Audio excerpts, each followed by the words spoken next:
Welcome everyone to week 10 of Arena GL Speedrun Season 1.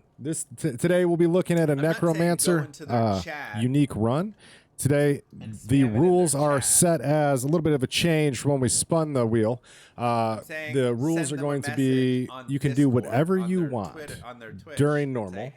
You can play it whatever play style you want throughout the entirety of the normal difficulty, but when you go to Nightmare, you have to switch to Poison Dagger, Poison Nova, Poison Insert Poison.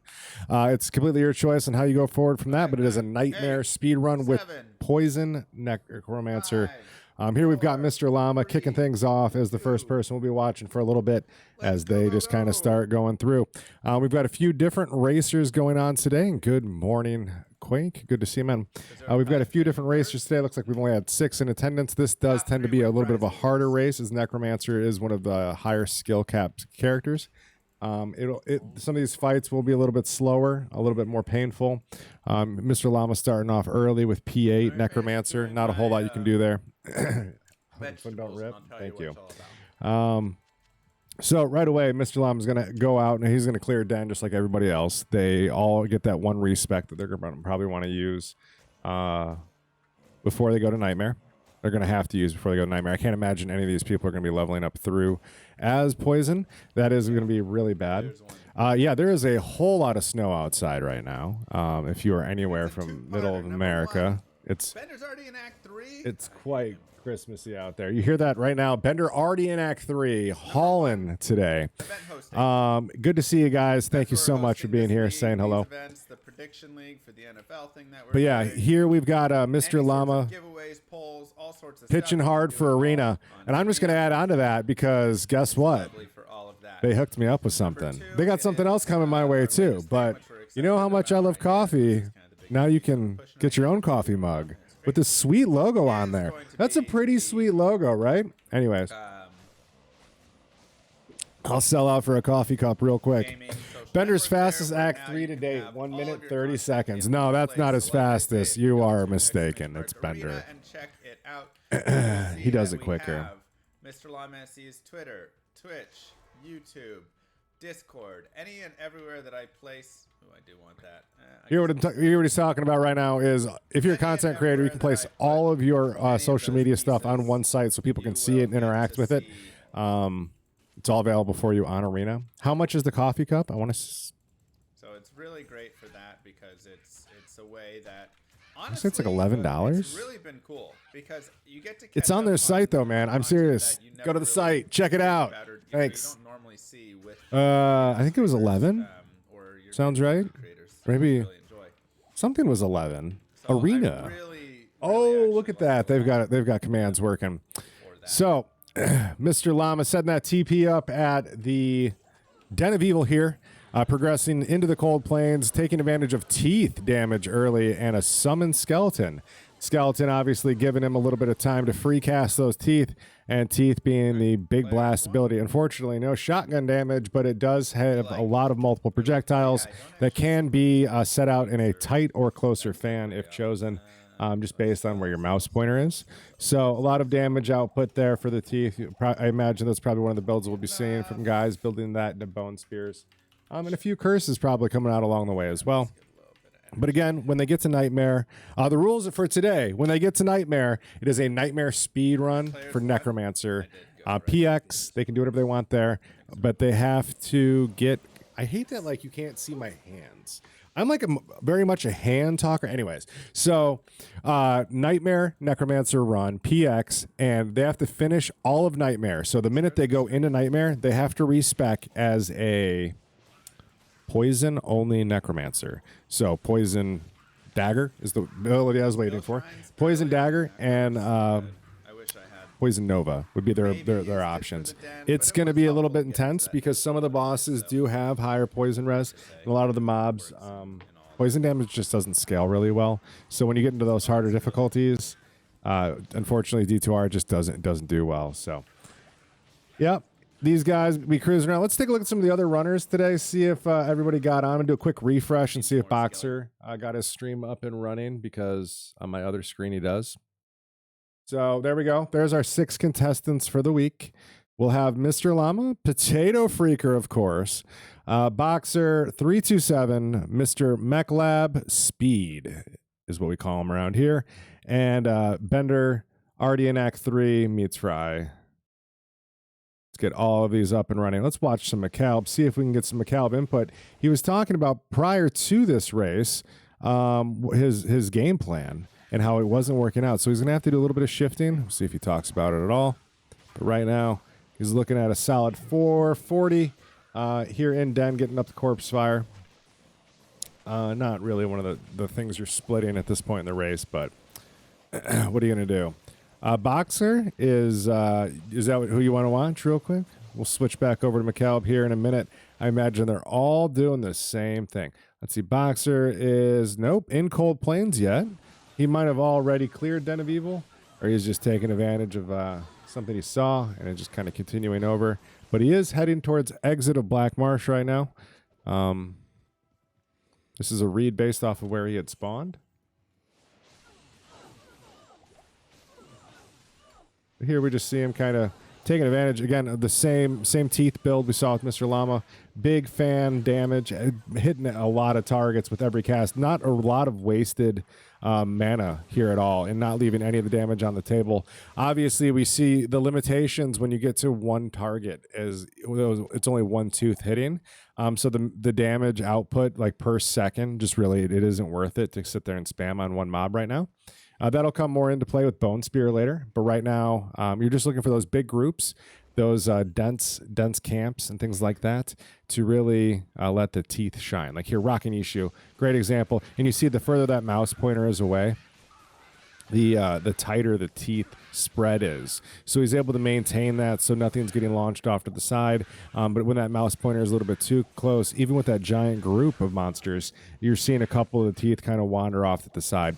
Now, unfortunately, the teeth don't penetrate. They don't do anything, so it's kind of a hit it and done. But it does have a hit recovery built into the attack, so there's some safety with teeth with a lot of these mobs where they will stop and kind of, get stuck in that hit recovery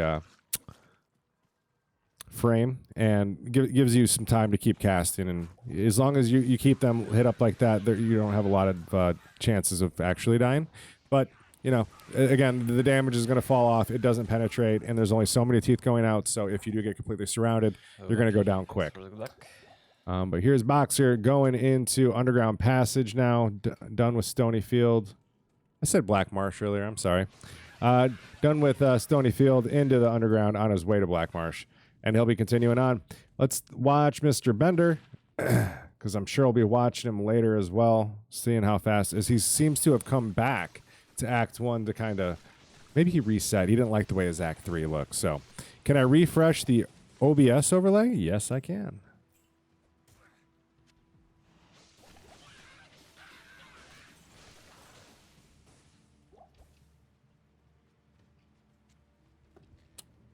No problem. Good morning, Owns You, and welcome to the show. Rena GL, all good? Think we're looking good? Pretty sure? Welcome, everybody. Good morning, and welcome to Speed. This is the Nightmare Week 10 Nightmare Necromancer speedrun with a twist of poison only throughout Nightmare. That'll really slow things down and make this really more of a skill check in a lot of these fights. It is not a great skill for Nightmare. But these guys have been practicing. They've been kind of getting ready. So we'll see. Ooh, great little Carver pack here. Lot of XP, not a lot of life on these guys. Going to be checking that. Ooh, early 2-socket armor as well. Saving, a little checklist there. Things you'd be checking off while he's looking for that stealth. Faster cast is really going to come into play for this. Not early, anyways. Not so much with the Nightmare.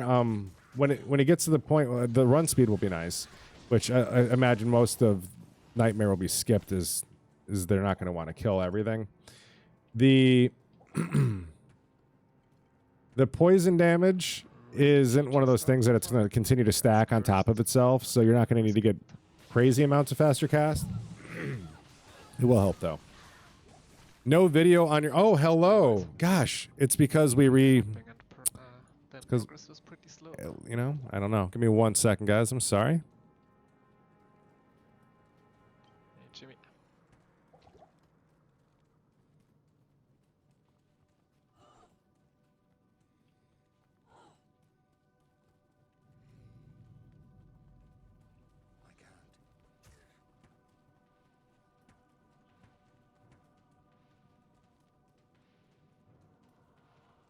All right. Not sure why it does that.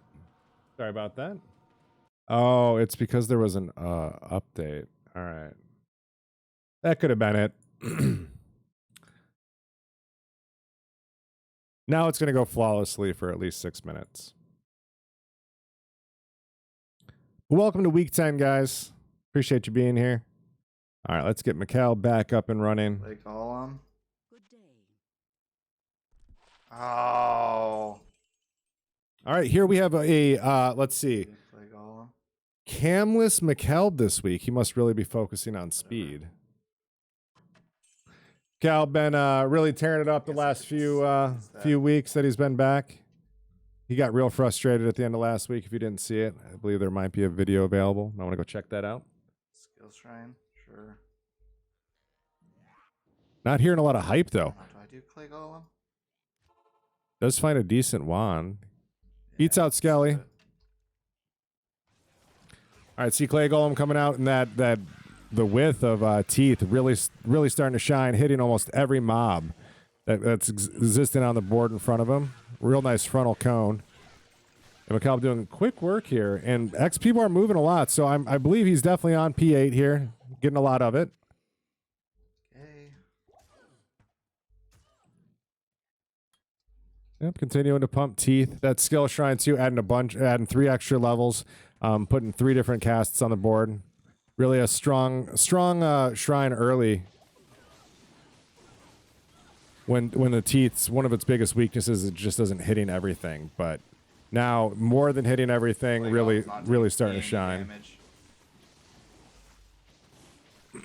Here, Mikhail not happy with it though. Hopefully the synergy starts to help a little bit more. I am overburdened. Large charm. We got some big things coming out in the D2R community. We've got our new patch currently on the PTR. All the rune words out there, a lot of them presented by a lot of our friends and family here in the Diablo community.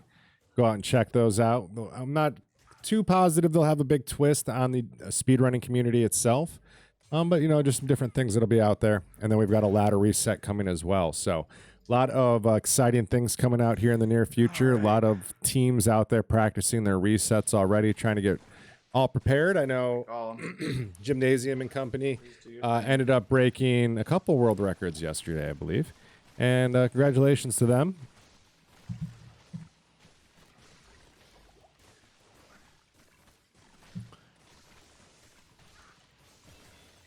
Wow. All right, Mikhail. I don't know. I think he's not happy with his damage, but I think it's doing pretty well right now. As he continues to scale it, I think it'll do well. Suspicious. All right, let's go and pop over to the next runner. Look at this map. Holy crap. Yeah, he's got a doozy of a underground passage there. Bender already in tower, so is Boxer and 327. Let's go ahead and watch 327's first Countess kill here. We'll be looking for that Tal Eth, but the magic damage here able to do quick work of Countess and her minions as Countess goes down quickly and he gets a Tal Ith rune, so not the best case scenario. Really would rather have the Eth than the Tal rune, as Tal is always guaranteed a little bit later on. Ну, почти то, что мы ищем. And cranking that player's count back up to 8. Didn't see him turn it down to 3, but we might have joined a little bit late on that. He did get big runes there. Для него вариант. Ice Blast. Experience, yeah. Ну, слушайте, ну эту башню мы будем... XP Shrine going into tower is quite nice. The tower, each level has a chance of spawning, and it's a very good chance of having at least one group. Sometimes more, depending on the actual pattern. Certain pattern tile layouts have guaranteed set mobs in them, or guaranteed to spawn, or not guaranteed, but have a high chance of having a unique mob in there. And then on top of the other things that can be in as well. So here he's skipping the champion archers, as they're kind of a pain to kill, and there's no guarantee they're going to be standing still and really optimized. They're not going to cone in front of the character. More prioritizing the density here of just the white mobs. Going to be continuing on to the next level, looking for more like champion carver packs. Again, more archers, not ideal. Might have to take it as it's as the XP shrine really doesn't have forever, but this is a minion pack, so it's better than the champion packs overall for total XP earned. But you're starting to see how quickly that they can take down a character and already knock him down to about half HP with the golem not on the board. Gets a couple of the poison pots out there and continue to throw the teeth. Still not clearing all the mobs off the board, but is managing to funnel them into a single area, getting the blood clans in there as well. It is a lot of mobs starting to stack up, and the damage is starting to come back in them. The doorway is not going to be his friend here, as only it looks like a few teeth are getting through to actually hit the archers. But with the golem back on the board, he's able to do the closing casts here to take Sinma and company off the board and, you know, capitalize on all that XP, getting at least one level and another chunk into the next as well. So I'd say it's beneficial. Definitely one of the slower casts and or not slower casts, slower kill speeds that we've seen across some of the speed runs, and this isn't going to get a whole lot quicker. Bone Spear does bring penetrate for some of the damage on to the table, but it's not going to be a whole lot, and some things are just magic resistant. So some of those fights do tend to be a lot longer, but it's going to be a day. It's going to be fun. I imagine there's going to be quite the spread between first and last place this week, as not only is this an incredibly hard run, but some of these fights, if they don't go your way, can get quickly out of hand. We'll probably see some resets, things like that.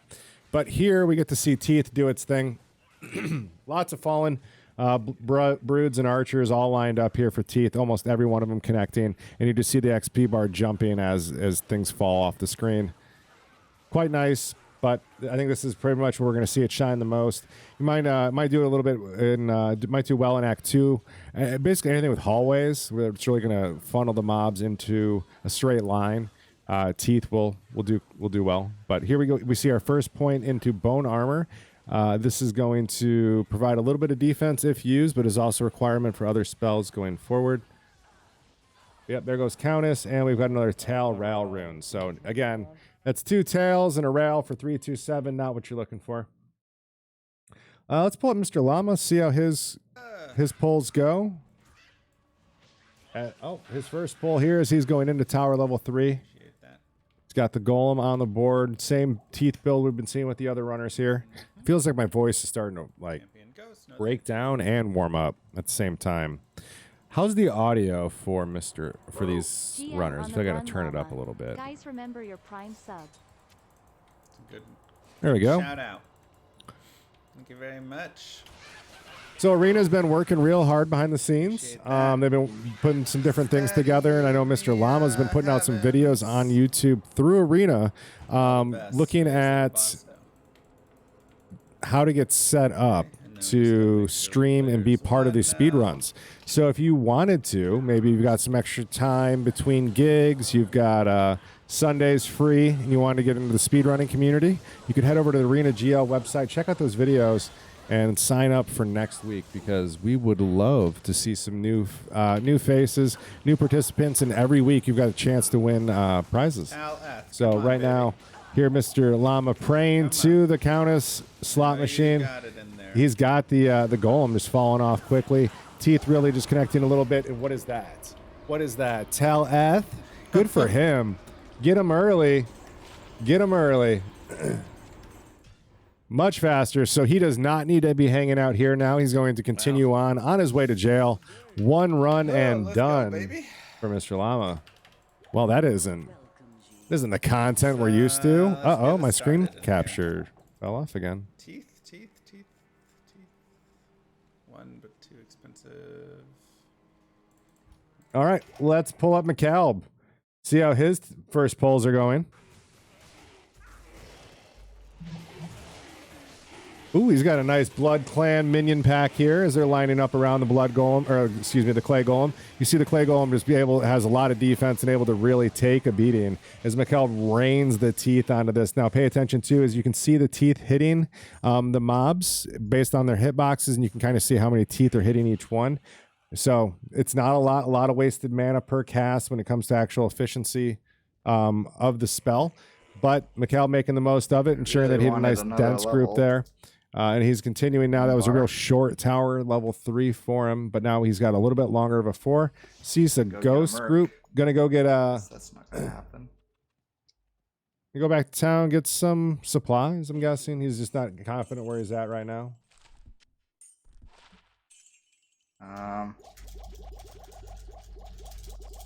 Finds a 15 requirement jewel. That could really bring strength requirements down on a big item. And this is easily the worst RNG I've gotten. I can't. Impossible. Like, all right, so big lightning group here. No wand. Golem already off the board. Mikal disappointed. Horrendous.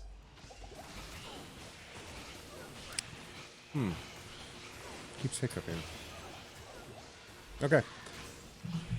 All right, Bone Wall points going in. Bone Wall, incredibly powerful skill. It has the ability to aggro things from like offside the screen. So if you really want to pull some things in while you're like grouping them, you can kind of get your golem to kind of deal with everything that's in your frontal cone. Then you can put the Bone Walls behind to drag things that are off screen even closer to you, and then they'll be aggroed again by your bone or by your golem once the Bone Wall has been dealt with.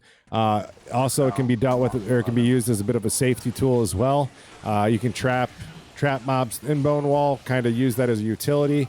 I'm not sure how much of that we'll see at this point. We'll probably see it more when the damage falls off, and these guys need to get their mobs kind of lined up into a row and get them stuck there. But right now, Mikal making the most he can, just making sure that frontal cone is hitting as many mobs as possible. You see it is hitting. Ooh, I think he had 2 groups there. It was just one group with its minions forward. Dealt with, yes. Cracks his bow is more like, or cracks his wand, man. I like it. All right, Countess. Let's see how the poll goes. Good luck, Mikal. Let's see if we can get you that caster curse of good luck. Tal-F. XP bar just jumping here. Rail tier Neff. Sorry, Mikal.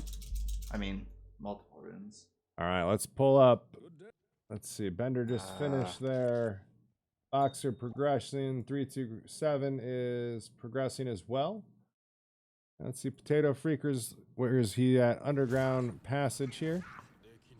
That's a good read from him there without going all the way down.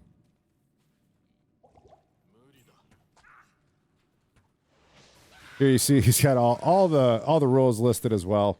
There are some other things that I didn't really touch when we talked about it, like you can't use thorns or edge bow on top of your poison damage. You have to actually finish bosses and things like that with poison damage. There's no cheesing, that type of thing.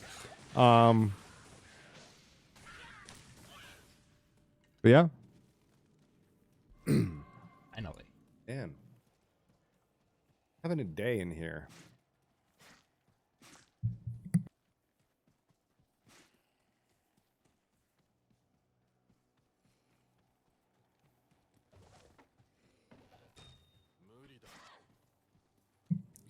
All right, Red Bull feeling tasty, giving you some speed. You could be speed running right now. You could be.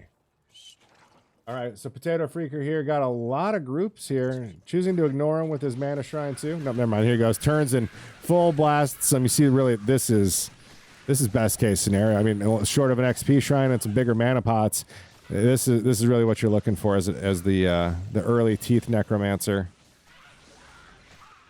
Able to capture over 25% of a level there. Hitting that next point, getting that little bit more damage. That is what you want to see.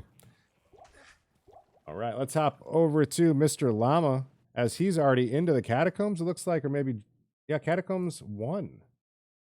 Mr. Llama on the move this week as he already had that stealth early. See if he's feeling confident. Here, the catacombs are the great equalizer. Real John, thank you so much for that. I appreciate you. We've never met before, ever, but I really appreciate that. All right, here, so Mr. Llama into the great equalizer of catacombs. Not a whole lot of reading you can do here in Cata 1. When you're coming in, the only thing you can really do is recognize tiles that can't be exit tiles, and that's what you're seeing right now. As Mr. Llama just runs to a certain point, recognizes that the door setup isn't one that can lead to another room, and it's just going to end up doing a U-turn. So he's just immediately turns around there, isn't going to full explore, continues up. You see Oh my there's no real way to read exactly what he did All without dead going there ends and all the way everywhere we go. getting to the final end of the wall without knowing. It's just bad luck. So this is one of those moments where you can definitely get humbled. Here he is going to see a deep turn with a nice group. Some big XP in front of him, but also a little bit of danger as all of these mobs are ranged and willing to put him down quickly. The golems are being made quick work of, but Mr. Llama's damage has been basically making quick work of some of these mobs. Some of them just aren't seeming to be getting hit though for too hard, as it might have just a higher internal magic res versus some of the other mobs. But Mr. Llama here making sure he gets the most of the group and can continue on. Finds exit to level 2. Now there's a short read here in Kata 2 that he can do, hoping to find either waypoint for himself or immediate exit would be best case scenario. We'll see how that plays out. He does seem to have a lot of resources. Finds a quick level 3. Just a couple connecting tiles there he had to deal with. A little bit of RNG. It works out in his favor as he's on his way to level 4. So let's see. If he's on Andy, that means we have Bender has to be somewhere around OG's starting Nightmare. Okay, so that turn right there, he saw the torches in the room. That double door setup can still be an exit, but the minute you see the torches inside that room, there's like an event, but like a scene set up in that room is kind of what you're looking for. And once you see the torches, you know that it's that scene. It can't be that exit. So immediate turnaround and continue on. Huge benefit if you roll 2 bone spear, 3 bone spear, or whatever. Okay, he's got another L turn here and a continuation. So he's going to check the L first. I think he can't continue on that way. He saw a casket in there that you can loot. I don't believe you can get a casket and an exit tile. So here again, just kind of checked down until he saw that there was no connectors. Immediate up and continuing on. No guarantee that it is on the bottom of the board yet. He has explored 2 separate ways now and then gotten a little bit unlucky. This is why catacombs can ruin a great normal run. Let's see what boss we have here. It isn't just fourth Wayne. All right, so recognizing a boss tile has the potential to go north as well. Those bloodlords really aren't worth it, and he has to run all the way back out and around. But that does kind of push part of the board as where it can't spawn. But unfortunately, he still has to run all the way back up. I think he has to clear this left too. I can't. Yep. Had to clear the left. And that's going to be an exit. Okay. So that left was kind of up in the air if anything was going to be there or not.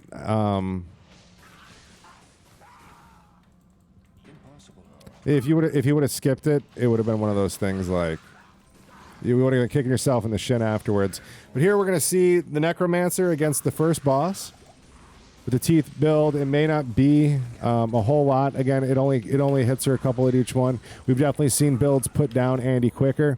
And here we see the additional mobs on the board being a bit of a pain in the butt. But Andy to here down on P1, down to about half HP already. Getting that poison on to Mr. Llama, not doing too much damage here, but he didn't have to pre-pot or anything with poison. He doesn't have any resources to remove it, however, either. The poison pot does make or the poison damage from Andy does make short work of the golem, and just becomes one of these kind of fight and kite scenarios where just kind of turn around. 0 loot from Enduro for Mr. Llama here as he continues on to Act 2. And let's see if that puts him in the lead as we have all 6 runners up this week showing for you. It does look like he is the first one. I think this might be one of the first weeks. He's the first one into Act 2. Congratulations there to Mr. Llama.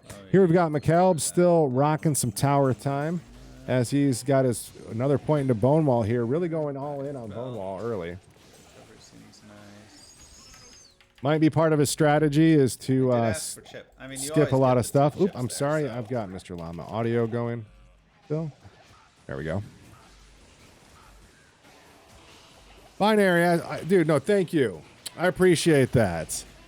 My voice is doing, it's doing well. I'm still waiting for my little one to grab me a throat lozenge For some reason, I was great all morning, and once I started going, something hit me a little bit. But we're going to be all right.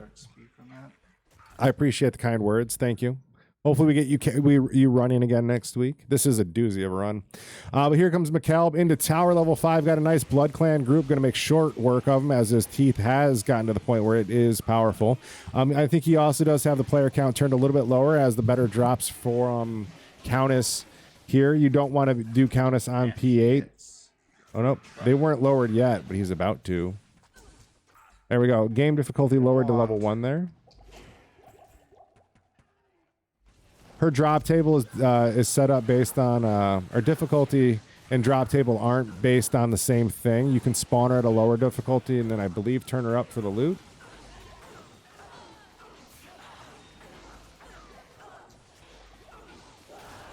Double Tal rune and an F.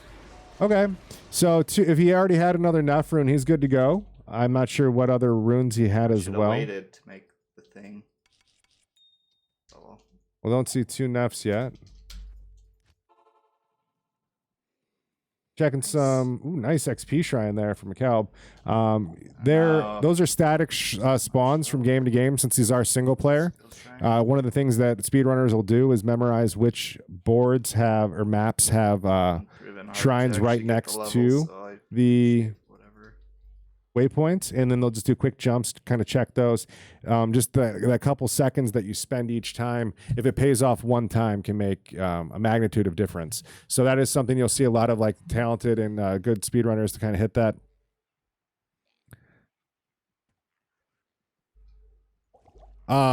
Yeah, you are correct there, Binary Isotope. Thank you. So yeah, you spawn her at a higher difficulty for more XP, then you drop the difficulty there. Sorry, sometimes thank you. You are correct. But here we got McCalb making short work of what is a higher magic res mob here, but it is going to be dropping a lot of stuff for him. He's got the mercenary out already doing work as well with the fire arrow. That'll be coming online even more as he continues to level up. Was that good? Not really. McCalb over here, so because these are static boards, just like those XP shrines, he's able to know where the mobs do spawn. He'll just go ahead and quickly go check those and see where what it spawned each time. It's not always guaranteed to be the same thing. Sometimes you'll run into different things that you don't want to fight. So yeah, there you see him even leaving the big mob at the end, just not the juice not worth the squeeze on that kill. Hewart Genwald, good morning and welcome. Do like P3. All right, McCalb feeling like he's going to go a little bit quicker here on the P3 difficulty. Runs into another Blood Moon clan. Yeah, so there you see him kind of go in to reposition his minions. Kind of a big brain move there. You can do that with same thing with teleport or just a reposition by coming onto the board and off the board. Here he is going to take down the entire group. Gets all those resources as well, and then quickly refilling the belt. Good morning, everyone. Oh, yeah. Excuse me 1 second.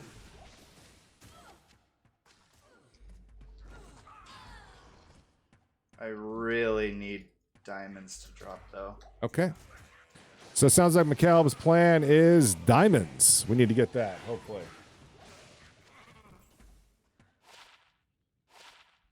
That's the first ring to drop.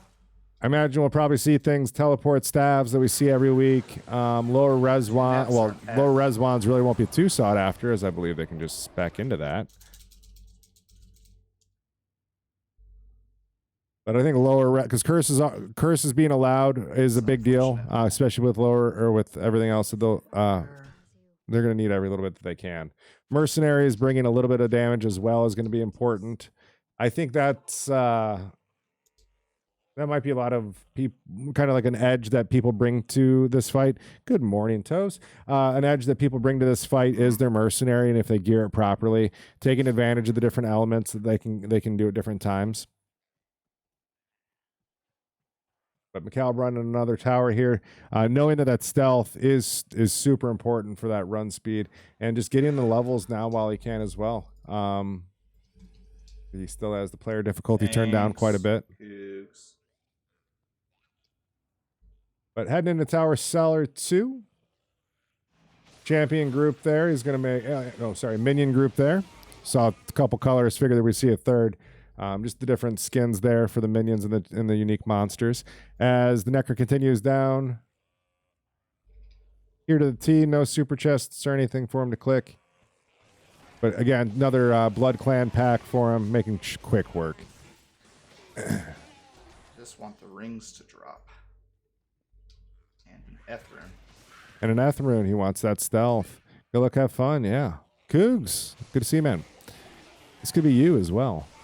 All right, Foul Poison is another Blood Clan here, going down real quick. This Teeth is on a tear, but his XP bar not really moving as much as it once was. He really does not want to be hanging out here in Tower too much longer, as each of these packs is not even a bubble.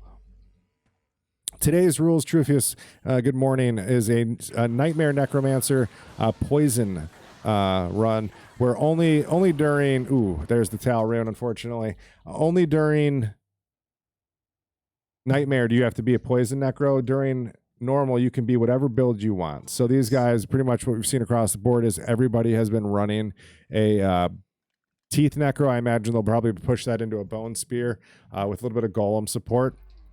I think McKelb's plan is to utilize Mercenaries as well. But right now, he's just kind of running tower after tower, trying to get it.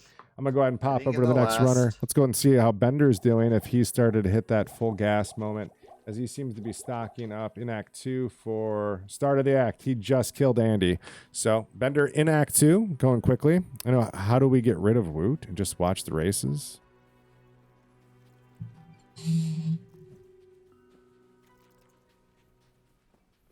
All right. There's double pack for him. That's nice. Bone Spear going to start to shine as it's got that penetrating ability, hitting multiple mobs with just each cast versus the Teeth being able to having a shotgun. But here you see just how strong it can be, but also there's the kind of the damage that it still doesn't have. The strength being that it hits multiple targets, but on single target, it's not going to feel that great initially. It will come online a little bit more. And then start to fall off as well. But it is a highly mana-dependent ability. A lot of resource juggling going to be going on. A lot of early setups for things like Ancients are going to be important. It's going to take more than just a single inventory slot of potions, I'm sure. But this is kind of ideal right here. Big open board. Necromancer gets to kind of choose what it fights. Bender, you see, he's got Page out as well. I think that's the same mercenary. I don't know how they got the same mercenary. It's crazy. It's Mikkel. Probably never really worth it to fight Leapers on the PX run. But in-game timer already showing a difference here of about 1 minute and 4 seconds. See how much that comes into play here at the end. It seems that when we don't have as many load screens, they tend to run a little bit quicker or closer together. So we'll see.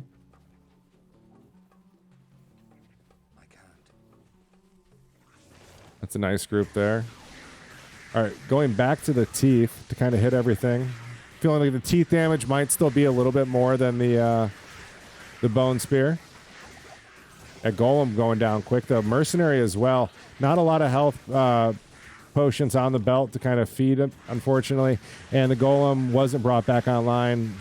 The Teeth just draining all the mana that, the Necro can kind of drink. It just doesn't, there's not enough to go around. So, good morning, Jess. Good to see you.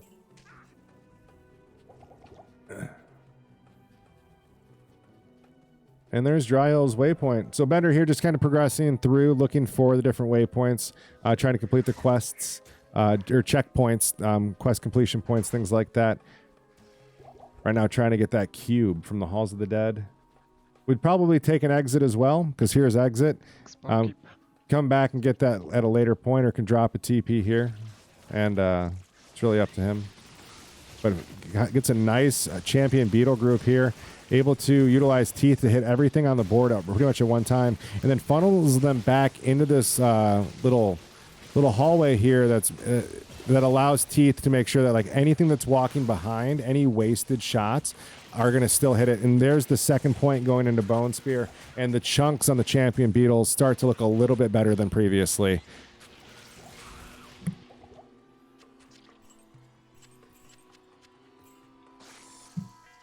All right. I think those might also be... Who's fast today? Mr. Llama was in the lead early. All right, here's Maggot Lair level 1. Looks like he is going to start his progression through this now. Unfortunately, this isn't a great spot to be a Necromancer with corners. Obviously, Bone Spear and Teeth does not go around. And you're seeing one of the weaknesses right now where if one of the mobs sits on the corner, it's kind of a not exactly a glancing blow, but you really have to kind of line it up perfectly just to hit one mob. So if the mobs continue to walk in there, it'll really be a frustrating time for the Bone Mancer. I thought we'd probably see people run this a little bit later once they had a few more points into Bone. But Bender on his way in early, doesn't see the need to wait. It's yeah, best case scenario is a couple quick exits. Thank you. A couple quick exits. One of the map read here too, if you've never been through the Maggot Lair, is the character came into the map and started heading down. After that, thinking like the character, you're always going to turn to your character's right through Maggot Lair level 1, and then again, always turning to your right again through Maggot Lair level 2, and then the Maggot Lair level 3 is going to be a straight through type of to the objective versus turning. You're going to try to continue to go straight out of your exit as quick as possible, and that should be how you find your objective. But here, Bender not getting terrible maggot layers, as a lot of these do have big straightaways and just big vast rooms in them as well that he's able to just kind of run past a lot of the mobs. But he doesn't want to stay here. He doesn't want to be killing anything, and he's getting just this great hallway here that is going into a 90-degree turn, and right turn should hopefully be an exit. If not, he's just getting trolled. Wow, this is a really long hallway.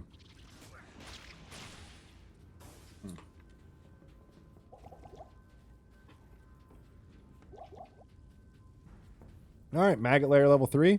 Hopefully quick work here from Bender. As you saw him exit out the top there, that should mean that he kind of continues out through here and then will make a left turn, and that should have his exit.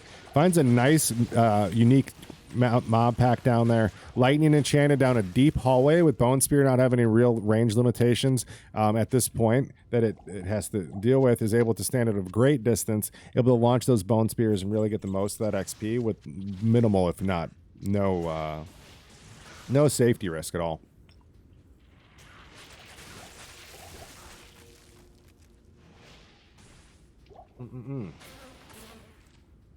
All right, there's left turn, and nice Staff of Kings grab for him. Still no Halls of the Dead, so he still has to go back at some point. I imagine he'll do it right now, as his Halls of the Dead, or his Dry Hills waypoint was near the exit. He'll be able to complete it and then kind of continue to jump back to that.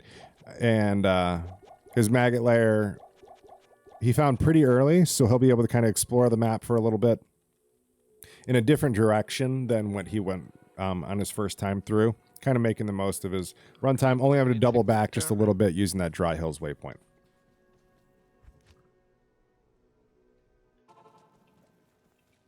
Also running back to Act 1. See what he's purchasing. Probably going after, I'd say, boots for imbue. Here, speedrunners are looking for faster run, walk, and res on your boots. You got one of those, not one that he wanted though. And again, we see the check at the shrines there. Now, those shrines, the skill shrines, will respawn in the same game. XP shrines will not, but skills will, so they'll be able to kind of run back and grab those at certain points if he's still in this game when he fights like Duriel and things like that. He'll know where that skill shrine is if he wants to get a little bit more damage. Maybe grab a cold res shrine if you really wanted it. But finds Halls of the Dead here.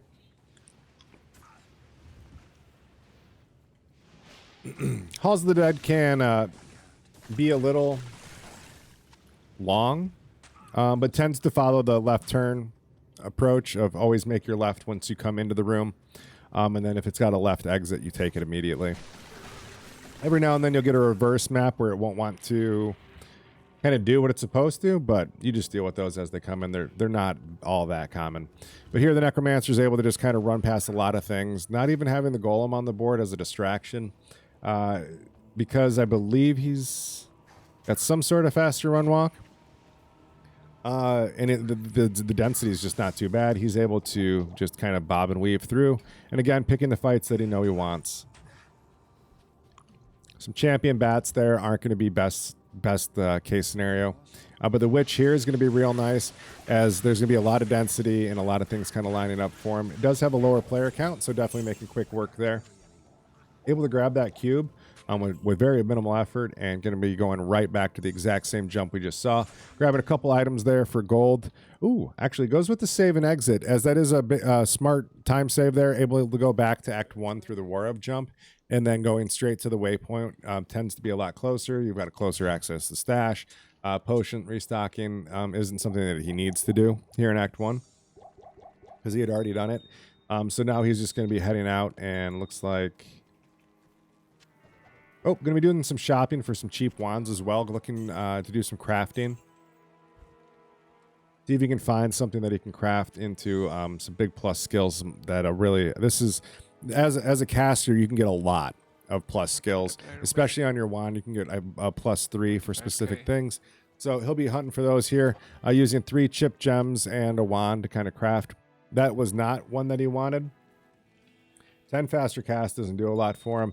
I'm just going to recraft that same wand. Ooh, same craft. That's not good. I can already feel it's going to be a painful run. Got one more craft left in him.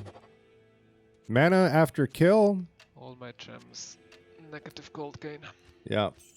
All right. So 19k gold left. Going into, towards the end of Act 2 here.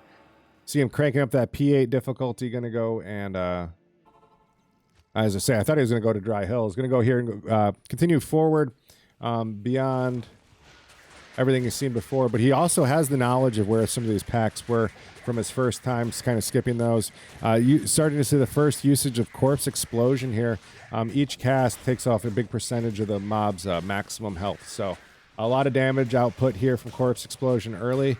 And another useful spell when you're dealing with things like that resummon, stuff like that. But the combination of Bone Spear and Corpse Explosion should be able to damage a lot of things in the back line and get a lot of utility there. Here we'll see a lot of things line up, and nope, no kills, no real need. You do see his mouse kind of tap over each of these mobs individually. Really hope for a respawn. He's just looking for champion groups here, and he finds them right away. Champion death beetles. A lot of XP, a lot of risk here though, is that lightning damage can get quickly out of hand. It is because the Bone Spear penetrates, each one it tags will release a lightning. It isn't just the first one it hits. So your board can quickly become very dangerous minefield of things that you have to ignore. Here the Necromancer, well, it's Bender, so he's doing bendery things and ignoring things. But yeah, did a great job knocking out those champion beetles. Got a lot of XP very quickly, and on his way through Far Oasis, looking for Lost City. We're going to go ahead and switch to the next streamer here, or runner here. See how they're doing. Let's head up to Mr. Llama, as he's in Arcane Sanctuary already. Let's go! He's hauling. Let's get some energy for Mr. Llama for real quick, and I'm going to take a minute to enjoy this cough drop. Bring it back, baby! Help make up for some of those maps.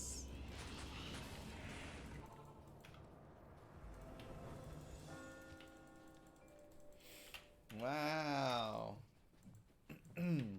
Yeah, we rigged it this Now week. Here.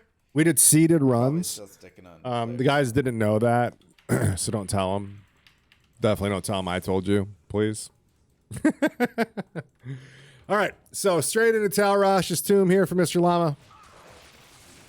You do have beetles in here, though. He's got a bit of a task here, as the Necromancer does not quickly clear a lot of this area, and the Golem is dying very quickly.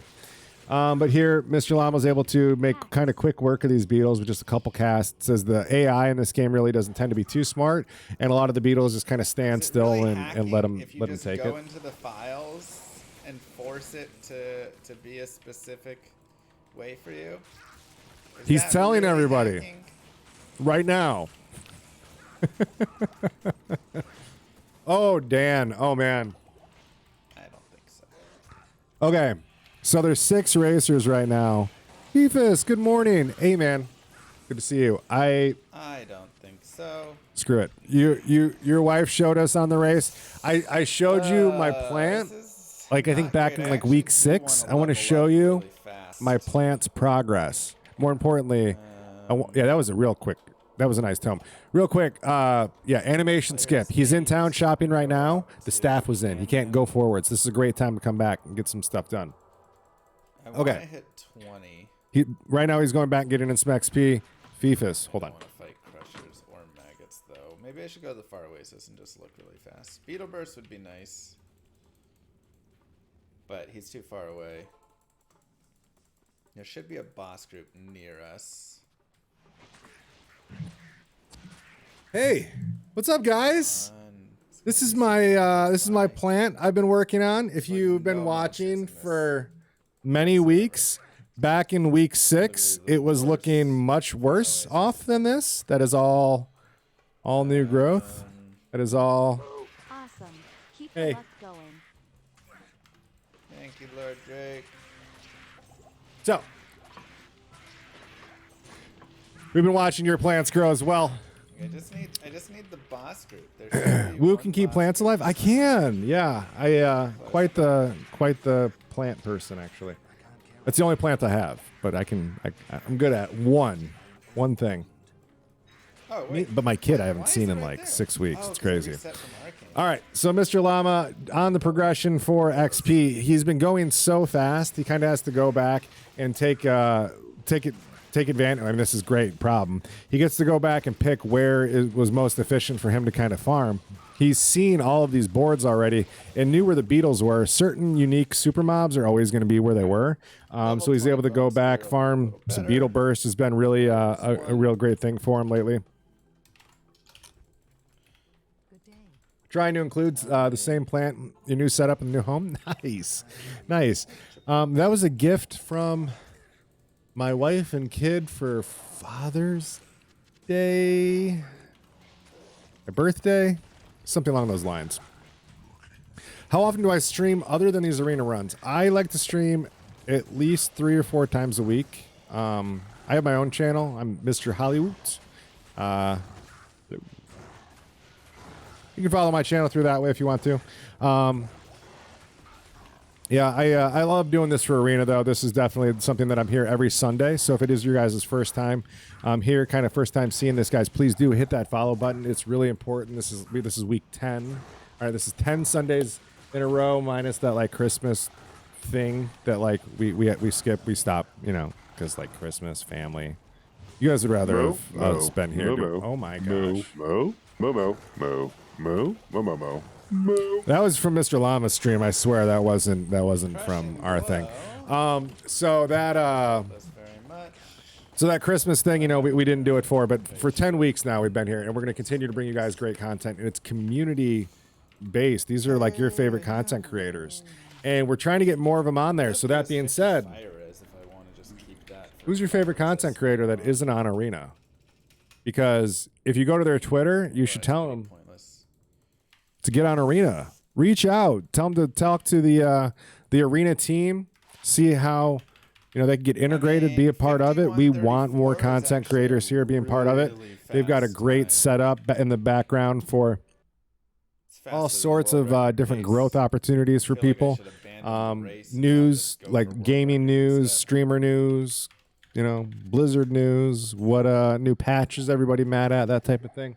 It is all out there for you, and put in a really great spot over at arena.gl is the website. So check it out. Maybe go to the shop, get yourself a nice coffee mug. Nobody should be faster than this right now.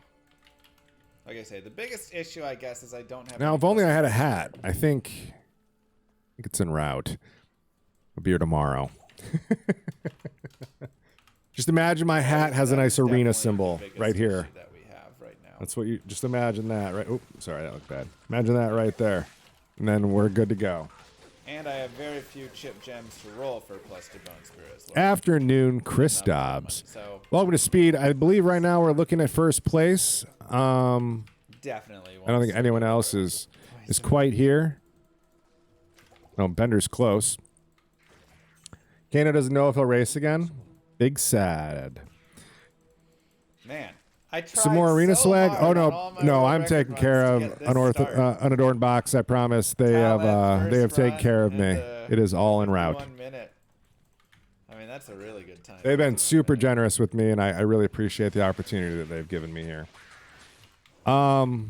But yeah, so back to the race. We've got Mr. Llama here in Spider Forest looking for his first eye, or the first organ for Trav. After that, he's going to be praying for a skip. What the skip is you are able to skip the Great Marsh by just going from Spider Forest to Flare Jungle. Sometimes you have to go through the Spider Forest, into the Great Marsh, into the jungle. So hopefully he gets that skip and just kind of progresses this RNG. Mr. Llama, I think this is the first week we've seen a first way arcane for him, and also a first hit stealth off of Countess. So things are really looking up for Mr. Llama. Again, this is a nightmare speedrun, though, so things are going to slow down a little bit. As he continues to progress, he's going to have to get a lot of levels, earn a lot of stuff in normal. These the contestants here are able to run whatever build they want throughout the entirety of normal. However, once they get into nightmare, they must switch. They cannot stay this build. They all have to become a nightmare, Poison Nova, Poison Necro.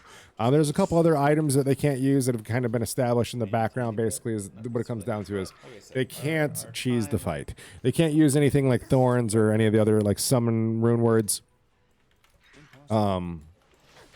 that bring things on the table that aren't supposed to be. So it's a poison necro fight. So within the spirit of poison necro is kind of the rule for nightmare, and they'll have to do all of nightmare that way. So it's going to slow down a whole lot. Like we're gonna have a skip, though. But right now, Mr. Llama having the best of it and just kind of continuing through, finding the spider cavern here, and getting looks to be a friendly-ish board. Yep, because there he's already found the super unique mob. Doesn't have to do any of the runarounds or any of the crazy stuff. So lots of good XP here for him. Basically, every mob he puts down is going to be a quarter plus of a one of those bubbles. Still has potential, though. Okay, breastplate. Could be a little something. Welcome back, Onzu. A worthless statue. Perhaps I can trade this for something better. Sacred Glow. I don't think I have any room. Yeah, I still gotta make room. That's a big gold item there for him. Money, so Oh, he has another unique pack over there. I'm not sure if you saw it or not. There's another spider pack over there. Don't think he cares. I'm gonna take some extra levels before going to Nightmare. I think so. I think he knows he's got to clear board anyways, and as long as he's over level 20, that's all that matters. He can make up the XP at a later time with just minimal investment. I have 1 point in Poison Nova, and I'm probably screwed. So it really feels like getting to like level 34 or something at Eldritch might be the best bet. Okay, I was just kind of listening to a strategy there. That's a dense group there. 34, 35, then you swap in, you have your poison, and then you do a little bit. So we're going to see some Shank Eldritch farming, it sounds like. This goes here. Okay, now it's starting to be a little more promising of a skip. Hear him talking about that. Well, no, yeah, okay. Right into Flare Jungle. No Great Marsh for him. This has been one of the greatest starts I think we've ever seen for Mr. Llama. Like this just isn't fair. Ask him what seed he's using. If you're in his chat, just ask him what seed. This could be submitted for a normal speedrun. Ooh, that's gonna be hard to fight. He's about to press it. Do this. Grab these guys out. Sell that. First staff. Doing some shopping for wands and staves. So these chip gems have a lot of value this run versus previous weeks where they were really just kind of hunting for teleport staves. Now they have to use them. It's a resource they have to use for their weapon as well. We'll just take our one chance here. Let me just get trash wand. Nope, failed it. No big craft there for him. Again, I'm looking for big plus skills. Plus 3s for Bone Spear would be huge. I'm afraid I might brick this out here without some extra bonus.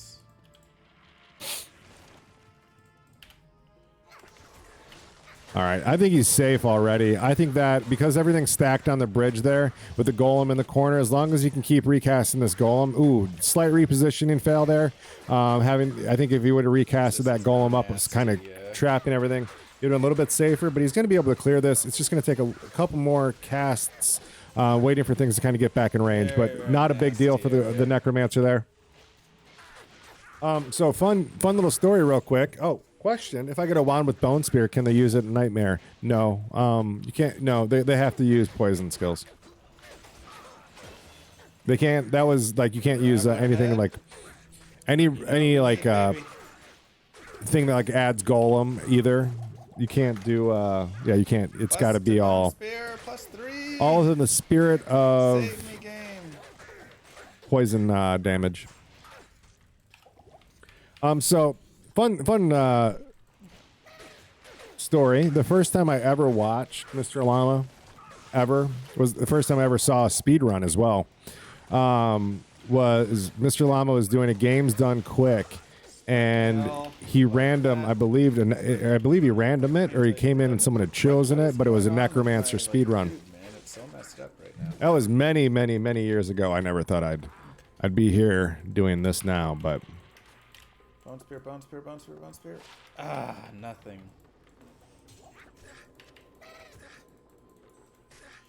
I am, thank you. I hope you guys are having a good day as well. Thank you guys for being here. These Necromancer offhands as well. One of the unique items that the class only shields. Don't do a whole lot for actual defense. I mean, they can bring res and things like that, so if you're not getting hit, it is ideal. But they can bring, again, another source of plus skills, mana after kill, all res, a lot of beneficial stats that scale in a way that you don't see on other shields that other classes can use. So it is a powerful item, even at a low level. It can roll a lot of different plus skills at one time, can roll multiple plus skills. So a big benefit there. So you're going to see them picking up pretty much all of these and kind of hoping. I don't think we'll see them. I don't think there's any crafting that they'll be doing with them. But pretty much every one of them has a chance of being a substantial upgrade and a substantial source of gold. So definitely something they're going to want to be grabbing. And then just like fell off completely. There we go. There's the stuff again. And this has been quite a long flare jungle. It's just been very straight. Really having to cruise through this. Let's take a look at the other runners, kind of get a feel for where they're at. We've got Potato Freaker right now, cruising through Act 2. Boxer is currently fighting a boss, so let's watch this fight. As we've got Bone Spear versus Duriel. Let's see how this goes. As golems are one shot quickly. Well, looks like Bone Spear taking off at least 5% per hit. It's a nice loot there. Unfortunately, only a 2-row belt, but I think it's got some. I think it's got a small amount of all res on it, or no, poison res. I can't remember. Where can I take you? And straight off to Act 3, not a bad fight. I think the Nightmare version is going to be a completely different story. Bez respeka? To nie kojarzę. Na pewno nie ten. All right, so he's at a 1-hour Duriel. Oh, Dapper Dan, if you're still here, I know you'd asked me earlier what my thoughts were. It's going to be a long day. I think about 4.5 hours for best case scenario. I could be wrong. Maybe 3.5 hours. 3.5 best case scenario for Nightmare. It's going to be a long one. Dobra, chyba byle przez dżunglę. I think some of these final fights, I think Bender had thought it was like best case scenario was going to be like 4 or 5 minutes. So could be a lot.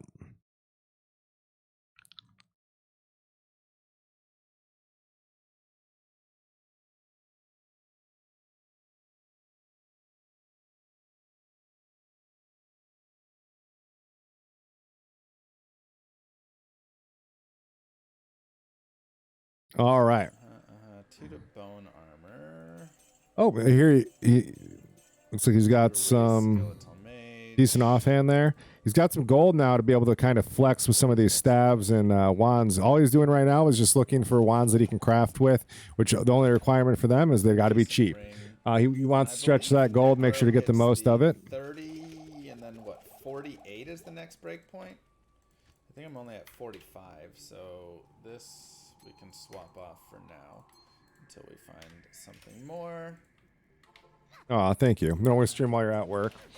Yeah, I get that a lot. Demon head can go There's so many other options when you get home. Mail can go here. One to raise skeletal mage. What is with all the raised skeletal mages? So here you see the offhand kind of being, again, a great source of gold for him, but not giving him the actual skills he wants. He is making the most of this mana after kill here, as you can kind of see each time he kills something. I think he's up to 6 mana after kill total. No, maybe it's a little bit less. Maybe it's just 2. And then that's his regen on top of that. But it is jumping each time he kills something. The mana after kill is an incredibly important skill that I think a lot of us kind of get the, if you use it and you played Diablo back in like the pre 1.10 days, life leech, mana leech were really all the rave, and it kind of gets that same feeling once you really get to start stacking the mana after each kill, especially early. When some of these mana requirements are like a huge percentage of your overall mana pool, it starts to feel good. So those tier runes, mana after kill on different, you can get it on a lot of different slots. Can definitely be beneficial. I don't. Ooh, that was last time he saw a waypoint. I was trying to run left. That's annoying. All right. Well, he's got to do a little bit of backwards running there. That's not great. Mistakes are made.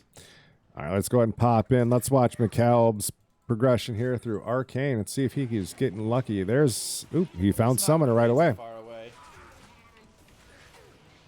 Assuming we get our body back. Ooh, that's big damage there. Almost knocked down on 65%, but able to kill Summoner off screen is McCaleb. Not sure if that was just he's at good damage, or is he I can hear Llama still going. Is McCaleb winning? Not currently. I wouldn't put him in first place, but never count him out. As if we've seen McCaleb do anything, it's that he can go fast. But there he's got a whole bunch of gold lined up and some weapons for the mercenary in the future. Like he's positioned in quite a nice spot. That mercenary weapon's going to have a lot of life leech, and that's definitely one of the things you look for early for mercenary survivability is life leech stacked with attack speed. If you can get those two things in just a few percentages of each, can really set the difference between needed in a potion and not when it comes to damage output versus tank ability. As long as things can be leeched, some of these skeletons and stuff, you're going to want life after kill. But I imagine there'll be something on the board that these things can at least hit and get a little bit of life back from. If not, McCaleb will sit on them with the potions. He's got the rejuves, which are great for mercenary, kind of bringing that health back. It tends to be a bit of a delay when you use the healing potions on mercenaries. It can feel like waiting for that animation on the health bar to kind of go up. You really get that satisfying chunk when you hit it. And I think McCaleb just got a really quick Tal Rasha's Tomb. Nope, unfortunately, but he sees it.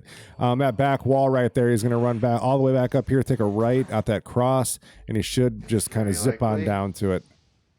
I don't think he's got a teleport yet, but that's got to be it, right? Let's see. Normal isn't going to give any clue who's going to win. It's all going to be about Nightmare. Yeah, Poison is going to be really challenging to get through. And it's going to come down to, he found the right way. There's Aspen. It's going to come down to their ability, actually, all the maps their are pretty bad. RNG to skip like the stuff they want to. If they're getting stuck in specific spots, it's really going to slow them down. Here's one of the things I always like to preach is we see McCall put the staff in and jump to Act 2. There's no point in be sitting in that room unless you want to kill stuff for XP that's in there. But he can be going to town doing some shopping. There you see him pump his mercenary with an extra cold pot. His mercenary, again, being fully stacked as well, should have no problem kind of tanking through this with the golem help is on top of it.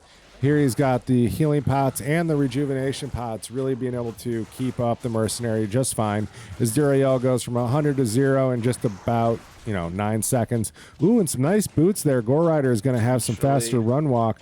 20% going to go on to him. No. He's already got 20%. There may not be a point in that. Not necessarily. If only they made it where mercenaries could use boots. If only Blizzard would make it. The mercenaries. All right, no gold. Could use boots. My level's not Blizzard. bad. All right. Corgitron in the house going fast. What's up, man? Take that. I don't think so. All right. And McCalb is off to Act 3. Let's take another quick look at, we see Bender kind of going through their boxer as well. Why is Potato Freaker? There he goes. Potato Freaker is jumping through Act 2. Like he's about 10 minutes or 20 minutes here into Act 2. So we'll kind of see where he jumps in at. Was he checking with everybody else? He's in Maga Layer level 2. Progressing there, getting his, looks like he's getting his body back.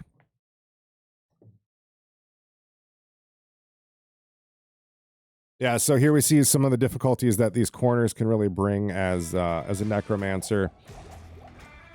A lot of bad chances to die. And it looks like some curse is starting to come online for him as well. But oh wow, yeah, there we see the teeth kind of hitting everything at once, putting a lot of lightning up the corridor there, making quick work of the golem as well.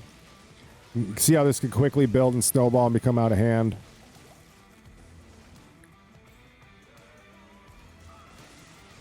But yeah, oop, there he is down to 49 HP. The lightning bolt's not even really registering on the screen, just jumping from the beetle to the necromancer, and finally into level 3. You can see the excitement there.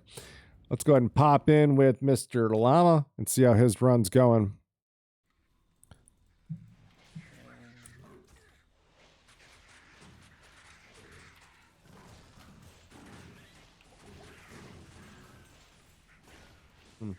Okay.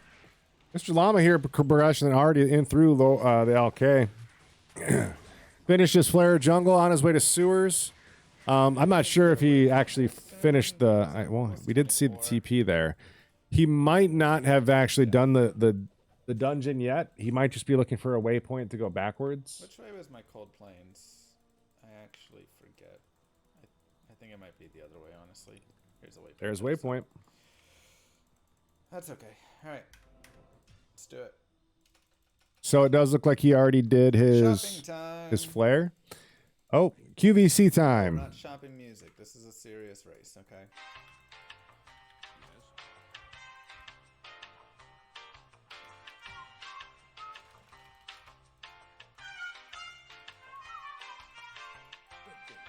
We run Sunday every Sunday? Yep, pretty much. Barring like holidays and things.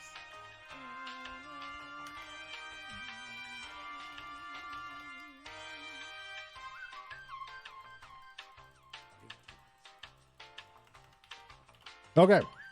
So right now, Mr. Llama is shopping for a teleport staff. It's one of those things that can really help your progression through the rest of the game. It's cheapish to repair with like an ord and a chip gem or gold. The choice is theirs.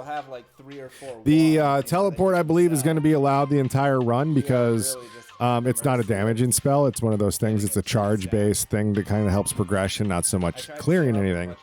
So that is within the spirit of the Poison Necro. So we'll be seeing some teleport staffs coming into play here, and some shopping probably by everybody, and just hoping that they're going to get it. Are the new rune words going to be affecting speedrun strats? None of the new rune words have runes that are really obtainable pre-Nightmare Countess. Like for farming, like it would be like the quickest way to kind of farm it. And she isn't really on the speedrun table. Like it's just quicker to kind of keep rolling and grab XP and go. So I don't foresee the speedrunning. I don't foresee the new rune words affecting speedrunning at all. Where at least traditional speedruns, it might affect things that allow you to like bring items in, new game plus stuff. But for just traditional speedruns, nah. Why do I see a new version of the app is available on that screen? but not mine.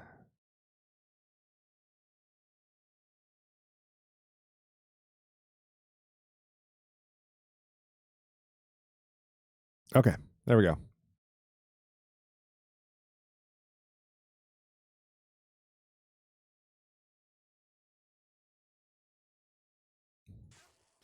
That's the guy.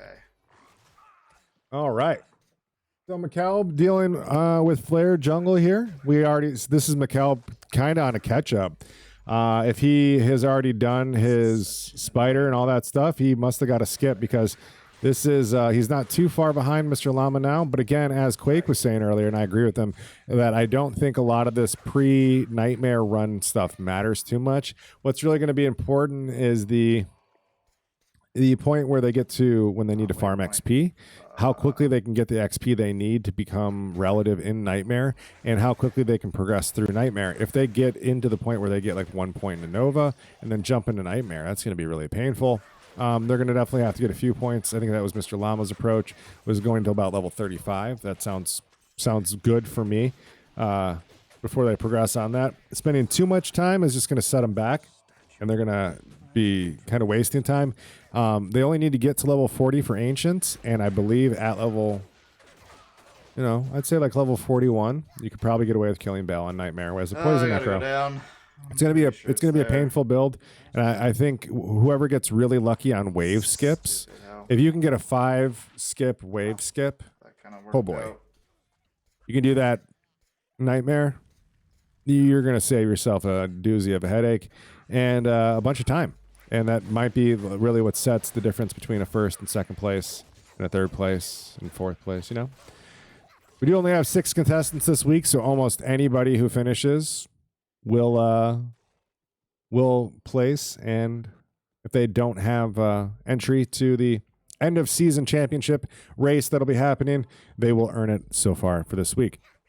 The top 5 people do earn that spot. We are in week 10, so a lot of people have already earned that spot, and a lot of the guys are just chasing that cash prize for first, second, and third that we have each week. It is free entry, so if you've ever been interested in speedrunning and wanted to start to participate in a game that you're going to play anyways, might as well have a chance of getting paid, so you can come sign up over to arena.gl. Go to that website, find yourself the arena.gl clan, and look for the events that they post. They post these events every week. All you got to do is sign up and register. You do have to stream your content. You don't have to show your face or your camera or anything, but you do have to do that. And Mr. Llama has gone ahead and made a tutorial for you on how to set all that up, and you can find all that over on the Arena GL website. And with all the, it's all there for you. They've done it all. All you do is follow the steps. You could be part of it. So, could easily save you 5 minutes per difficulty. Yeah. So that could be a big save. No space. And a bad throne too could wipe a run. So yeah, good luck to him. I think Nightmare Chaos Sanctuary is going to be a bit of a pain too. Like Diablo is not going to be a fun fight. Iron Golem confuse. A lot of hit recovery.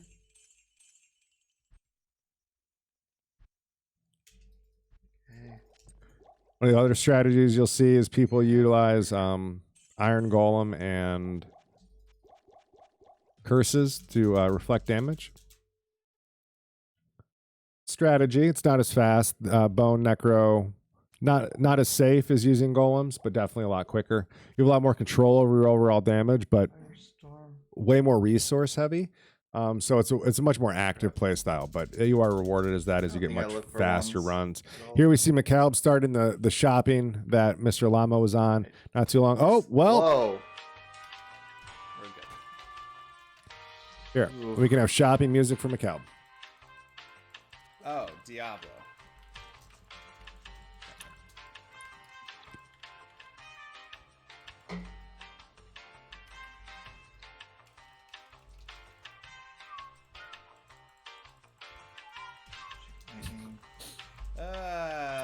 This is showing you the importance of the teleport staff.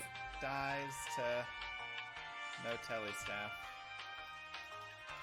just with how much time Mr. Llama has kind of spent So sad. in doing it, just looking for it. If McCall were to snipe this right now, Status I don't know his updates. first or second shops, he's Place. caught up completely. So, well, I mean, yes, pending XP levels and things like that. But yeah, could be lucky. He's shopping. He's not. Let's keep hopping around, see what some of the other runners are at. Mr. Llama still keeping it going, so we'll keep that. Stream is growing every time I stop by. I remember Let's see if his is going any better.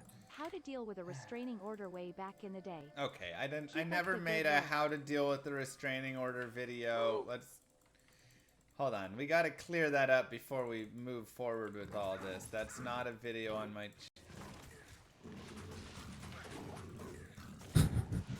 Okay. Thank you. This just ends. Thank you, hydration bros. Oh, these guys are gonna be annoying because they're just gonna be All right. I guess he's a subject matter expert. We'll ask him about it afterwards, maybe. But here, Mr. Llama, it looks like I don't know, he has a staff. Does that have teleport? All right, Telly staff was a little long. He got it. Good for him. All right. And he's got a staff. That's got to be it, right? So he got his teleport staff on his way to KB now. He's still got to do his sewers, but, you know, that's not too much of a hurdle to overcome. He'll grab that last organ, be on his way to Trav in continuation. He can't use the staff yet just because he doesn't have the required levels, but because he hit a minimum requirement to shop for it, he went ahead and knocked that out now. There's probably some benefit to doing it earlier where, like, other staffs with other skills can't roll, but, you know, that's some big brain stuff. And Serena. I don't know if we're gonna farm Serena so much as we'll just go. yeah, here's a nice big chunk of XP plus your additional 5 free skill points that a lot of people will skip over. I know I've been guilty of it myself a lot of the time, but when you're doing one of these longer, kind of more endurance speed runs, these stat points aren't going to really make or break the difference in survivability as it's just 5. But it is a great spot to kind of come in, get a big chunk of XP. If you're unsure of where to get XP between level 20 and 25, this is another like spot you can kind of come to, hit up. It tends to have at least one big group in there with Serena itself, and more often than not, you can get lucky with a whole bunch of goodies running around there. As you see, Serena's mobs just now kind of lining up in the doorway, going around the golem. As Llama was able to put just a few bone spears down, you already see the body starting to fall. Another golem coming out. I don't see any utilization of corpse explosion for Mr. Llama here, but the damage is coming out heavy. And even these white zombie heads getting picked up, they've all got the chance to be something useful. There's no requirement for them to be blue to have the skill you need. So they're picking them all up again, each one with those plus skills. Every time you get an additional plus skill and a few other stats, you really start to stack the gold as well. And teleport staff coming online for Mr. Llama now. He's really going to be able to cruise and groove his way through the rest of Act 3 here, all the way up through 4. And then probably take some time to get some more XP and stuff like that. We heard his game plan previously. Going to farm it up to level, I think, like 35 before he heads out. So he's got some of the poison damage that he needs to kind of keep going forward. Let's go ahead and pop over one of the next runners. Let's see how Bender's run is going, as he seems to be kind of neck and neck here with Mr. Llama, but we're not sure on where he's at resource-wise, as he just did Serena himself, literally neck and neck. Just Bender doing Bendery things. But he's on his way down to sewers now, as this is where Mr. Llama is just starting. Sewer is one of those things you can get a read if you can find the chest, but if you don't get lucky before then, you just kind of pray that you stumble into it. But here, nice minion pack setup. Plus, he's also kind of getting blocked a little bit. But he's able to here put down a couple unique groups. He does have to contest with a summoner off to the side. These gloom bats as well, another great source of XP that can kind of just sit around his mercenary. His merc does look to be quite tanky as well. So here, Bender focusing more on the minions than the main guy himself. Gets that level, and leaving the main guy as the survivability, or the damage output is a threat to his own survivability, as it was taking about 25% of his HP. And there's the read. God, that was good. Going back here, this is a guaranteed set spawn that he's going to always farm if he can. Ice Hawk, Riftwing, big XP source here, using that corpse explosion as well with these guys kind of sitting on top when he wasn't getting those to line up. But here he's going to take the cold hit, grab up all those resources. You saw the XP bar there jumping as well. Bender making the most of these sewers. Might have to pull up Mr. Llama and kind of see where he's at. But there's the organ, completing that last organ. Just has to go get the mace now and on his way. Here you see him popping all these chests. Each of these chests do have the opportunity to be a super chest, so it's definitely a good spot to grab if you're not in a complete time crunch. If you've got a few moments during your speed run, always check those. Could have a bunch of resources that can save you an entire trip to town, or it can make your trip to town way more beneficial just because you'll be able to grab a whole lot more. Yeah, you saw basically his inventory is empty. If he would have just found one great grab there, he would have been on his way. But it does have a bit of gold there locked up in the chest. Going to go up here, just head up a Trav and grab that last one. I want to kind of see where Mr. Llama is with his neck and neck. Llama on Trav himself. Bender on his way up the Bazaar. Boxer somewhere in 3 as well. Potato Freaker. Ooh, 327. Yeah, 327 right here as well. So 327 perusing through the sewers. Not looking too much different from Bender's. We'll see if he actually gets the same board layout. Doesn't look like it's slightly different. These undead soul killers can be quite the run ender, as they'll explode right on you and kind of take away all your HP very quickly. But the Necromancer here having a little bit of survivability. He's kind of got this whole like transmog, like all white Necromancer thing going on right now. Kind of looks like a granny running through the woods. Flawed diamond, okay. We're getting some more. They're looking for diamonds everywhere. A lot of res options.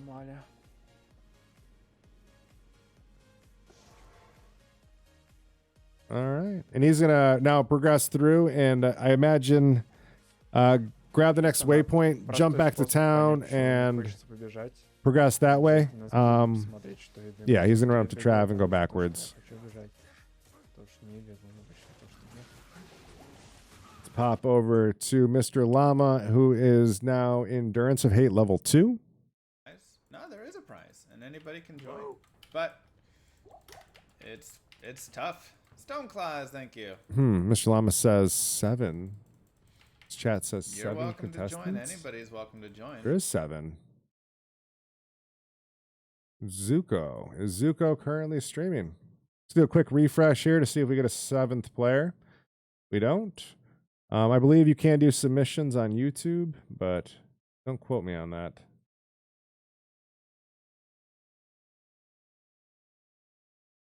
All right.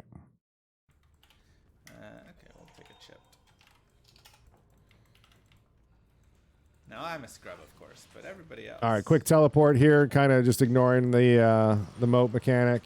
Don't think he's going to try to moat Meth, as he can just continue to golem. It is a little bit more resource heavy, but he doesn't have to really contest with the mobs that had spawned back there in the center. As Mephisto's already down to half HP, and he's looked like he's got plenty of mana pots lined up. I think Mr. Llama's making the right choice here, putting that golem between himself and Mephisto as kind of a safety for that ball. Instead of turning him, was almost bit him in the butt a little bit as finding some big rares there. Once the golem died, that cast kind of went past. If that was a ball, that could end badly for Mr. Llama. But here he's going to go to Deckard Cain, utilize a bit of a time save by using the big ID there. A little bit more expensive than the scrolls, I believe, but still worth it. And now he's got a bunch of stuff in his... 7% light res, that's it? That's it. Thought for sure that would be amazing. All right, going to stock up here. One of those builds, you see him getting all those stamina pots. It's still like you run a lot. It's still, even in hell, he's put all those points in vitality. He still has to go with it. Cain dies in Act 3 or in D3. Oh, I've never played D3. Wonder if he comes back in D4. Mr. Hollywood watching. Hi, Hollywood. Hello. Good to see you, Mr. Llama. TV/ArenaGL, by the way, if you do want to watch all of the competitors. Yes. Fighting. So here we see Mr. Llama. He came out of the town there and immediately did a bump down to the right. This is the closest that the exit can be in the first outer steps. Casting streaming every week for us. He's doing a fantastic job. Really proud of him. Hey, thank you, Mr. Llama. So that first exit can only be right there. So that's traditional waypoint or traditional mapping that people are going to take when they get right out of the Chaos Sanctuary. You're going to go down to the right. Once you hit that first wall, if the exit isn't there almost immediately, you're going to immediately bounce again down and to the right, looking for your exit to be on the far side away from Chaos Sanctuary. Here, Mr. Llama got a little unlucky, and he had to go to the third exit, which again, you're bouncing up and to the right. Jumping up and down that wall, as now he's just going to be looking for Izzy, kind of looking through. Ooh, sees an Eth rune. I might grab this Eth just in case we get Shale Eth. Hello, maybe. Pink. Good to see you. Leaving Plains of Despair, going into City of the Damned, opting out of 100%. Yeah. Izzy right now. You know, definitely wasn't 100, but he was doing all right. But going into City of the Damned, just looking for a waypoint, looking for exit. Like I say, no Eagles. You see how much damage right now with the skill shrine. XP bar is still moving a little bit as well too, so a little bit of value in it. Sometimes when you get to this point, you can't get really any XP, and that's why you'll see a lot of these guys skip killing as much as they can in Act 4. Between the levels of 20 and 25, things get a little wonky depending on where you're at. So a lot of these guys will make up for XP later in different spots. Shank Eldritch tends to be a little bit more forgiving on that kind of spread from where you can get it. Here, Mr. Llama going back to find Izzy now. That was a safety TP he had left up there, kind of like in a spot where he didn't have to do a lot of backtracking. Found the exit, going there as well. They don't really have a lot going. Oh, yep. Hey, Chaos. Good to see you, man. Yeah, exactly what you said. Yeah, the TP was left as a safety to go back. I didn't catch the TP drop, but yeah, that was it. There's the Izzy find. Golem's just going to go up, and this is a bit of a slower fight, as Izzy tends to not care about your damage when you're nothing but magic. So you see it just kind of going down about 2% each hit.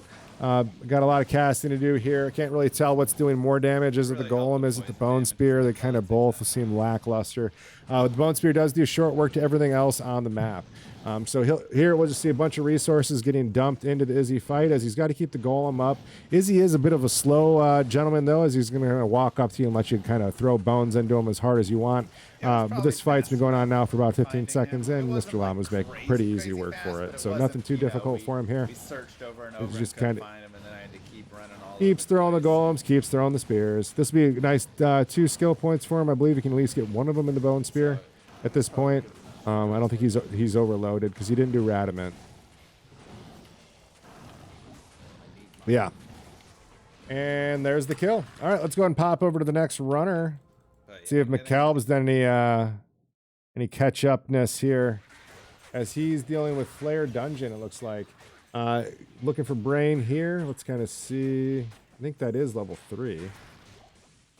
Reserved head. Ooh, knocked down to 50% of his HP while looking at loot. Got to be careful. It's the head. Iron Maiden, Iron Golem. Has a lot of gold to leave on the ground. Okay, I think he's recognizing that too. Again, knocked down to half his HP. Down to a third of his HP while shopping. Got to be careful, McCalb. This QVC shop at home network can be real dangerous. All right, so it looks like he did manage to grab the organ there before he got out. So he's on his way to keep going. Doesn't seem to be too many runners this week. No, this is a hard run. This is one of the harder runs that we've had this going so far. We had to kind of change some of the rules based off of what we originally spun, just because the run would have really been a doozer for these guys to kind of get through. I'm here either way. That's a nice dual res ring there for McCalb. He would have liked to get a little bit of faster cast on it as well, I'm sure. But that is going to be a nice ring he'll probably use through the rest. Like third place or second place or something. Once the book has served its purpose, I shall delve into its secrets. Hello. So I saw what, 4 chip gems. So he's got a craft left.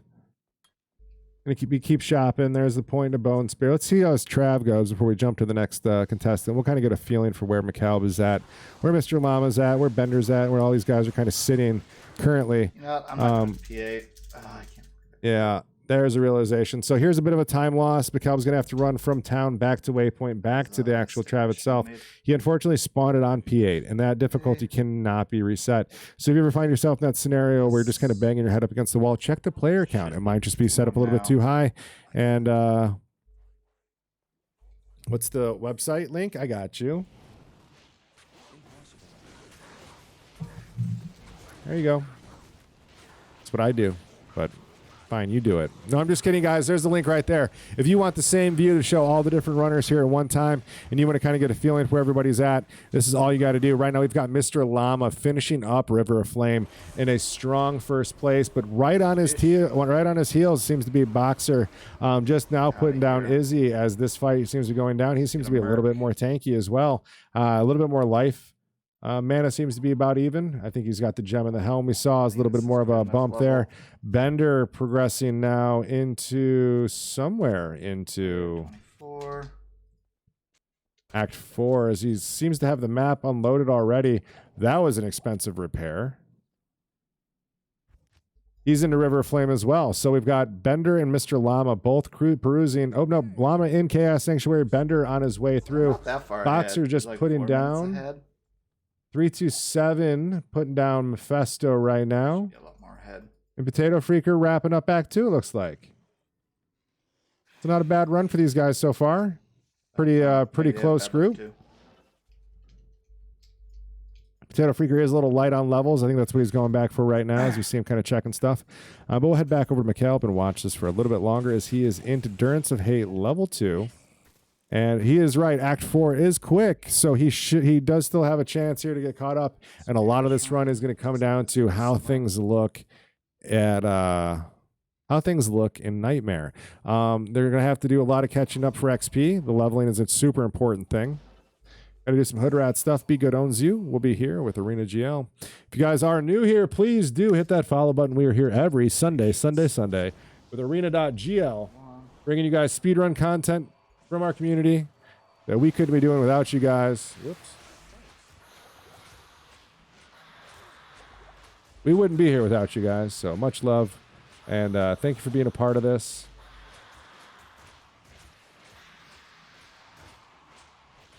Okay, there we go.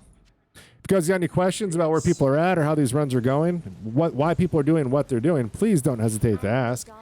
We're always here to talk about that stuff. But Mr. Llama right now popping these seals on his way through. He already got, wow, another level there. Getting that first seal pop. Should be able to make quick work of it. Oh, that was his third seal. He is on his way. Getting big gems and a rare circlet. Has the chance to be great. +1 to Druid skills. I think the other one was +1 to Barb skills. Oh, no. Well, that will be big gold. That's about all it is for him, unfortunately, because he had the opportunity to get those. Those circlets could have been big. Those could have been +2 all skills, +20 faster run walk, +20 faster cast rate. Could have been so much, but instead he gets skills for things he can't even do.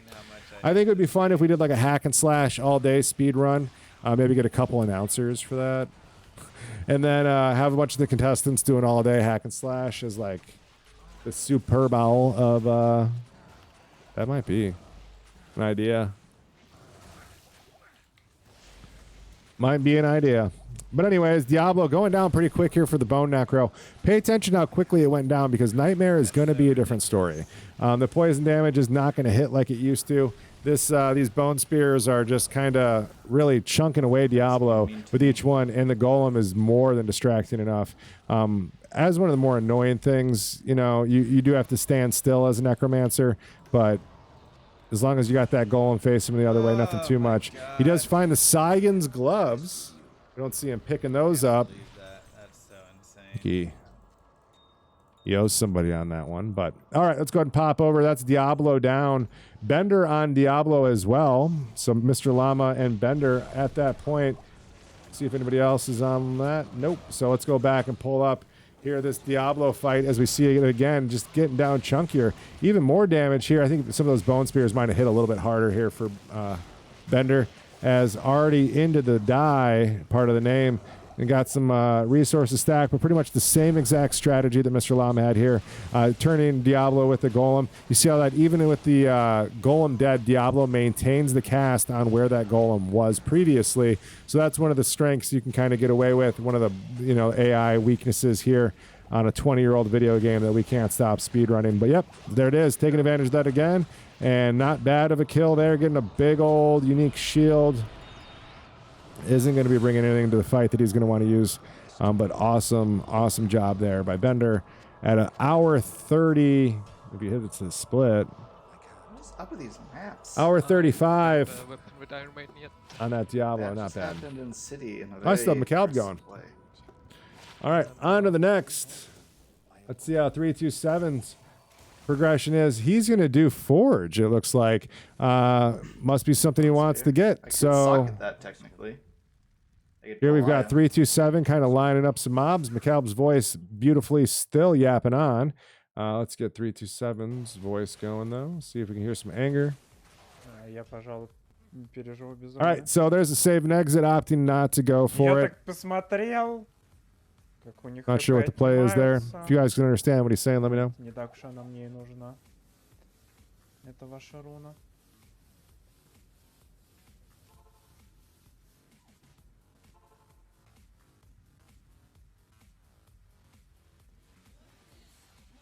Ну, что-то это не похоже было на P1 I'm guessing this is a backtrack for Izzy.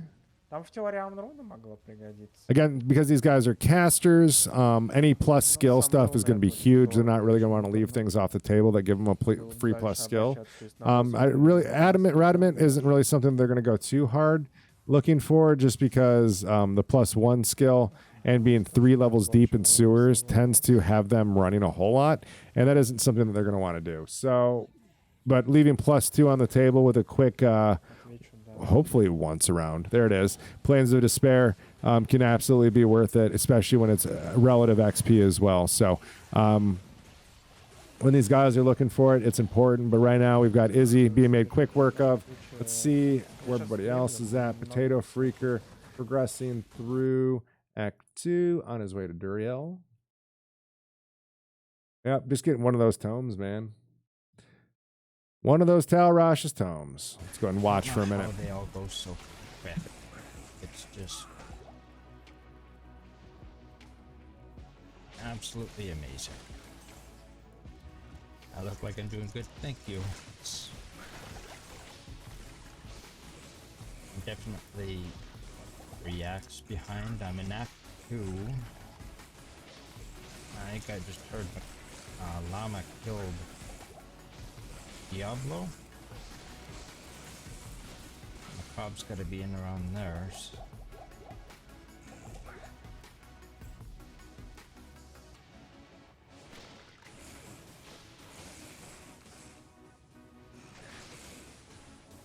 Not many people racing this time, so the fact the racing is good. Yeah, this.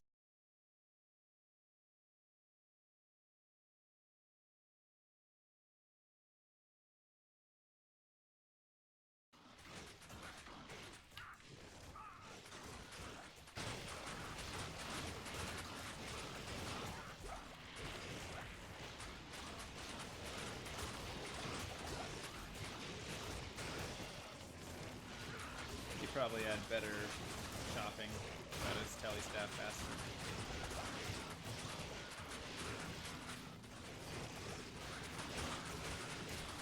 That definitely is where caught up. We were ahead.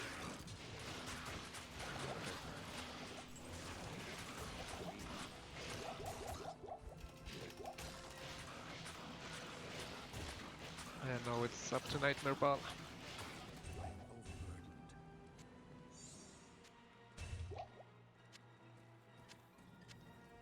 Normally can do whatever we want. Once we reach Nightmare, we are reduced to some, let's say, not very good skills.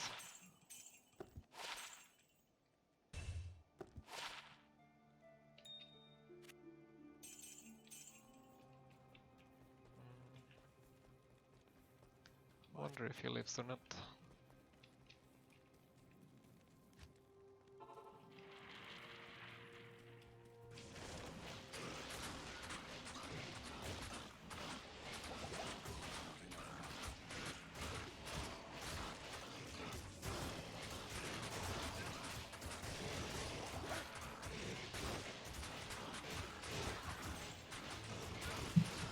Thank you for that. Better? Check. 2, 3. Hey, there we are. All right. So, yeah. Right now we've got these guys kind of just in the race for XP. The rest of normal should be going quite smoothly for them, as there won't be much to really stand in the way of these necromancers once the difficulty's put down to P1. They should be making quick work of it. But here I'm thinking we're already starting to see the difference between having a mercenary and not. Not a whole lot you can do if you didn't have the gear with them. They're going to go down quick. We saw McAlb stocking up that life leech and things. That's going to be huge for him, as that survivability brings a lot more resources, you know, to the mana pools instead of the health pools. Hello, Bomar. Need mod support? No, I think we're good. I think everyone's going good. I just have to make sure to keep my microphone, you know, green, not red. Yeah, but here in Slay, just the quick work here for these guys. We're going to go ahead and pop over. Let's watch McAlb. I'm guessing he's in his Diablo fight. Oh, my God, I called it. Diablo down. What did he get? Nothing crazy. A little bit of love. We'll watch Potato Freakers Duriel fight, as farming that XP part isn't too crazy. He'll be in there in just a minute. Thank you, little Woot. Bringing me my coffee with an ice cube.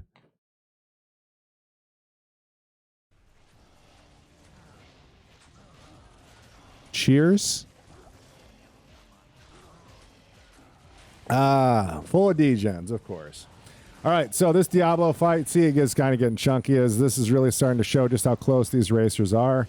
Nothing but just parts Act 5 between them, and there's still so much pain and going forward that these guys are going to have to deal with. A lot of it is, again, going into the XP farm, getting into the 30s, the late 30s at that, is you're not going to be killing as much stuff in Nightmare as you might think. A lot of the run is going to be just kind of progressing through the board, getting to level 40 before you get to Nightmare Act 5, and trying to kill as little as possible. Obviously, each act is going to have things that they have to kill that are non-negotiables. Last potion gets the kill. Good luck, runners from BWW. Wish I could listen in the bar, but it's loud. Hey, there you go. Lorethan, hope you have a good one, man. Cheers, you've had quite the weekend.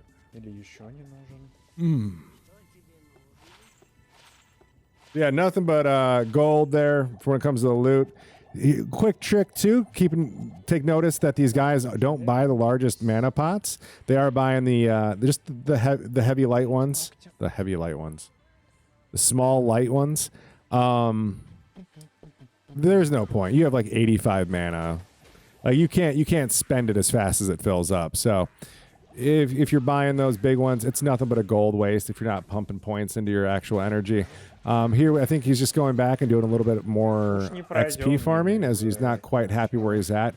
Good jungle player jungle density can be a great spot to kind of go back and chunk up if you're not into the Shank and Eldritch farms, which are more guaranteed. But right now, I couldn't really tell you without having like some sort of XP tracker what his XP per second is.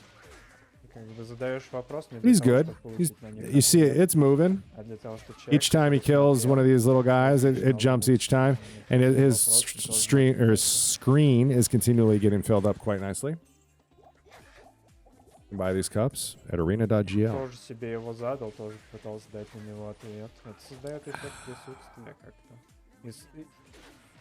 All right. It's good coffee. Yeah, it's good cup. It's actually, no, so real talk. One of my biggest complaints, I've talked about this with my stuff. Are there any prizes? Yeah, there's a cash payout for first, second, and third place every week. And then the fourth and fifth places get free entry into the final race at the end of the season. Actually, I mean, they get an entry spot. There's not that it would cost money, because that's not the point. But like, they get a spot at the end. There's a big championship race we'll be doing.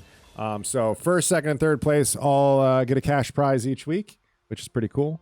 And you can register for free over at Arena GL. So one of the things I wanted to talk about with this mug, though, real talk. All right, you order from a lot of content creators. Kind of all use the same couple places to make their merch, right? And you can kind of tell when they show up. And this is the first time I've got a 11-ounce mug. most of them are tenors, and you don't think it's much of a difference, but that extra ounce really gives you that safety space that, like, you know, you can like, whoa, a little bit, and like it doesn't just like go onto your keyboard. So that extra ounce is really well appreciated. And I think they're even cheaper than like my 10-ounce mugs. So talk to me a bit about the difference in speedrunning versus classic versus D2R. So when D2R came out, that was one of the first major content patches that kind of came with the game as well, that changed a lot of the early game for some of the classes. Most notably is my favorite class, Druid. Back in LOD, when you would speedrun a Druid early on, you'd go Fire Druid, and you were just kind of considered one of the pack. You didn't exactly kind of like, you didn't really go too hard. You just kind of filled that fire damage niche, and you were kind of like the guy who just went and did stuff because somebody has to go do it. Once D2R came out, they kind of reworked early Druid and things like that with its first patch, and that first patch didn't translate onto LOD. They're completely done from leveling up LOD, or leveling up, patching LOD content versus D2R. So all of the new stuff that's come out, especially in like the new season, the new rune words, things like that, you're just not going to see back in the old LOD content. So that is a bit different. There's also some different not game breaking bugs, but game bugs that are acceptable in LOD that don't exist in D2R. Things like mercenary bugs and stuff like that. And there are bugs in D2R that, you know, don't go backwards as well.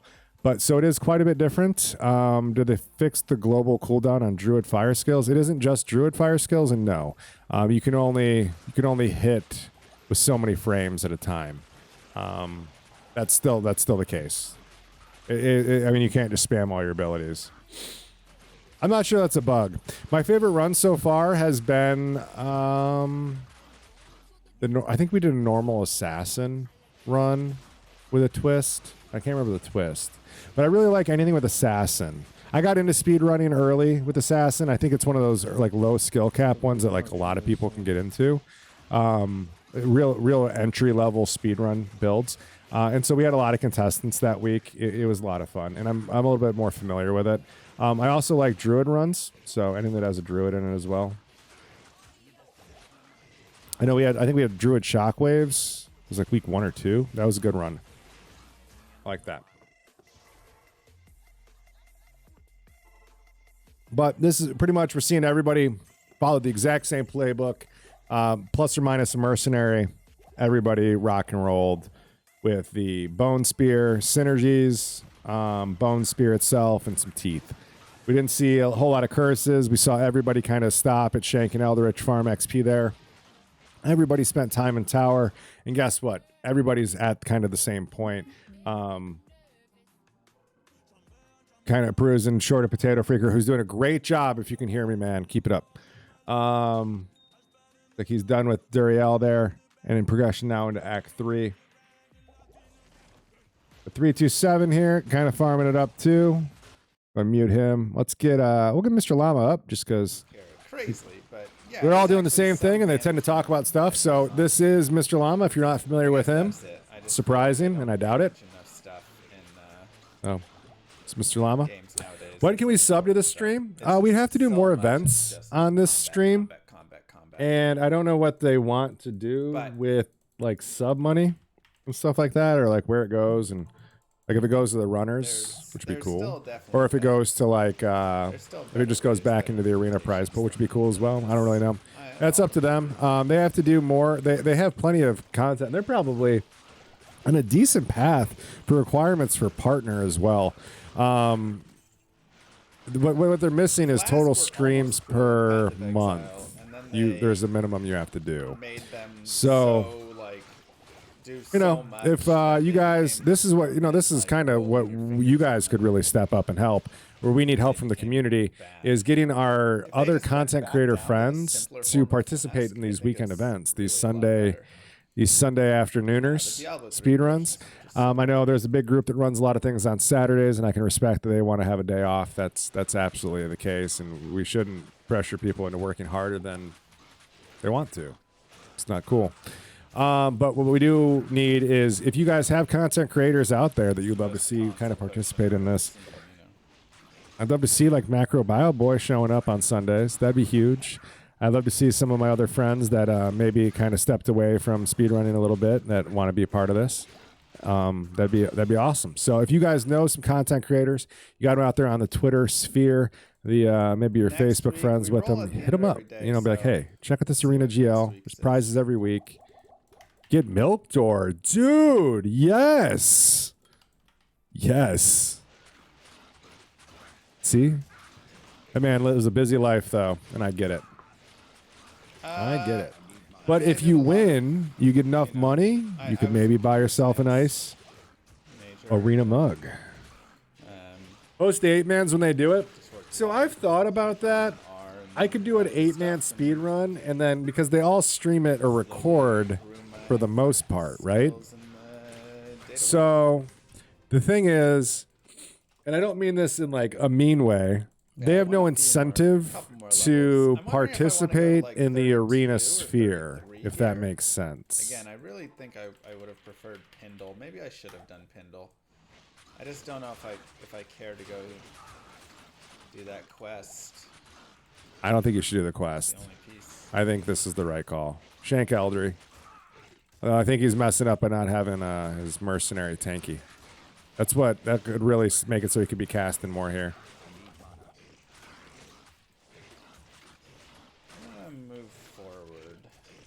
But if Arena wants to put something together, we could get the 8-man team to have a place to cast.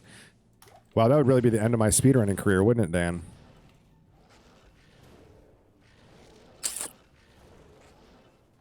That'd really be it, wouldn't it? Once I'm casting the team, that's it. It's over. I'm a little upset. I don't know if you guys have been keeping up on news. Blizzard is no longer in China at all. No Blizzard games can be played. A lot of people were talking about this from the Diablo community, but there's also, or the World of Warcraft community, but this also has repercussions in our speedrunning community, as a large portion of Diablo players speedrunning, more so on YouTube than Twitch, is kind of where they have their home, are Chinese as well. So, yeah, things looking a little bleak when it comes to the future worldwide. As a large, about 20% of the player base just got Thanos snapped away from us. So we'll see how it all plays out, though, if it ripples down, if Blizzard can fix things. What do I like more, casting or running? Ooh, there's things I really like about both. I gotta tell you, there's one of my favorite things, like personally, is to be a part of something that like achieves something together. Like sports teams, not so much, but like being on a team. But like sports team would be a good example if I did that. But I'm a big fan of succeeding together and having 8 people work as a whole to come together on a common goal, and like having been one of the people who's been part of not just like breaking the world record, but smashing it, and being a part of that has been like one of like the highlights of like my gaming career. But that being said too, not a lot of people get to do the casting part of it, and I've really enjoyed casting as a whole. I've got into casting. My first casting gigs was with Arena GL, believe it or not, years ago. When I first got into casting PvP tournaments on Project Diablo 2. The guys back in the day were looking for a streamer. I was kind of a hotter name in the Project Diablo 2 community, so a lot of guys kind of like rallied on me casting, and then things kind of went like dark for a little bit, and then Arena smashed through and really swooped up a lot of the active content creators at the time, kind of got everything locked in, and then they wanted to make sure that the players were in place before they kind of let their playbook out. And you're kind of seeing it all come together right now. We're week 10 into our speedrunning event here. There's a lot of your favorite Diablo content creators have a place on arena.gl, and a lot of them are making a big transition. Here you've got Mr. Llama, who's partnered in this website, who is trying to make this like his main home and things like that. Anyways, I'm rambling from when I was anyways, I like casting. It's a good time. It's something I I really appreciate. It's something I could see myself doing forever. I don't think I'll be speedrunning forever, as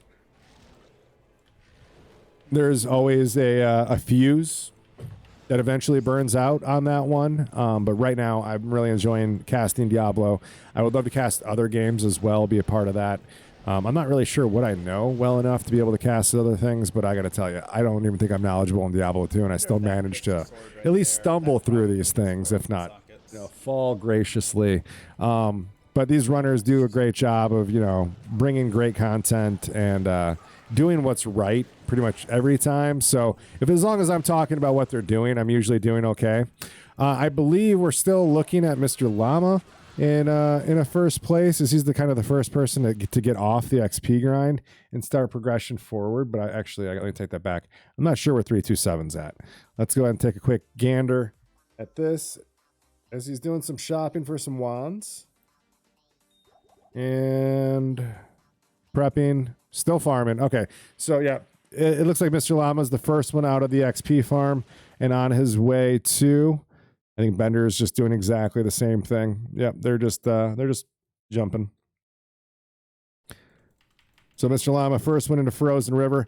Gonna make sure to get this on you. Res is really important for these for this nightmare run. A lot of their time is going to be spent standing still and turreting and having to get close with Poison Nova, and mobs are going to be closing in on them. And really, like, some of these elementals are gonna hit. So they want to get as much res as they can early. For rune words will be huge if they can get an Ancient's Pledge. Some big diamonds inside of a Necromancer off skill with bones, with bone skill or with poison skills, and then maybe some all res would be huger, if that's a word we're going to use to describe it. But you can get a lot of different bonus skills outside of Ancient's Pledge with these Necromancer offhands. So they're going to be more like looking for flawless diamonds early and hoping to find gem shrines later, things like that. But yeah, big resources there. Making short work of a bad fight usually. You'll see a lot of people just try to avoid that completely. But the Bone Spear being able to penetrate, it is starting to slow down. You can kind of see the damage falling off a little bit. But yep, just kind of going back in, able to kill everything. I do think he has a lower player count, but not too bad.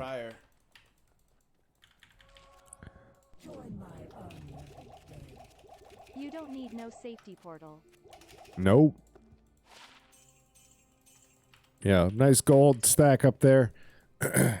Probably not probably not something they're going to be worried about too much is gold, as the Necromancer kind of kills. There's some classes where you'll run it past and then turn around and kill. There's other classes where, like, you kind of kill and move forward. The Necromancer has a lot more, like, I have to kill and move forward moments. So it's able to kind of spend more time looting, where we saw, like, the Wake of Fire assassins in previous weeks, able to just kind of set the traps, set it and forget it builds, we were calling it. And but here, yeah, Mr. Llama already into Ancients. Let's see how this goes. We've got our first Ancients fight here. Yeah, best case scenario, you get all three lined up. I think he brought enough resources into this fight. Yeah, Talik already down to half HP. And yeah, it looks like the Golem there really doing work for him, as all of them are just lining up. Yeah, this is great great consumption, great mana usage, using the pillar there as kind of a line for himself. Golem able to maintain up to the last two mobs, no problem.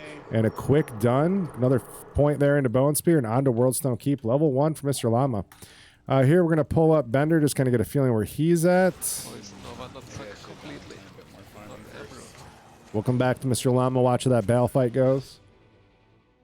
See how Bender's farming's going. Thanks for checking. I think I would have expected roughly that.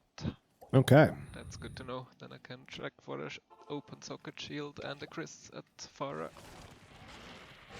And whatever I get first, I have. So here you see, this is the difference between what Mr. Llama was doing and what Bender's doing, is having those two mobs out there. Bender's able to just the full turret mode. And, oh, I didn't see how many points he had in. Shoot. I think Mr. Llama we saw was at 15 Bone Spear points. It's all going to matter. Yeah, I'm sorry, Momo. It went so fast. I didn't even think about... It was like as he closed it, it was like, oh. Momo, why don't you do these runs? You're quite the speed run. What do we call it? Sensei? Not sensei. The person below a sensei. Anyways, you're always around, getting stuff done, speed running. Yeah, I don't have anything useful for that second arm right now.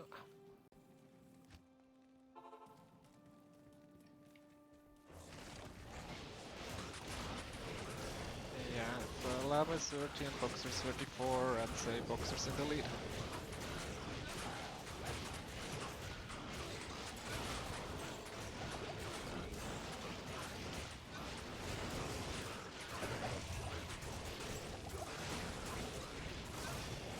Maybe Llama has a GG plan or an idea. Looks well in Nightmare for leveling, if that's the case. I don't want the 3 open socket dagger. I was interested if I can socket quest to get the AM tier base. How may I be of help? 5 all rest, sure.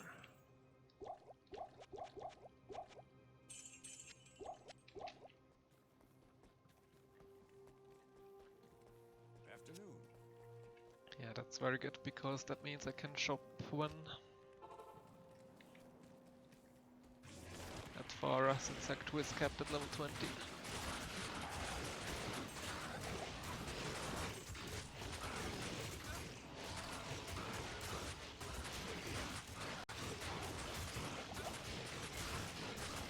It's just one of those days where everything wants to break. I wasn't muted. My microphone just froze up on us for some reason. Okay. Yeah.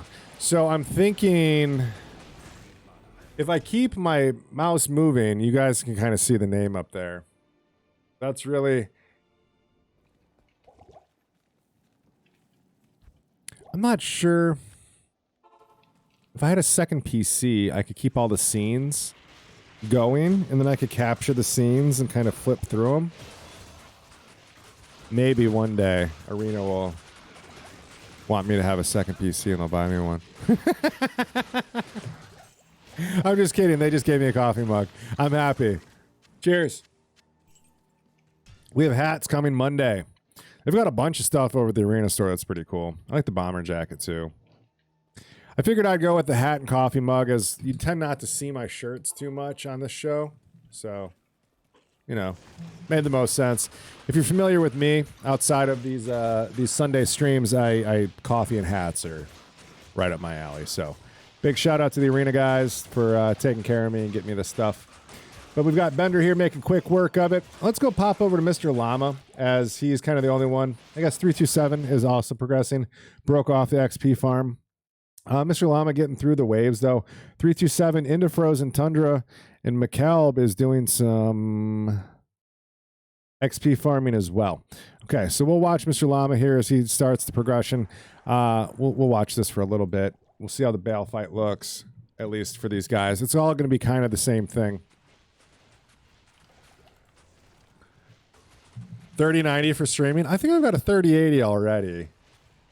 I don't. It's actually. I think for what we'd be doing for like this Arena GL stuff, it'd be more. I'd be more worried about the processor and RAM than just like a strong video card. The video card is important, sure, but you mean the 4090? Okay, there we go. Yeah, thanks. Good looking out. Actually, I don't know. I think I need a stronger line coming into the house to power a 40 series card. I'm not sure.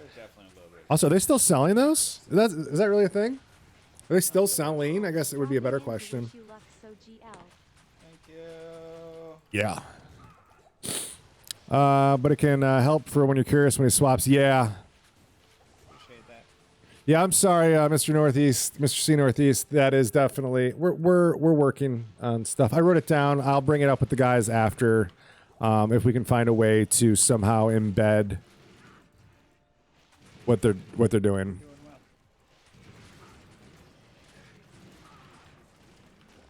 Yeah, I'm sorry. Yeah, we'll get it fixed out. I appreciate the notes. Without the notes, I can't make it better. So thanks for saying something.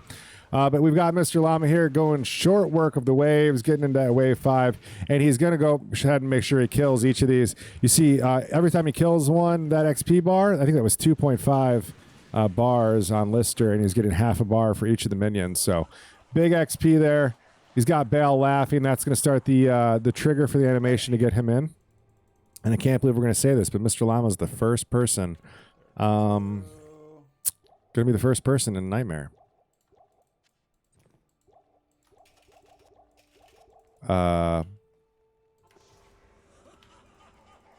Okay.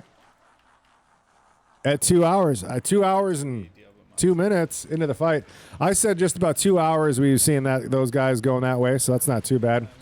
So tanky without a thawing pot. Wait, who? Yeah. All right, Bale already down to 25% HP. So this normal Bale, not too bad. Enjoy it. I want to say the poison Bale fight, we're looking at a minimum of 4 minutes per person. It's going to be a doozy of a resource manage, in and out, retagging Bale every few seconds, letting the poison tick down. Because I don't even think I think the physical damage from the actual skill or from the actual like action is negligible. Look at Mr. Llama ignoring the clone completely. Sitting in the mana burn. All right, there's the kill. He's got a couple pair of gloves. This could be some big res items for him, some stuff that he could use going forward. Luckily, they don't have to drop anything. And a rare Necromancer offhand. This could be big. Let's see what we got. Nothing. Not big. Big gold. Dang, man. All right. And nothing too much, Mr. Llama there, loot-wise, but he's done with normal. Well, I'm going to keep his audio going just because I kind of want to hear where he goes. But let's pop into 327. Looks to be like the person who's next in as he's stepping into Worldstone Keep, level 3 there. Not sure we saw him actually get the waypoint there, so that's a nice, easy find for him. I think Benner's innovating something new for Nightmare Act 4. Thank you. I would love to see some new meta stuff come out of these. You know what I mean? Things like we see these guys do again in different speedruns. All right, short Worldstone Keep 3 here for 327 as he's into the throne. He's got Death Lords and Witches. This is a spicy and Steigens. All right, so... Oh, no, wait, Steigens are the names for... Anyways, so he's got Witches and Death Lords, normal style. Nothing too crazy. He's going to have to get through. No dolls or anything. Yeah, they're going to line up for him. Not a terrible throne for a Necromancer. At least it's not souls zip-zapping around. As I'm sure we'll see some of these guys get. Yeah, all these mobs are pretty much line-upable. You'll see him kind of focuses running here up and down just that center path as all the mobs are just going to line up and just quickly fall down for Bone Spear. But still, getting knocked down to half his HP in just one hit. Having to be careful, showing just how squishy these builds can be. Again, these guys do play the whole let's not get hit idea when it comes to Diablo 2. However, these elemental damages in Nightmare really aren't going to care too much if you're getting hit or not. It's going to hit. It's going to reach out and touch you. So these guys are going to be looking for a lot of res in this gear. That dual res ring McKelb got is bigger than you might think. And oh no, he didn't get any of the. He has, yeah. If he had killed that mob prior, he probably would have been able to come back to the wave. I'm not sure he meant to leave that. What's Bender doing? But here, wave 1, we've got going down nicely for 327. Bender doing some shopping. Looks like he's on his way to grab a shrine. Nope, he's doing some shopping. Looking for a Chris, and so that'll be for Poison Dagger. Level 34. And he hasn't done Ancients yet. Wow. Oh, he built the Strength. Okay. So going to be getting the most out of his... Farming the Uber. I probably put the pencil down. I was about to give myself a pencil mustache. He's really just leaning into... All right, real quick. hit 34 and go? Just so you can know what he just made. So the strength rune word, it's got crushing blow, which is going to be majority of where the damage comes from.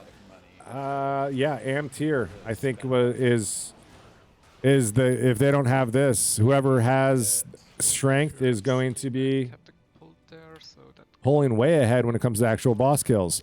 Your Twitch keeps crashing. Who is in the lead currently, or is it really close?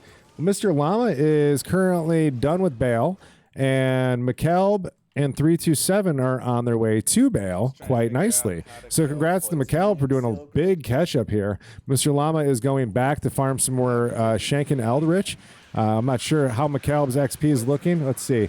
He's getting big wave XP, so he's definitely up a couple levels. I'm not sure if he's high enough that he gets it all, but that is wave 1. You're seeing that move chunks, so he's not low. Oh, crap. Do I need to go poison dagger? I'm just going to do all of them. But I think Bender's poison dagger build has got to be the winning meta for this. Here goes wave 2. A little bit more res to poison. Not easy to hit Bale. Yeah, I still believe because he built it in a dagger, it's going to be for the Necromancer. I believe he's going to go poison dagger instead of Nova, just because the crushing blow from the dagger with the poison damage is going to outscale crushing blow by itself. But crushing blow with dagger poison is going to be more overall damage than Nova, more direct damage. Yeah, because crushing blow in D2R is really powerful. So here we see lightning mercenary, slight different approach from McKelb, using the lightning merc to kind of just shred with a different element from behind, or from behind. But yeah, McKelb getting real low, down to 39 HP as those Hydras are getting the better part of him, and they're still ticking away at his HP down to 100.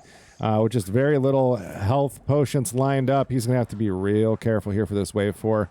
Getting the golem out as that kind of positioning tank. He'll probably recast it right as they're hitting them, but there you go. This is where you saw McKelb put early points in for Bone Wall. Lines them all up quite nicely, gives him a good safety if he wants to use it. There goes the golem. Mercenary is going to start going down here real quick, I'm sure. You're seeing the XP bar starting to dance up almost faster than the HP bar is going down, though. And yeah, gets a lot of XP there. Lowers the difficulty to level, or difficulty to 1, as he does not want to do a hard fight here. But this is pretty much evening out first, second, and third place between 327 McKelb and Mr. Llama. Obviously, Mr. Llama already got bailed down, so he does have a bit there, and he is into Nightmare. So let's go ahead and there's 327 getting the bail kill. Boxer is pulling into Throne right now. Bender catching up. And Potato Freaker deep in Act 3, doing great things. Potato Freaker looking good. Let's start watching some of this gameplay here, as it looks like Mr. Llama starting it off with Poison Nova. Let's get a better map. Not sure how this is going to go. Right now, what he's doing is resetting his map. You can do that by jumping difficulties. All right, so he starts at level 34. That means he's got to get 6 levels before he gets the Hell Ancients, and nowhere should he have an XP penalty between here and then with the amount of stuff he's going to have to kill. But I do imagine we'll see 1 to lower resist. That's exactly what I want. Yes, we're just gonna buy it. Yeah, that's huge. So I need to level up so he just got 2 to his poison skills, all of them. And he got a point to lower res for his curse without having to spend multiple points to get down there. So that's going to just stack on even better. He'll be able to go synergy. That's huge. So now he's got poison across the board here. See how the Nova kicks off. Again, this is probably P1. Yeah, this is going to be a tag everything, and you just see it's going to be big kites. Ooh, Fana coming out, though, and mana is becoming an issue quickly here for Mr. Llama, as he is opted for the shield here for the extra defense instead of the head. Also, I don't think he ever found a head that looked good for him. But now, big damage coming out on Mr. Llama and puts him down. So, yeah, this is the first time I think we've ever seen somebody die Nightmare Act 1 in one of these speedruns. And it isn't so much a shot at Mr. Llama for his ability as it's just showing you exactly how weak this build can be.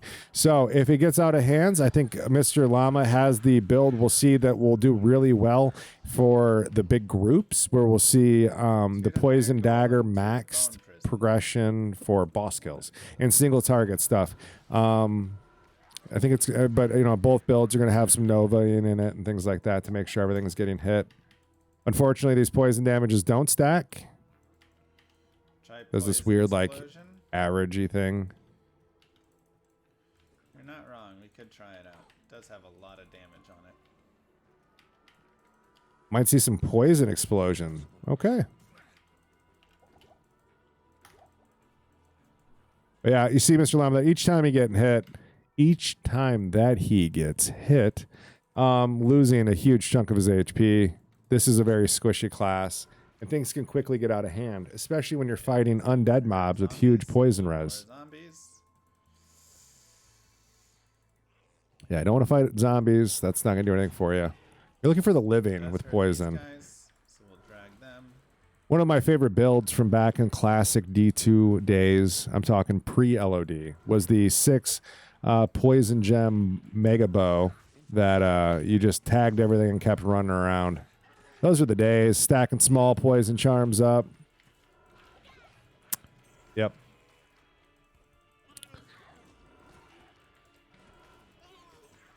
Slight nod back to that, but here we just see how slow this build is. And I'm not sure how much farming extra levels early really would have made this better for him, as he is getting a lot of levels just here in, you know, normal Act 1 or Nightmare Act 1 progression. One more level. I don't think he's actively looking to do Rockanishu for anything other than the XP. Can't imagine he's going to go in and try to get Kane.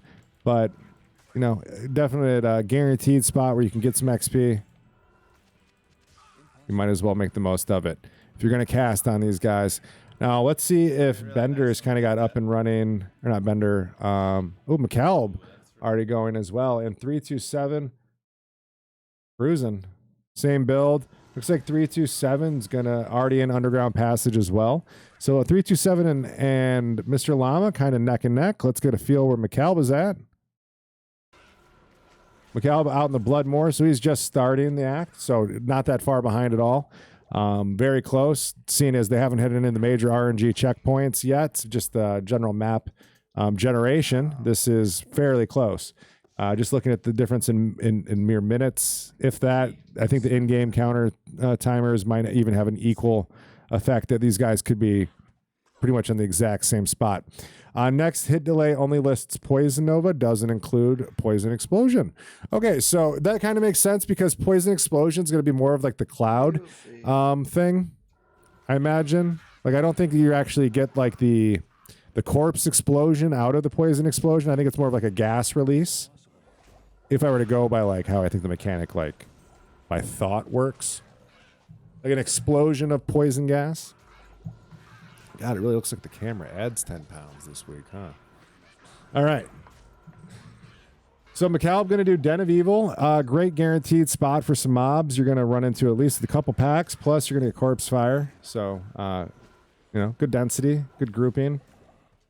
Good spot to get a little bit. Unfortunately, these zombies, if it is a spot he's going for the full clear, it is one of those things you having to clear these zombies is kind of a pain. It looks like he did go with Fire Golems. So you put a point all the way down into that. You are allowed to point into Golems. This was all discussed prior to. All the runners are aware of exactly how you can do this. You just can't be a summoned Necro. Oops. All right, let's go ahead and pop over. See how... Let's keep him going, at least. 327's approach is going. Looks like he's got a little bit more faster cast here, as his approach through Tamaho Thailands has got a... Ooh, he's got the skill shrine on too. So while he's capped at how many points he can have into Poison Nova currently, just because of how leveling and how points go in, you can't save him forever. This skill shrine really pushing him past where he should be currently. And seeing the difference in damage just for these normal mobs is fairly nice. It is going to fall off, though, unfortunately, not just the buff, but the damage. As he progresses deeper into Act 2 as well, there'll be a lot more things that aren't going to care that the poison damage exists. But there we saw the Poison Nova damage is starting about the 350 minimum. That's probably, I think it's over like 4 seconds. So it's not a huge DPS thing, and a lot of these bosses will have poison res as well. That'll make this fight a whole lot harder. Fire Golem. Here it is. I don't have enough mana, probably. All right. Damn. So that's 3-2-7 cruising around. Let's watch Bender, see how his since the other guys are kind of doing that stuff, see how his throne's going. Now, I know I've been talking about this a lot, is Bender has really been taking care of his mercenary and McCalb. So I'm not sure if McCalb maintained, but it looks like McCalb did switch to the Act 3 mercenary for that elemental. So he's probably swapping based off of where he's at fight-wise. Bender still has the Act 2 mercenary that I believe he's been gearing with himself. Kind of, keeping an eye out as well. We might see some rune words coming out. Thank you, Sylvanius. We might see some rune words coming out on the mercenaries as well, trying to get some stuff that kind of makes them a little bit more powerful. But anything with the increased attack speed will really help just to kind of get a little bit more of that physical damage out there once this poison starts adding. It's really the only extra source of damage that you can kind of guarantee. So I think we'll see these guys definitely HP shopping, looking for stuff. Or not just HP, mercenary shopping, and looking for stuff to kind of keep that on the board as much as possible. And guys, I will be no way.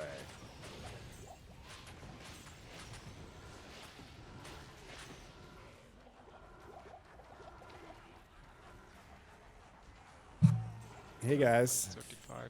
Let's just kill the last wave.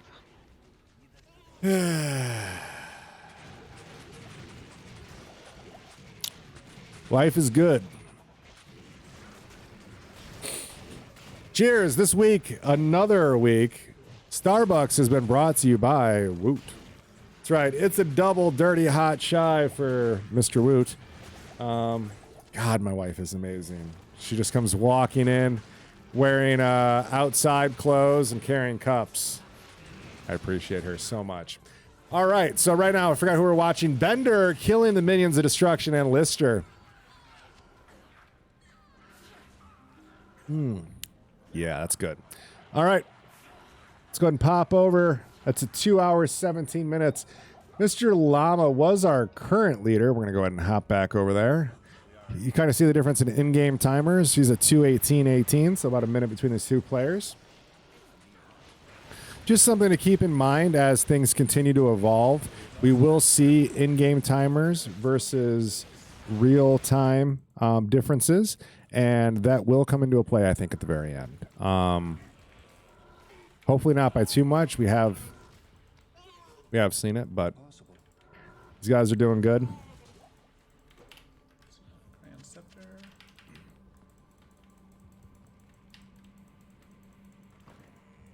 Yeah, I mean, Circlet is a great imbue. Don't get me wrong.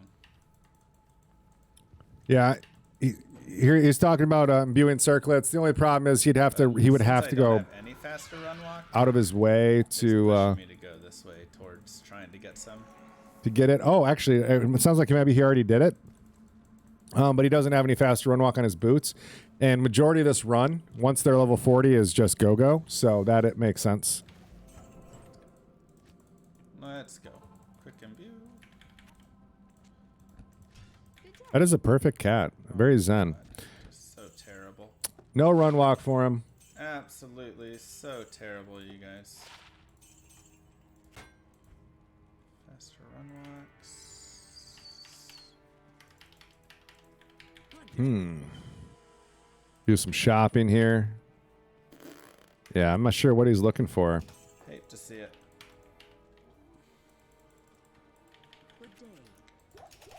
He's already got his arguably best in slot weapon. We could probably theory craft something better for his weapon, but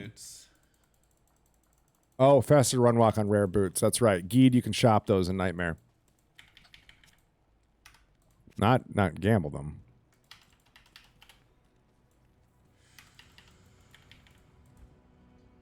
No boots at all. Jeez, not getting lucky. Killing me, man. McCaleb's doing Trist? Is he? Straight up killing me. For XP? Am I that far behind on McCaleb's? Let me get an update from McCaleb's stream. Nope, that's just where we're at. Okay. All right, so McCaleb is popping the stones now. See if he talks about why. There's going to be a lot of undead in there, a lot of things that maybe don't care about his poison damage. So there's got to be something in there he's looking for. Maybe he just wants to save money on his car insurance by hiring Deckard Cain. I don't know. Okay, well, he wants to save money on his car insurance. Decent minion pack here as he's got a lot of little guys. He'll probably ignore the summoners as they're not going to want to die. So you see him casting multiple poisons there. That's just ensuring that everything stays poisoned. Each Nova doesn't hit for its full amount. You have to let the poison tick. So the DPS is maintaining, but the damage per second maintains that the Poison Nova provides, but he's not getting the full Poison Nova damage per. But what he is doing is making sure everything's being tagged at any given time. So that's good. Also, you only get XP, obviously, for the first time that you kill these mobs. So he's not going to be hanging out for too long. As he does, he puts down the big shaman. He's got the lower res out as well, and the fire damage coming off the big golem is quite a bit. If Trist had and he gets the ring, yeah. Guess what? That ring did nothing. You heard it. That was discussion. You hear that? You hear that discuss in his voice right there? Totally worth. Like when I tell him I got a new personal best. Freaking totally worth. Good day. So, guys, I got two things I need you to do for me. First of all, hit that follow button. Please. Nothing's going to go off or anything. I need you to hit that follow button, though. Second thing I need you to do. We'll give these content creators a little bit of love. They're here for us. And if you don't see your favorite content creator, I know. Such big range. Your favorite content creator is right there. Hey, BTM. How you doing, man? If you don't see your favorite content creator today because they're not on stream, or me, or Lucky Luciano, who's here, he's right there in chat. If you don't see your favorite content creator here, I think it was gonna work. would really appreciate it if you reach out to him and you said, hey, I watch this show every Sunday. There's cash prizes. There's a bunch of other content creators there. And I would like to watch my favorite content creator, over at arena.gl. Yeah, I'm sorry. Send him over. Tell him to talk to me. I don't care. I'll talk to him. I'll tell him about it. Tell him to talk to... Don't do that, though. There's way smarter people than me.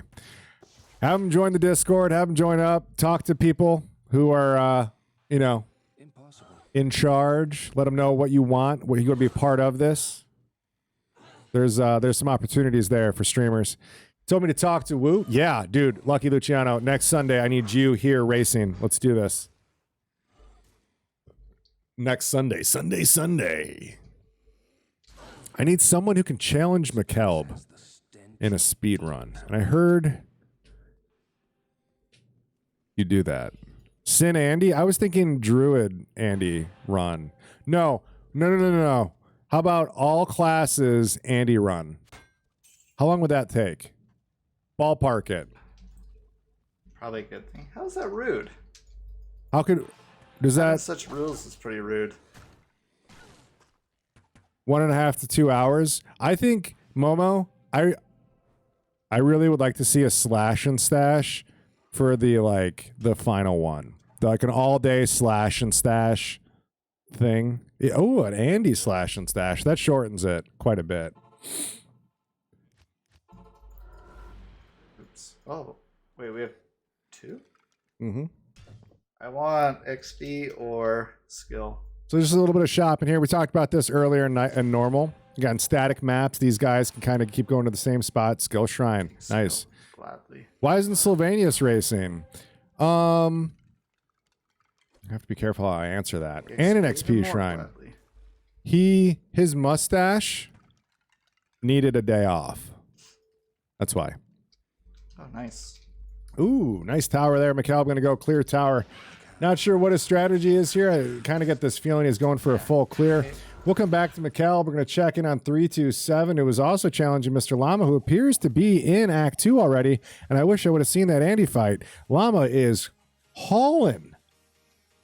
I apologize. It looks like we are going to get to see, this is prep for an Andy fight right now. You see all these poison pots getting pumped into the mercenary. You can pre-buff your mercenary by giving him poison pots. That'll give him some poison res. And for each one you add, I believe adds an additional 30 seconds. Up to, you can stack it and stack it and stack it. Do it on yourself, do it on your mercenary, but he drank that poison pot and was poisoned again within a heartbeat. All right, so here we have the poison dance between the two builds. We've got poison on poison. This is like, yeah, it's like watching two pepperoni pizzas battle each other.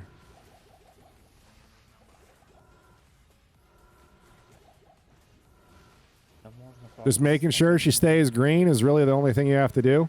I think a lot of the damage is actually coming off the Firebow Mercenary. Uh-oh. Speaking of Firebow Mercenary, she just got poisoned. Oh, and there she goes. She got ate up like a Big Mac on the day after Lent. Woo! Let's go. All right. That Mercenary went quick. Here we'll probably see some more shopping for some more pots. Yeah, again, stocking up the poison pots. Now, because the Mercenary died, gonna have to reapply all those poison buffs to the mercenary, and again, see him shopping for that wand Llama found. What a nutter's wand. But yep, here goes the prep work going in. Only 3 potions this time, as it doesn't increase just gives you more time. It doesn't give you like better stats. So yep, just some more tagging here. You have to leave for work in 15 minutes. You could have just done the race faster. Come on now.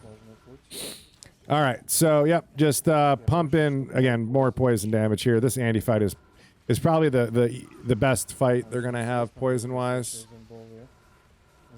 I mean, even though Andy, yeah, it's just gonna get painful. Good luck.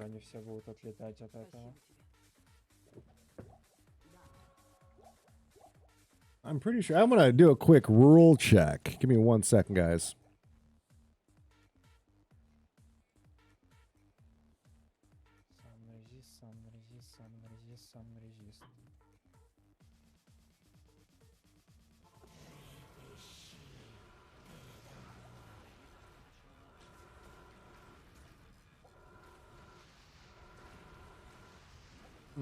Okay. Just wanted to check something. Don't ban you. I don't think I've banned anybody from this channel. Yeah. I did ban you from Lucky Luciano's channel, though. Sorry.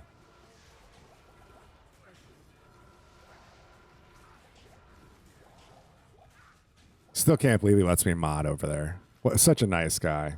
It's a badge of honor for me.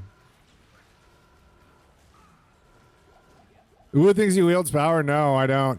However, my Better Twitch TV plugin bugged out the other day, and it said I could ban mods, and I was like, what the hell, if that doesn't give me a moment. I looked at Cougs real hard, like, hey. All right, this Andy fight's almost over, but boy, are they painful. Ooh, I used to have that emote. It just... Oh, wait, that's yours. Never mind. I still do have that emote. That's a lucky kook hair. All right, Andy, almost done. This has got to... Dude, this has been Return of the Poison Nova. Like, we could... Dude, we could have watched the entire, like... Ooh, there we go.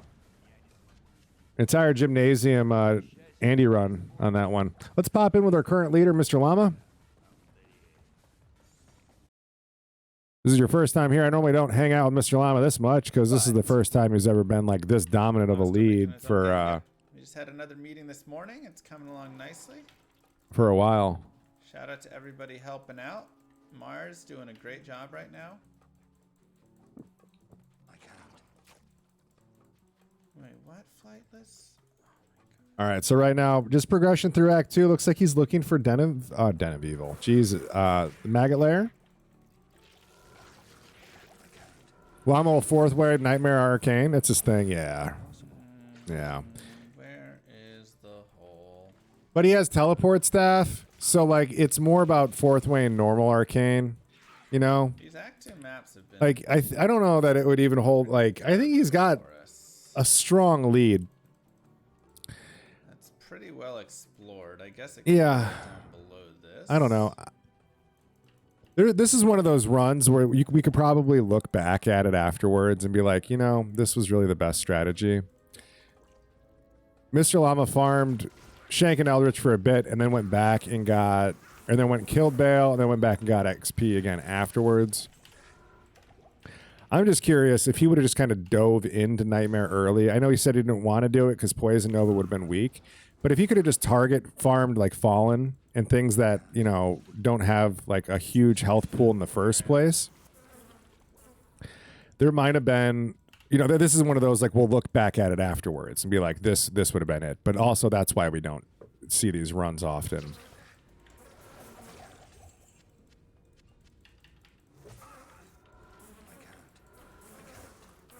Please, Mr. Momo the Zen Cat, don't ban me.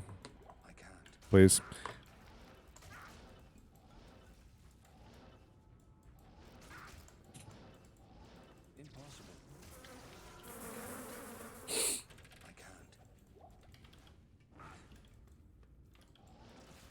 Why are you failing to teleport? Oh, that's just a bad map. Momo, Yikes. I'm going to message you on Discord real quick. Bad map all around there. I can't. Impossible.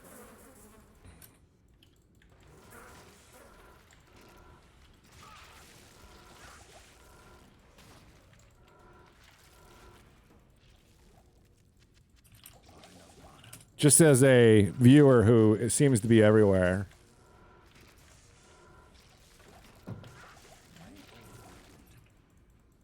Impossible. A boss group there. No, he doesn't? Okay. Really? Or no, you don't know? Okay. Thank you. So let's see. Oh, wow. That actually cleared out quite nicely. I think he is on P1. I think he's got plenty of XP at this point where he can kind of keep going. You run 7,000 llama points from this race. Really? Are they betting over on his channel? Just got himself a 2 PNB wand. Oh, so lucky. Oh, man. We really need to get a partner and live over here on the Arena channel. Compete with the luckiest man alive. I'm out of teleports? Really? All right. So Mr. Llama here got his staff into Lost City. Just going to be looking for the next piece. You guys are familiar with that part of the run. Let's go ahead and mute him, and let's pull up Boxer and see how his progression's going. He's kind of been popping back and forth between, second and third place. He seems to be into Claw Viper Temple, so this could be a lead. Now, we're not sure where each of these runners are at resource-wise, so things are kind of up in the air, but this could be a taking of first place right now, as Boxer is already into level 1. Jeez. Going quick.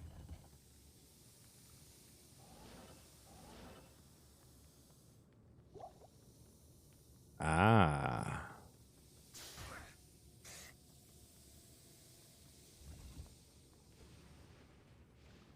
Impossible. Impossible.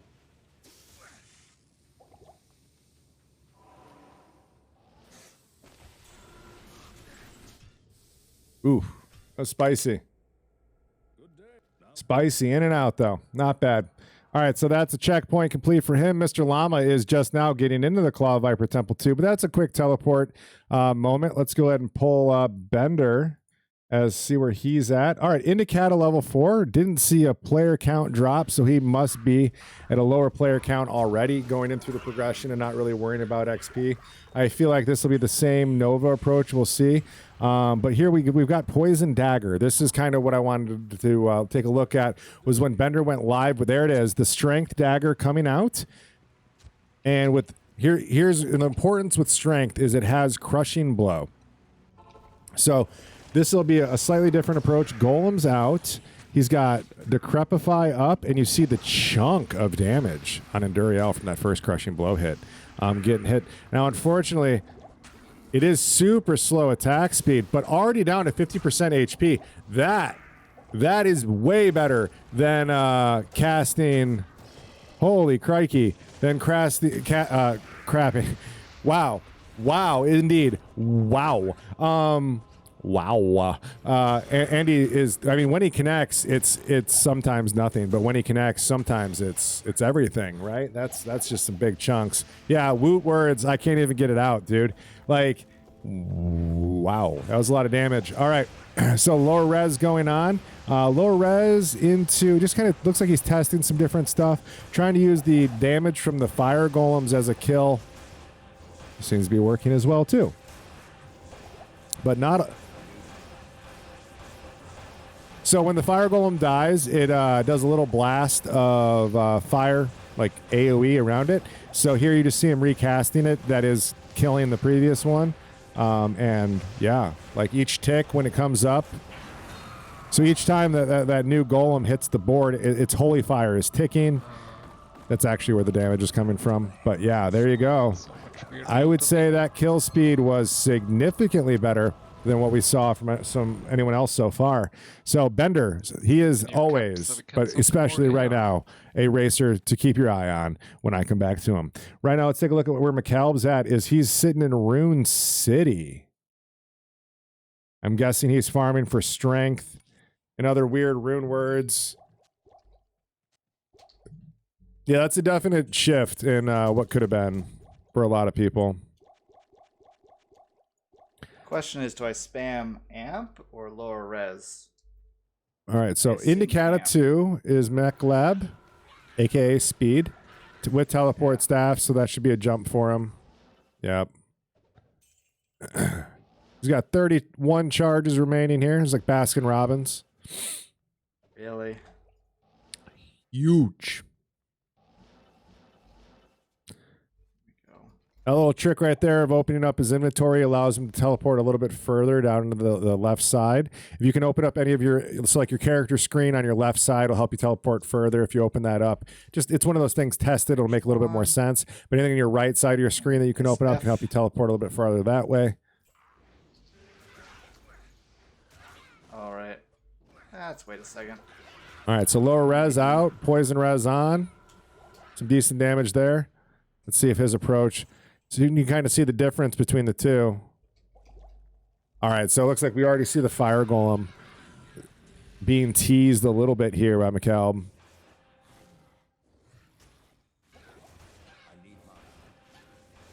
All right, same idea, but a little bit more resource manageable. No crushing blow. Oh, so you can't use bone wall. You can kind of see the difference in approaches here. I want to kind of pop in with everybody else, though. We've seen this fight. We know what it looks like. Bender cruising through Act 2. 327 is already...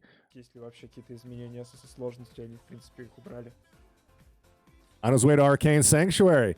327 is no stranger to being fast. This man is one of the best speedrunners in the world, and... definitely one of the more perfectionists in the speedrunning community, I'd say.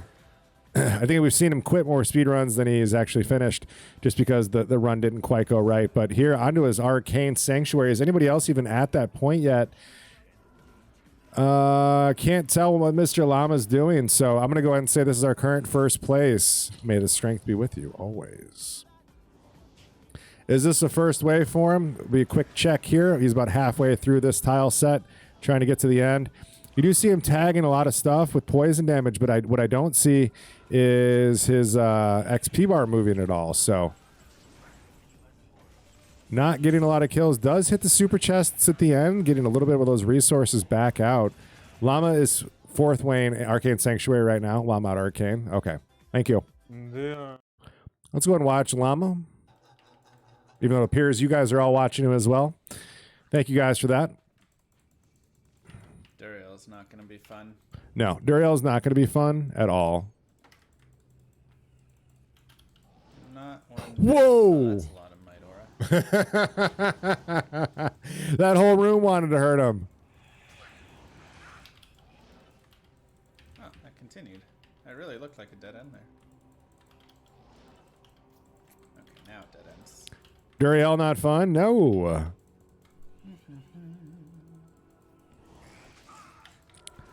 Boxer already at Duriel. Let's go, dude. This has been back and forth and back and forth. All right, let's see how this fight's going. So Frozen Aura is in play now. Let's see. Most damage is coming from... Does Boxer have Crushing Blow in his Mercenary? It seems like when his Mercenary is connecting, there's big damage there. Yeah, Mr. Llama is going to start really falling behind. The big damage that these other guys have, he does not have.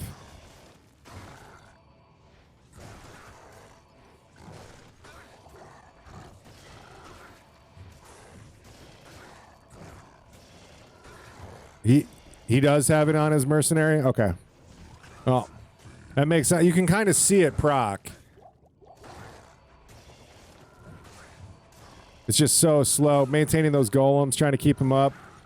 That way the Mercenary doesn't die. Every time that Mercenary is in hit recovery, though, you're looking at a solid like 2 to 3 seconds before your next cast. And this poison damage just isn't doing what you want it to. Okay. Yeah, that is just the most disgusting inventory ever. And I believe that is our first kill right there on Act 2. Nightmare. Progression now going into Act 3. Boxer is on his way. Bender, though, trying to get up behind him. 327 as well.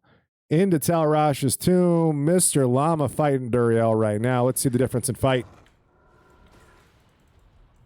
All right, so right now we've got the lower res and Poison Nova approach. Then I don't get... Boxer used a Mercenary? What Mercenary did he use? Thorns? I mean, he's just going to kill him, like, instantly, unless he found something really nice for him. This is where Mr. Llama's got an inherent advantage. You guys don't shut up in his chat. Every streamer's got it, though. You know, all the content creators definitely have a leg up, but, you know, we appreciate you guys. So Zabi Helm would have been okay on the Mercenary for sure. It just knowing, I've always said, knowing what the other guy's playbook is always nice, but being able to execute it is completely different. If Bender told me what he was going to do, it wouldn't give me any advantage in a 1v1 speedrun. Ever. Act 5 Ever. I suppose could be okay.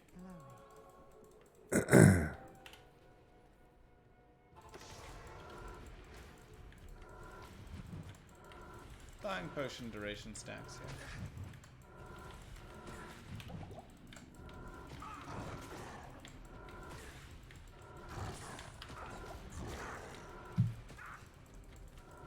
Got a message.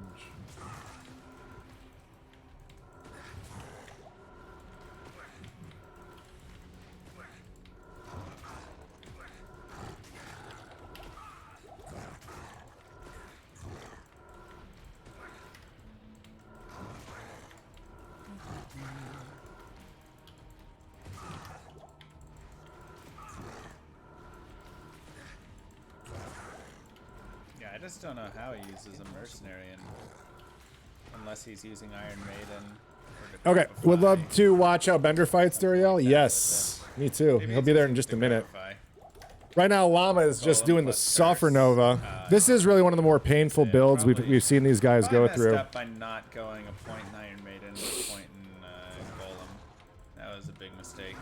You're hearing it there. Not having that Golem really gives him a different point of view. It's not great, but this is terrible. Vendors at Valley of Snakes. Got it. Sorry, I had to look at what VOS was. That's funny.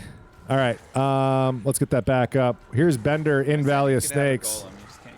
Utilizing the same strategy for the multi-target, but when it comes to the single target, he's just going to shine out a little bit more. The clay golem, though, doesn't seem to quite have that pop that it did in normal, as it seems to just be nothing more. Excuse me, nothing more than a distraction for these mobs as they one-shot it and continue to move on to the onto the mob real quick.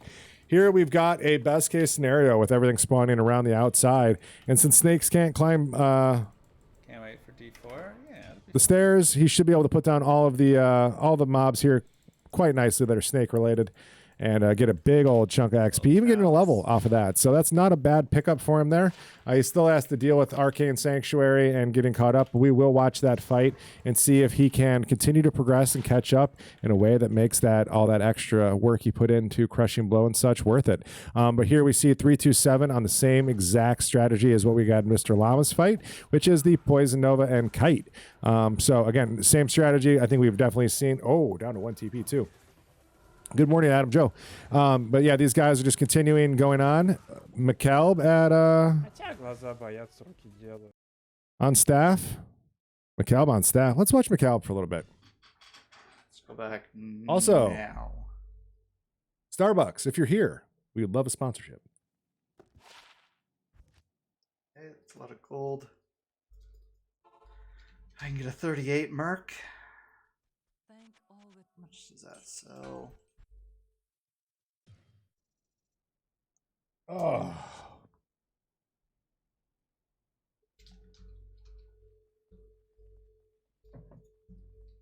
A little afternoon Starbs? What do you mean? Oh, Starbucks? Yeah, man. For some reason, my wife has been spoiling me during these runs. I think Arena reached out and said, hey, you need to make sure you're keeping that Mr. Luke guy caffeinated so he doesn't yawn during these events anymore. And I'm like, that's fair. That's fair. I shouldn't be yawning. So she's been spoiling me. This is a double chai latte. Good competition today.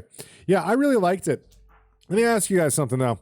What if, just from like your perspective, what if we had skipped normal completely and we just started in Nightmare and like everyone did the same poison thing? What do you guys think?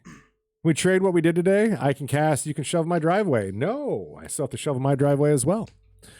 I don't know if any of you guys are from the Midwest, but oh boy, is it finally a white Christmas outside. A few months late, or a month late, anyways. And, you know, it's nice. You prefer the Dunks over the Starbucks to get them as a sponsor instead? Okay, I agree with you. I like donuts more than I like coffee.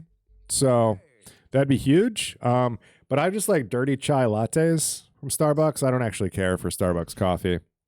If I could make a dirty chai latte at home, I probably would. Maybe it'd make me a better speedrunner. McCalb going back to just some resets here. I'm not really sure what he's doing. Oh, he's shopping for gear for his Merc. Got it. We will come back to McCalb. Bender on his way through Arcane Sanctuary. Mr. Llama teleporting his way through Spider Forest. It's okay. Probably just needing to go through the Great Marsh. Mm-hmm. That'd be interesting. I'm not sure. Yeah. I think what we do, Lorathan, is we would just have like somebody run through and then we'd use that file. I just have one person run through and then be like, cool, this is it. This is the file we use. I'll have to do some homework. Have a good one, Adam Joe, and study. Study, buddy. Be good, man. But yeah, Mr. Llama there getting his read on. He did not get the skip he wanted, apparently. Kicking to the right. And he's got to finish Spider Forest here, so. No, that's a 4. Never mind. Get a snowblower for next winter? Yeah. Make sure to buy it buy them in July. And if you're going to buy it on Facebook, make sure to run it before the holidays get there. Great Marsh it is. All right, no skip this time for Mr. Llama.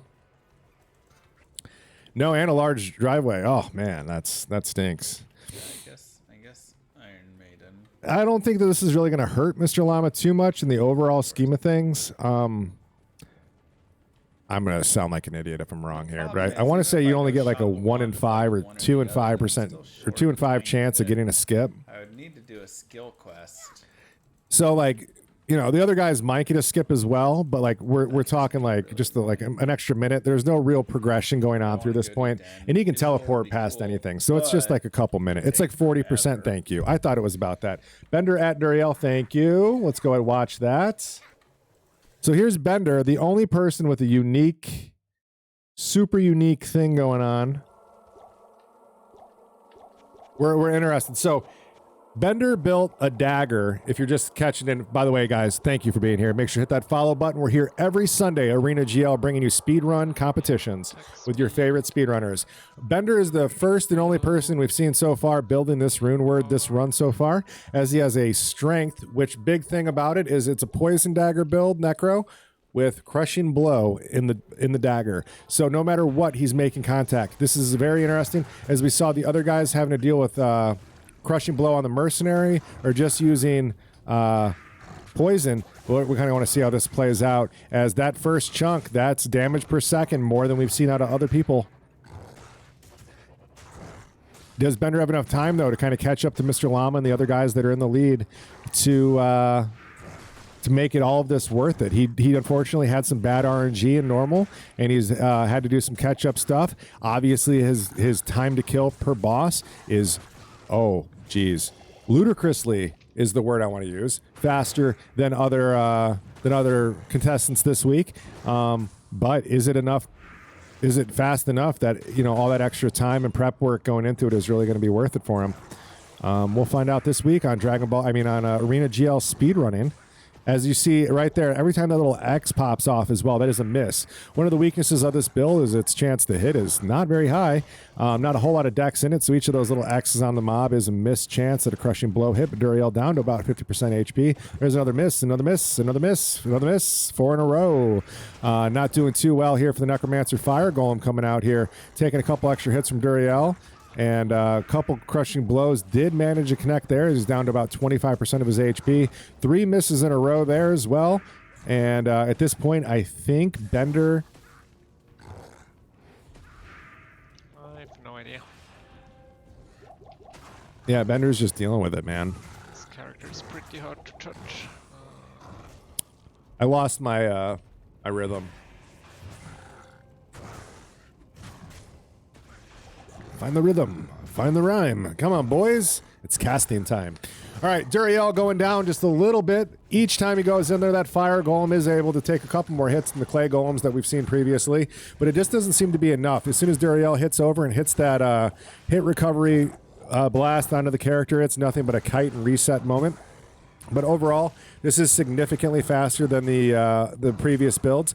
I'm kind of curious if we should be seeing some Poison Novas kind of weaved in, as he doesn't have a constantly green Duriel. Could that really have made the difference and kind of set him apart?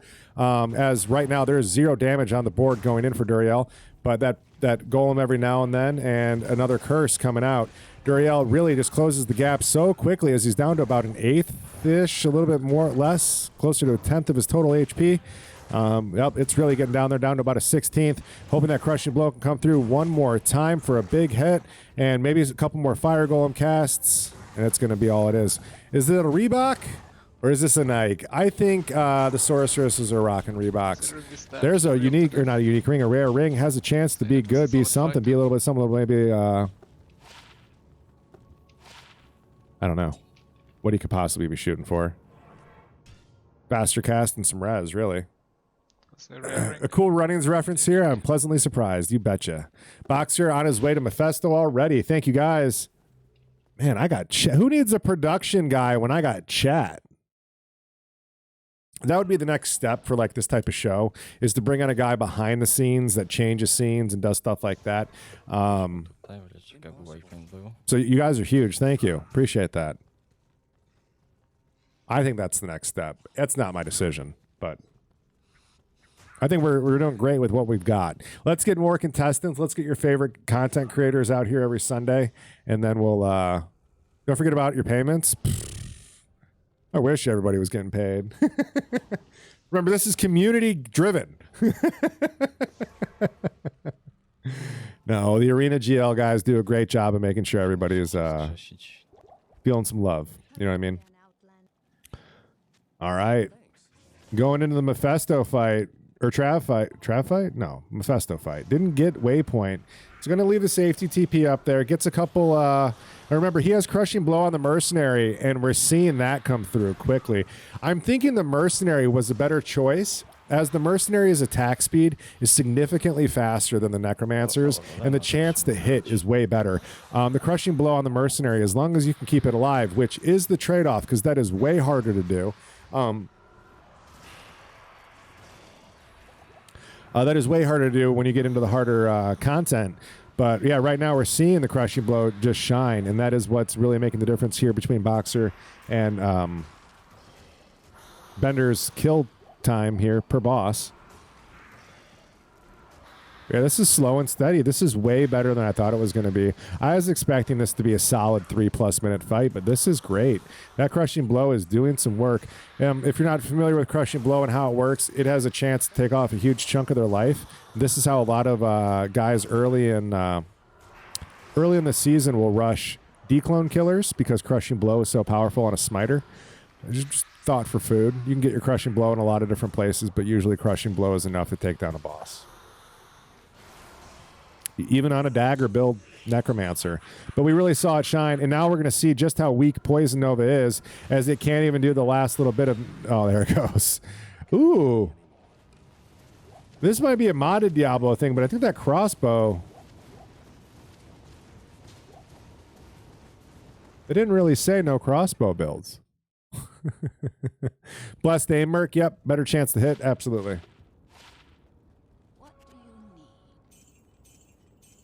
Just a bunch of gold there. All right. So that is our current leader, I want to say, at 2 hours and 58 minutes. Mr. Llama on his way to Flare Dungeon level 3. Take a look where everybody else is.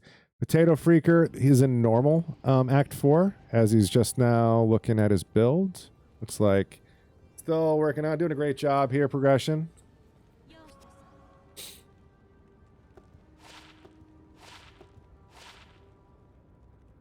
That's a lot of gold right there.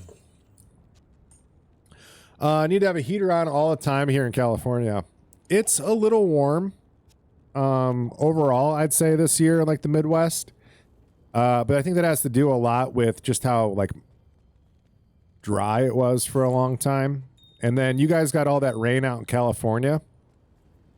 And it brought in this whole like coldness with an aggression.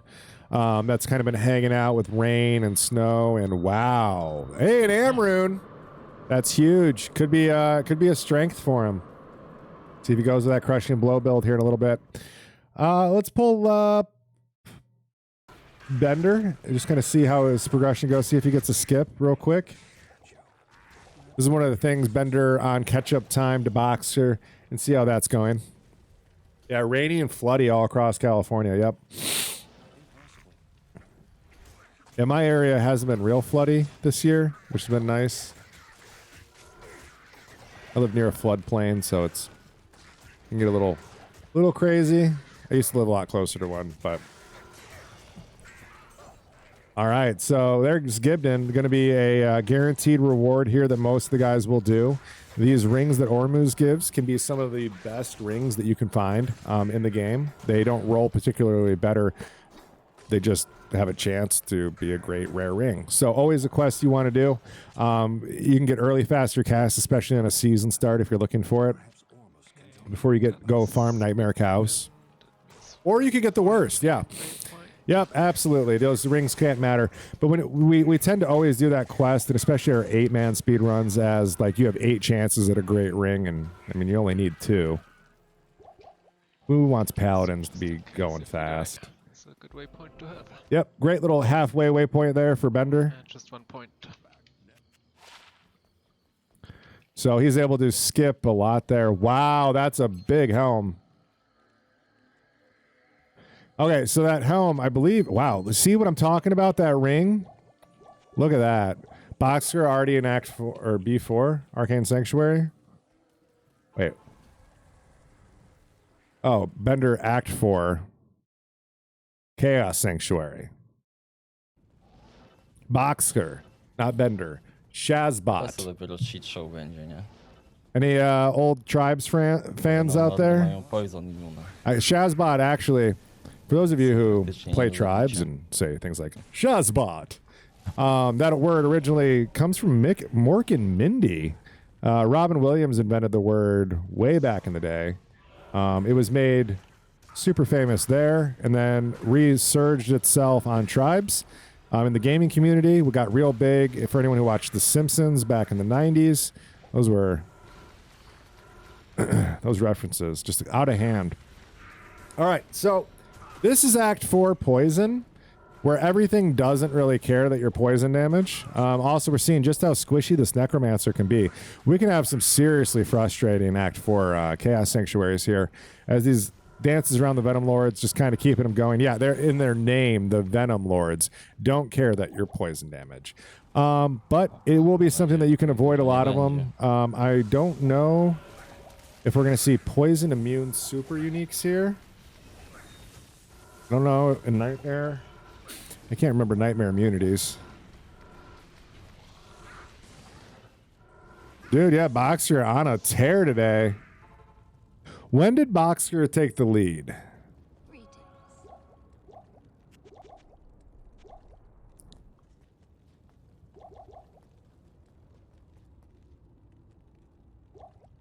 to see 10 to 15 minutes ago, but like, where were we at in the run?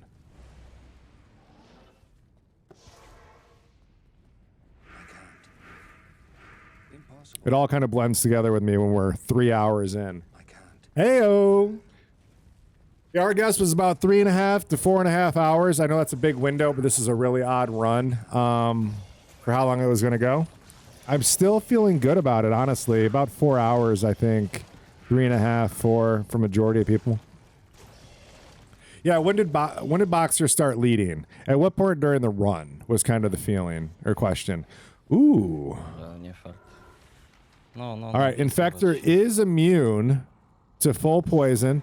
Trying to go for a reposition here. Llama at Meth. All right.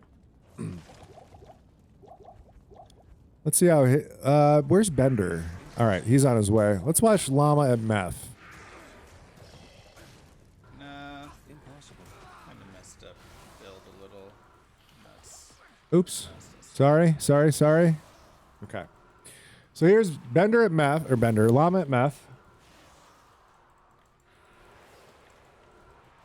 So you see the damage difference between having Crushing Blow and not. Slow on bosses. Did anybody start a timer for what time in-game timer was when he started this fight? We can start it right now at 3:01. I say he's done at 3:04 and change. You know, this is a really bad fight for a Poison Necro. Not only do you have to dodge like 2 in-your-face attack, 3. All right, I didn't think of the charge bolt as like an in-your-face attack, but with the distance you have to maintain, it kind of is. And there's the ball. The ball. Everybody knows about the ball. Nobody likes the ball. Fail's gonna be 10 minutes for us to kill. There's Meth down about 25%. Going into the 3:02. Yeah. Wow, we just watched Llama lose 3 subs in real time. That's crazy. A lot of baby classes and stuff. It's a lot of subs. The ball comes out so quick. It really does. And it can be one of those things, too, like the Necromancer there, you just saw him take one pretty nice. Some of the builds, like, not so much this Necro, but, like, you just get one shot. Mephisto has 50% poison res in Nightmare. It's nutters. Yeah, and if you're not careful, obviously those ghosts put you in hit recovery. That ball connects at the same time. Meth down to about half HP there, going into the 3:03 mark. I don't want him to get too far over there. Yeah, unfortunately, not a lot you can do when it comes to safety, safe spot fighting Mephisto here. All right. Yep, there's 2 balls and 2 Frost Novas connecting in a row. Just bad luck for Mr. Llama as he runs back through the poison. That did drain away the rest of his health pot, and he doesn't really have another one ticking. He has the rejuvenation potions if things get real spicy, but he doesn't want to go back to town just yet. As the Frost Nova connects, he drinks the full rejuve there, or the half rejuve there, down to 192 HP. A death here would not be worth it. He needs to drink something. He still has a lot of HP to go, too. So I think probably a towning is going to... Oh, he could run it thin. It's like the end of the fourth quarter, and all his team is just so tired and falling over. He has no idea how he's going to get that last basket, but his team is going to push through with only 130 HP. Jeez. No, seriously, though. It's almost done. He's got enough mana pots to get it there. Drinks his last rejuve on the belt. I think he's got a few more in the inventory. That was another dodge there.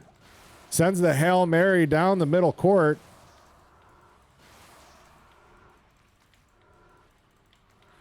Trying to get the pickle. Just throwing the sports terms. And last little bit coming out. There it is, the kill. All right, nothing big there for him. Some gold items maybe, but nothing too serious. Let's go ahead and pop over Boxer, kind of doing things. Bender on the way to Trav, McKelb. Let's pop in with McKelb. He's got the brain. He's on his way. Man, I got murdered. Time on kill. 304.40. 304.40 and change. 304 and change. Hey, who called it? What's up, Jim? How you doing, my friend? All right, so back over to McKelb. Woo, right. Boxer at Diablo. Oh, he got the he dealt with the Inferno? Infector? Awesome. Let's watch this fight as we watch if Crushing Blow can do short work to Diablo. And it already has, putting him down to about 90% quickly, heading back to town as his mercenary gets repped. We're seeing, so this is what I was talking about. There was a trade-off between putting the strength on the mercenary for Crushing Blow versus, because like these guys are going to get one shot, two shot. And does he have the gold to maintain the fight? Unfortunately, Diablo will AoE him down quickly, but that's the safe spot right there. Sitting underneath him when Diablo is lasering, that guy couldn't be sitting in a better spot. It does look like he's got some sort of life res pumping, or life leech pumping, so there is some sort of sustainability going with that Crushing Blow. I want to say there's a percentage on the strength in the weapon. Będę mieć TPK przy sobie, nie? Let's look. 7% life stolen per hit. So that's big. That's in the Crushing Blow. Had to look that one up. That's built in with the Crushing Blow weapon. So there's definitely a lot. That was the build item. That is the difference maker. And I think Boxer here definitely put it in the right place. So 50% down in Diablo already. This isn't looking too bad or spicy compared to like even the 4-minute fight of Mephisto. I imagine the all poison Nova. This fight, you're probably looking, if it goes well, somewhere in like, I'd say like a 5:15, 5:45, depending how it goes. Somewhere in that 30-second window for a poison Nova by itself, maybe a little bit longer. But yeah, this Crushing Blow going to be doing short-ish work to it all. Not even there's no point in even bringing up the golems. These clay golems are literally dying before Diablo finishes a cast. There it is. The goals are going down to just that little bit of HP, and there it goes. Is he going to wait it out and kind of tick Diablo off a little bit more each cast at a time? I'm not sure that this is a good idea, but Diablo's down to that last little sliver of HP, starts pumping the laser, can't get the poison damage out, realizes that this is not a place you want to be. Heads back to town. Ooh, out of mana pots, too. So didn't have a whole lot to work with there. And down to 128,000 gold, but I think that's going to be plenty. Has the skill point, could put in. Doesn't grab the mercenary. There is the skill point. Gets that extra tick on the poison damage there. I'm curious to see how the poison would... Because that'd be two different... Anyways. All right, just a bunch of rares there. A lot of gold on the battlefield for him to pick up if he wants it. Yeah. All that should sell for more than the potions he'd have to delete to pick it up. But there you see him grabbing what he needs to. Heading back to town here, just to probably vendor out and get out of town. Get out of here and head into Act 5. That was a fast Diablo kill compared to what we're going to see other people do. Here we've got Bender doing the Mephisto kill. Let's go ahead and pop in and watch. See if Bender, he's sort of catching up. Who's winning? We were just watching Boxer kill Nightmare Diablo. That is our current first place. This would be our second place. Both players have Crushing Blow. One is on the player, one is on the mercenary. So this is a, we're kind of seeing the difference between the two gameplay styles. As this guy, this Necromancer, misses more than you would care to admit as the actual player. Makes it a much harder but easier to kind of maintain your self-fight. I think standing under Diablo is going to get real spicy in Nightmare, trying to get this to proc constantly. Because the golems were allowed, I think Mercenary was definitely the big brain. Llama in CS? Sure is. So here we're seeing Bender and the weakness that Bender's build has the proper Crushing Blow, but unfortunately the survivability of Necromancer is just lacking. So, yep, he has to stand in the same poison Nova, just trying to recast these golems to maintain some sort of presence on Mephisto, praying for these Crushing Blow hits. The Life Leech isn't doing anything for him as a Necromancer, so he's all that benefit that isn't going to a Mercenary, things like that. And it's too little too late to kind of bring in a different merc. I don't even know that you could put a dagger on an Act 5 mercenary. So, yeah, I think Boxer, pending a huge shift, has got the W kind of locked in here. His to lose, we'll say it that way, as he clearly still has an Act plus to finish. But definitely has the strongest kit.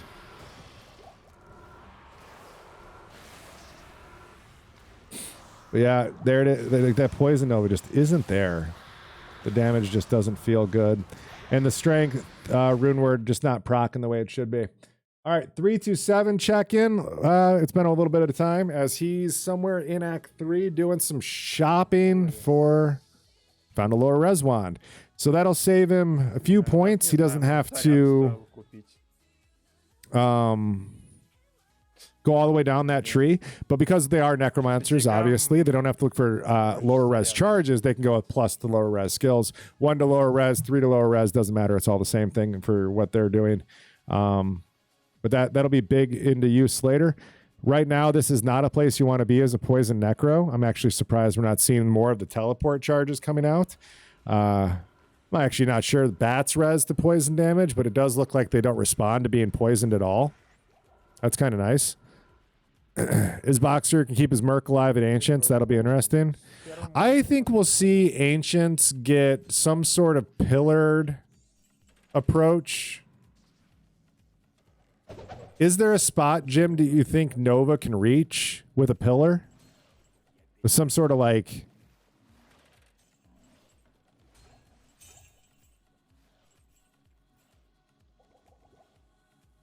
Yeah, it's going to be interesting. That's what I'm thinking. I don't know if they can cheese Ancients with Nova. Maybe standing just on that short gap, throwing Nova over and dodging Tarek's throws might be the play. Like if you're going to cheese it, that might be it.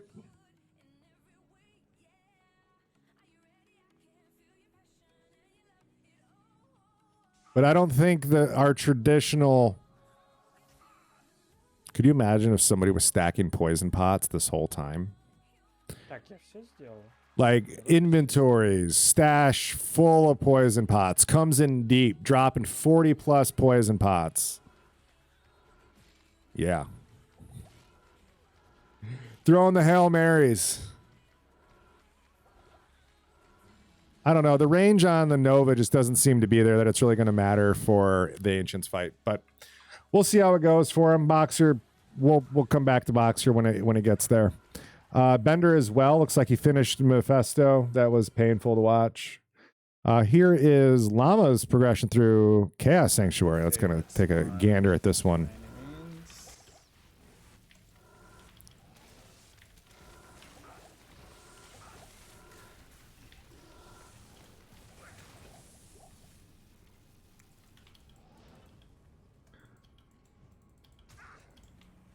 Oh my god, I ran out of teleport charges. Okay. All right. So I mean, this has better clear on the non-Venom Lords than I actually thought it was going to. I thought the Doom Knights were going to kind of the casters were just going to kind of ignore the poison damage as well. That seems to be going quite well for him. Repairing probably just for the teleport charges to have them, but this is a good setup for Act 4. I'm surprised he got through Act 4 as quick as he did. If you were watching Llama, I'm guessing he just skipped all of it and just kind of zoomed straight to chaos. Okay, this area is honestly pretty open. Maybe I try and get him into here. Yeah, these Venom Lords don't care, though. Just needs to kill the super unique mobs, continue to kite these guys around and get them out of his space. Spot for cheesing Ancients with Poison Nova. We'll see if somebody figured out their practice runs. I don't know how many practice runs people did, but yeah. We'll see. We have to be poisoned, so...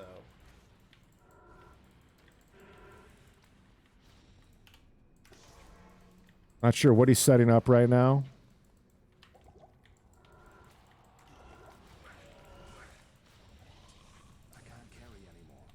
Let's go ahead and pop over.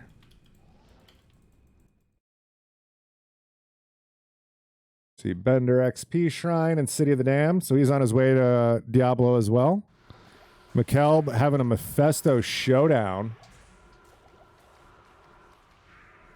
All right, so here we've got McKelb with an Act 2 mercenary, but you can kind of see the difference between Crushing Blow and not having Crush. Did he get Crushing Blow? Meph just had a huge chunk of HP drop off. I think Mikkel built Crushing Blow onto his mercenary. He farmed for CB. Okay. Yeah, I thought I saw the proc as well. Okay.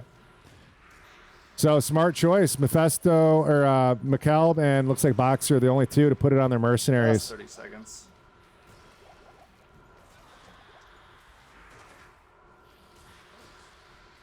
Still, it's painfully slow, but it's so much faster than previously. Also, McKelb's faster cast rate is really draining some mana quickly.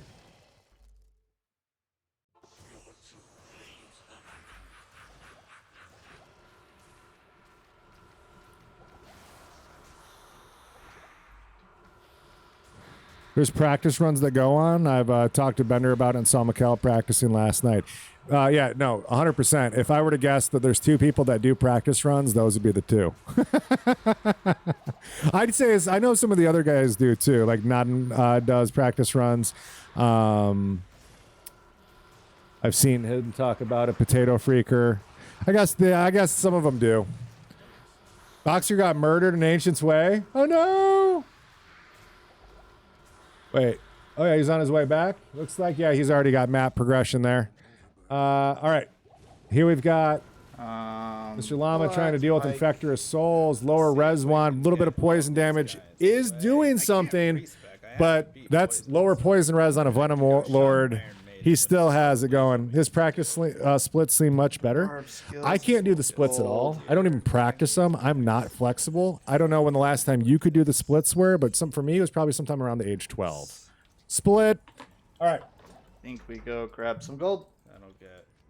Less, I guess. So Mr. Llama dealing with that. 327 is in a ad phase. Let's pull up Boxer as he's hauling right now.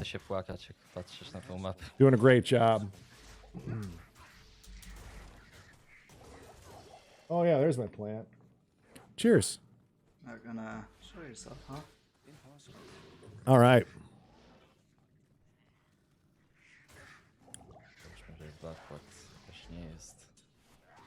Throwing axe. Terror. String blade. Gladius. Whatever. Let's go to this act.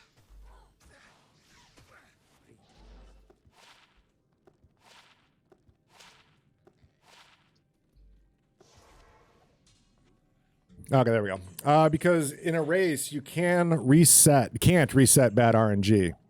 I mean, you could, but you're definitely resetting yourself. Like, you can imagine if like you're 4 minutes in and you don't like your normal like Bloodmore and you just reset with a 4-minute handicap already We've applied. had just an incredibly terrible. Sorry, McCalb. All right, let's pull Boxer back up, as he is definitely hauling right now. Kind of want to see where this lead takes him.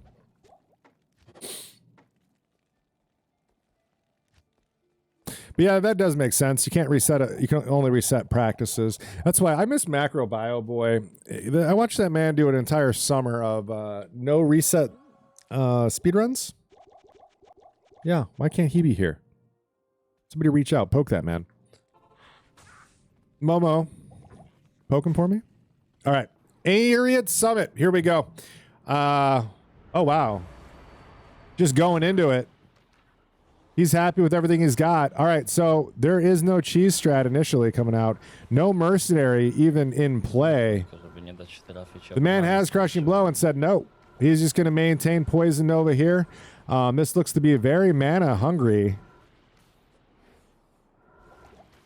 Missing his Necro build on BT Diablo. Maybe we should do a week of BT Diablo. Think we could get BT to... You probably want to cast it. I guess I could take a week off. How long will it take? Are we talking about just this Ancients fight? I don't think the Ancients fight's as bad as we thought it was. I think this will be better than the MEF time. Like, really, I mean, it looks like everything, the lowest one's down to about 75% already. This really isn't bad. Anybody else pleasantly surprised on how quickly this is going? Masters of speedruns in here? Collectively, maybe. Collectively. All right. So, yeah, I mean, I'm surprised that this poison's working as well. I mean, one inventory. This is going quick. Llama's at Diablo already? Okay, we'll pop up over Llama as soon as this Ancients looks to be a little bit more wrapped up. There goes the first mob down already. Yeah, all right, so wouldn't that just be a kick if he ran out of poison damage? Like he's got some poison or some mana pots still, but this is going quick. He's losing a lot of resources very quickly. He has managed to maintain the poison uptime a lot, but not every cast is hitting them both. I feel like you should be kind of timing him on the Corlick jump. As soon as he hits the ground, that's your cast time.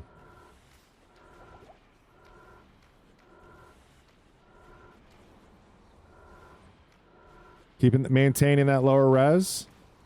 That's important. Yep, down to his last, I'd say like 6 mana pots, and then he's got the rejuvenation potions after. He might be at the point where yeah, he's good. I think he's good. Surprising. Just how quickly this went, yeah. So maybe we'll see somebody catch up. Oh, okay. All right. Yeah, there's the big move right there. Didn't even think about cube full of potions. Could you imagine if it's still not enough, though? Oh, my God. You got to wait for him to hit the ground. Wait for him to hit the ground. There it is. At this point, do you just put a golem out? Just one golem? Because I don't think Corlick one-shots golems. Even like a 1-point golem, I think you're probably good. All right.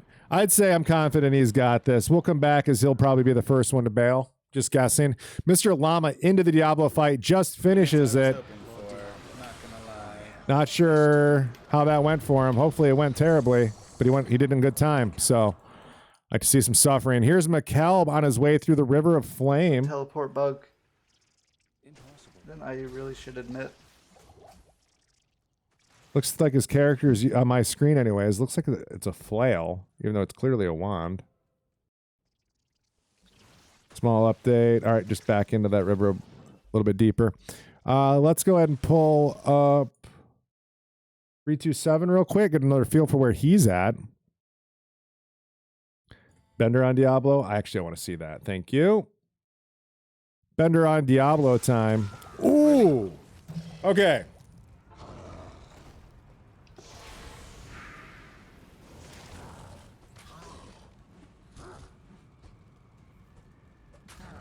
Here's the crushing blow. There we go. All right. So Nightmare Diablo. All of you know this, I know already. But if you don't know, if you didn't know this, hit that follow button. In normal versus Nightmare Diablo, you can actually stand at Diablo's feet in Nightmare, and the laser will go over your head. In normal, that doesn't happen. So there's the safest spot to be in a Nightmare Diablo fight is right at his toes. Yeah, that wasn't it. He was just a smidgen out of that one. That was a great example of what you don't do. But yeah, here he's going to try to reclose that gap and just kind of get into that spot. Close enough to not get hit by lightning. Yeah, there it is. Now he's safe. You see the lightning go right over his head. You see Diablo's shadow is completely on top of that Necromancer, but he is still missing and still has to dodge some of those bigger AoE fan attacks. But every one of those X's, that's missed, but he does connect with a bunch in a row, and you see Diablo down to about, 45% of his HP there. Just continuing to get a little bit more. Yep. Crushing blow coming through. This has been one of the better boss fights he's had so far in this Nightmare difficulty, as Diablo just kind of stands there and doesn't really put him into hit recovery too much. But he does end up getting the bad end of that laser again and goes down. His, I don't know if you saw that as well. He is surrounded. His TP has to do a quick reset. Nope, he's going to punch Diablo. He's going to punch Diablo and die. Hopefully he'll get through before another cast. He does. Where's my body? This is I thought he just walked into another cage. So that was something. Boxer is in throne. Wow, Boxer in throne room already. So we'll come back to this throne here in just a minute. Let's watch the rest of this Diablo with Bender real quick. See what kind of fat loot he gets from Nightmare Diablo. Boxer restarted his throne already. I mean, might as well. Nadine will start next Sunday. Please. Please. All right, that's kill right there. And just a bunch of stuff for gold, it looks like. Oh, +2 to Druid skills. That's huge. I do love the amount of plus to Druid skills items that you can find throughout normal and Nightmare. He went back for Waypoint? Okay, that's what I was seeing him do. That's smart. Bad throne, I mean, he's got such a lead right now. He should be playing the safeties, not the W's, you know what I'm saying? All right. So Mr. Llama progression through Act 5, Potato Freaker into Act 3. Bruh, this man's hauling. Is this 3 normal?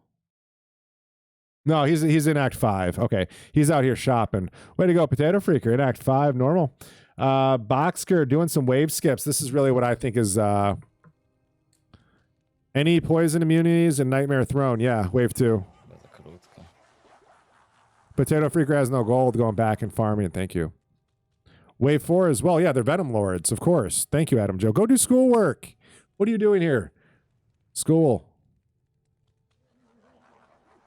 All right. So wave, looks like you just got a wave skip there as well. So this is all great.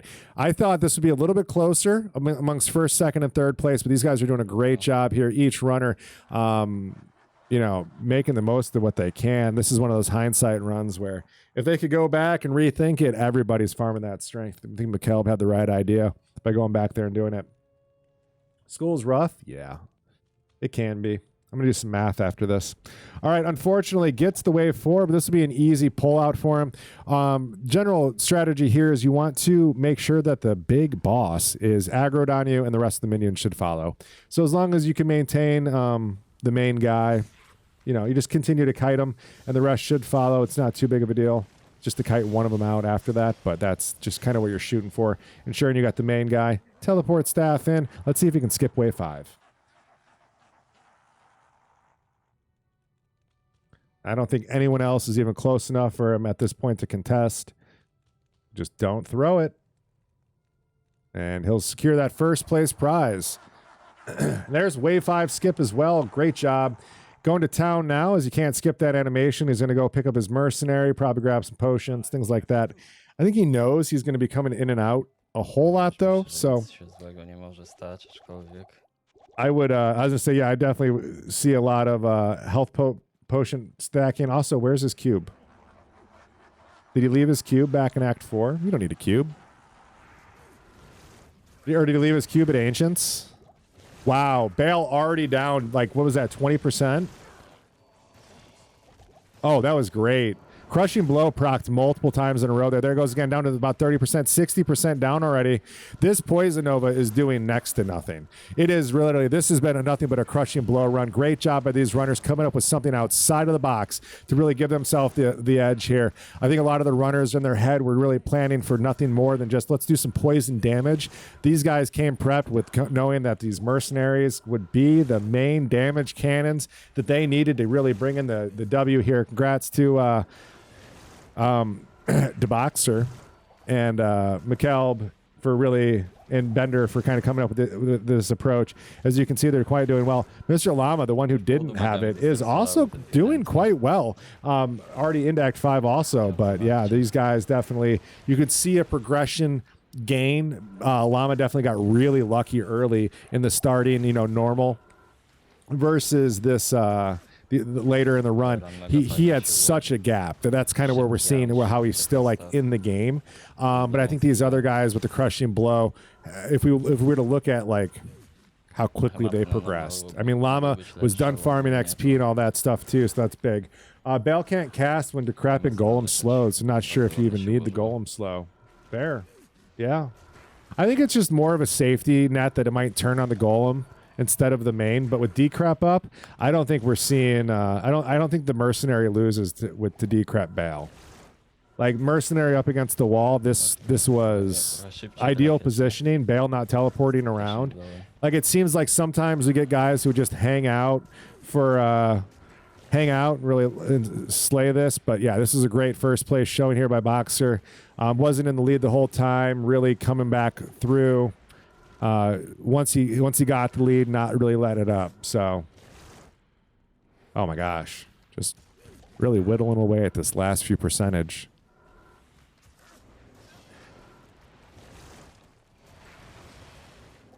And out of mana pots. A tu boom, wchodzę i walnie one-shotuje. Nie mam TPK. 1%. Out of mana pots, fatal error, game crash. No, just kidding. All right, so last little bit there, keeping the decrep up, and there's the kill. 333.50. That's the in-game timer to beat. GG, Jim. All right, let's go ahead and pop over. Who's next? Is it Llama?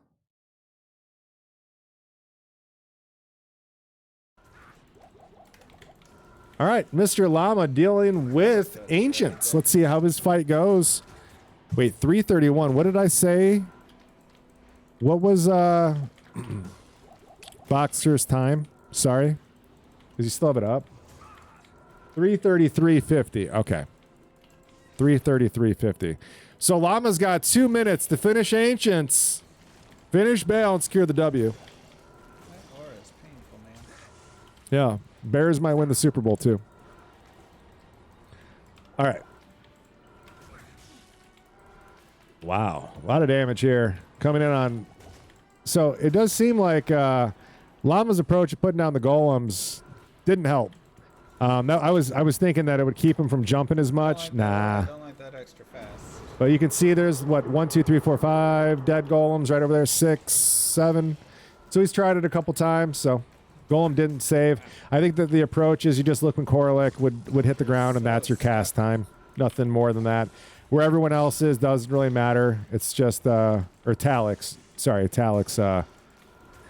No, don't die. Oh, 46 HP, and he's out of healing pots. Oh, he's got 4 more to go. Koralik keeps, like, glitching out my mouse, man. It's killing me. Oh, man. He keeps getting hit into that recovery. Boxer's approach to not getting hit was going quite well. I mean, it's not crazy. 246 HP. Still got 1 potion on the belt. Oh, never mind. He had 2. He's back to full here. As long as he doesn't get hit. He's got enough mana pots. He should really be pumping and moving. Every time there's a space between them. It's like a Dave Matthews song with the space between. Was that a deep cut for somebody? Anyway, so, yeah. Korlak down to about 33% there. Talik getting real low, but Llama putting himself in a corner. Nobody puts Kid in the corner. All right, last one to go. Korlak, does he stop jumping? All right, no, never mind. This was the big brain move, keeping Golem up. Just Golem wasn't on the right thing. But yeah, here we see Korlak just hanging out on the ground. Nothing but poison damage all day from Mr. Llama.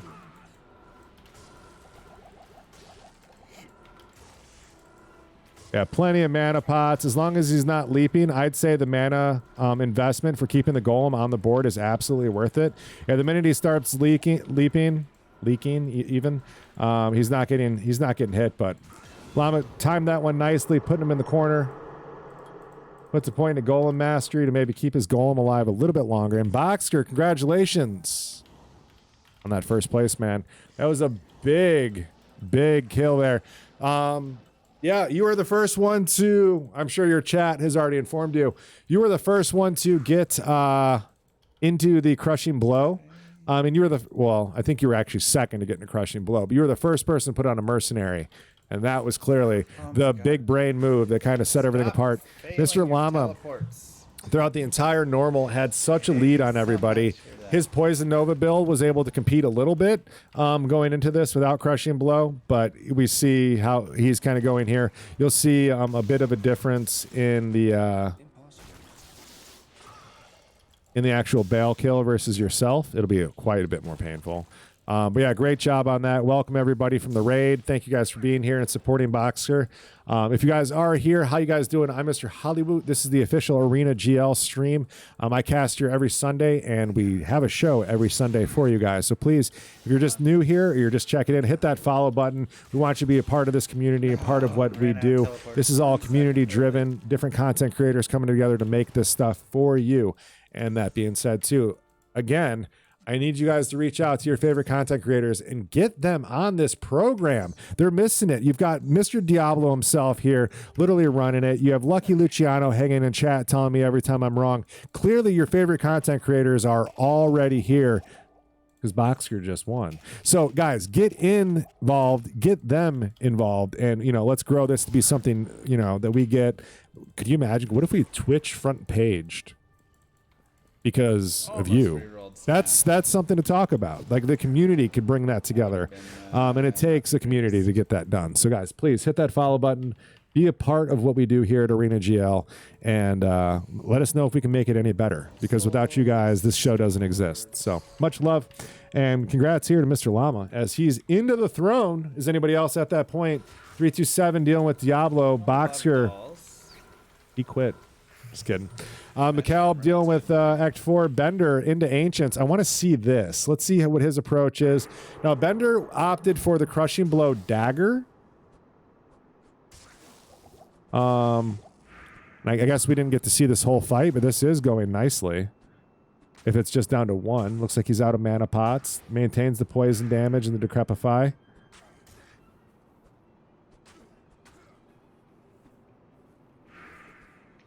Yeah, not a whole lot to this. Decrep. Ooh, out of mana pots, though, it looks like. So that's no more Decrep casts. And I don't think Poison Dagger has a huge mana cost. Fun stuff. So he should be able to maintain it, but he still has to deal with 20% of his HP. But where the real damage is coming from is the Crushing Blow on the Dagger. But every one of those X's you see is a miss, and that is his last healing pot. He's out of mana pots.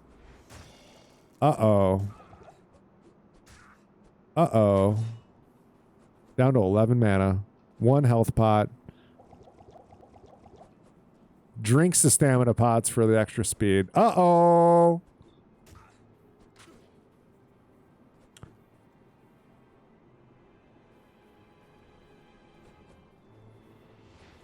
All right, lower res is off. So that's where he's opting to use his mana. That and the poison dagger charge. I think poison dagger is taking 5 mana. Sorry, 5, if you couldn't see that. You think the Alt F4 is coming through? I don't think so. Well, no. Even if he failed it, I don't think he Alt F4s. If it was a hell run, yeah, he Alt F4s.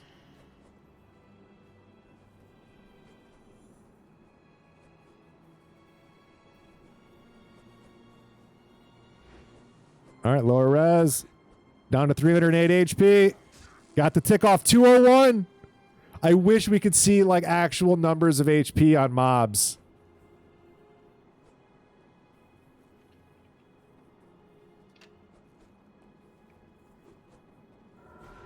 All right, got enough for a Poison Nova. Okay, so that's the safe play. Just gonna maintain distance. Oh my god, what's the Poison Nova mana cost? 22. Okay. As long as he's not in the air when you cast it. Oh, it's so close. One more. He's 10 mana away. I hate this game. Don't do it. He's thinking melee. There was a moment where he's like, do I just go into melee? No, you just wait. Oh. Of course you jump. And he jumped. You wouldn't believe it. You wouldn't believe it. He jumped. All right. It's okay. 17 mana. He's almost back there. All right. I told you, you cast after the jump. Come on. Woot was right. All right. So, that wasn't enough. He's maybe one more cast down to 192 HP, 57 HP. Oh my God. What is happening right now? 57 HP. Next hit. It's over. The run's done. Oh my God. Down to 17, 18, 19 mana, 20 mana. Woo! All right. That was intense. Let's see where Mr. Llama's at. Probably doing some wave skipping. Holy crikey. My hands are sweating. Whoops. Sorry, flashbang chat. My bad. He did it on purpose for the drama. Yeah, that was all calculated. Perfectly executed calculation. Intense for sure.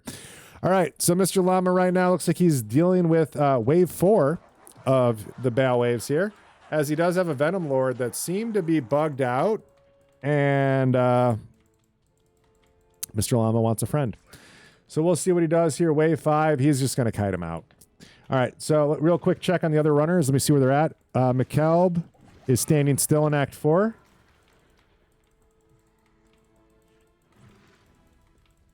Uh-oh. Gotta go to old drag strats.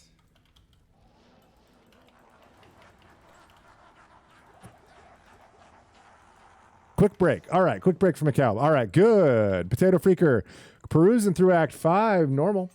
327 in the middle of his Diablo fight. Let's see how that goes. Ooh, looks like he's doing the Poison Nova Diablo approach here. Nothing too crazy. Unfortunately, those bones don't take any poison damage, so there's no freeing of that portal. But he is doing a great job here, kiting Diablo around in a small circle, making sure that damage takes up. Nothing but rares. Nightmare Diablo was very stingy across the board on pretty much everyone that we saw with a kill. So, yeah, 327 on to his way in Act 5 here. McKelb raiding with a party of 17. Hey, buddy. How's it going? Hope you're doing okay. McKelb raid, everybody. Shout out McKelb. That's right. He is the streamer known as Speed. All right. Llama here picking up his mercenary. Yeah, now he doesn't have Crushing Blow. Makes things a little bit harder as we see him deal with this Bale fight here. Now, you can kind of see the difference between Boxer's approach and... Gosh dang it. That went quick. Unlucky. All right, so now just little dwindlings. I think this is the approach. Just try to stay out of mana burn while keeping Bale kind of standing still. I think if he keeps running back, he's eventually going to get burnt out on trying to res the mercenary. I think it's going to get him there. Ooh, a little bit extra damage. Oh my God, can you imagine an accidental save and quit? What was the meta? You did it. You had the meta. Crushing blow on the mercenary is the win. The only reason Llama's going to get second place is his normal was so efficient that he had enough of like a bumper that he could, his poison Nova times were kind of dealt with. But if he would have had, if Llama would have had crushing blow in with his normal run and got lucky on the strength rune word, he would have smoked everybody. Like Bender would have been a little bit behind him for a bit, but he would have, yeah, he had the dream normal run for sure. Llama loses too much time XP in Act 1 and Act 2 Nightmare, but he didn't do a lot of resetting in Act 1 and Act 2, and I think he was still there. But I feel like, how did he do Nightmare Act 4? Painfully. Lower res on Infector. Lower res charge on Infector or break immune, and then watch it slow tick. I'm guessing that's what you're asking, the Venom guys.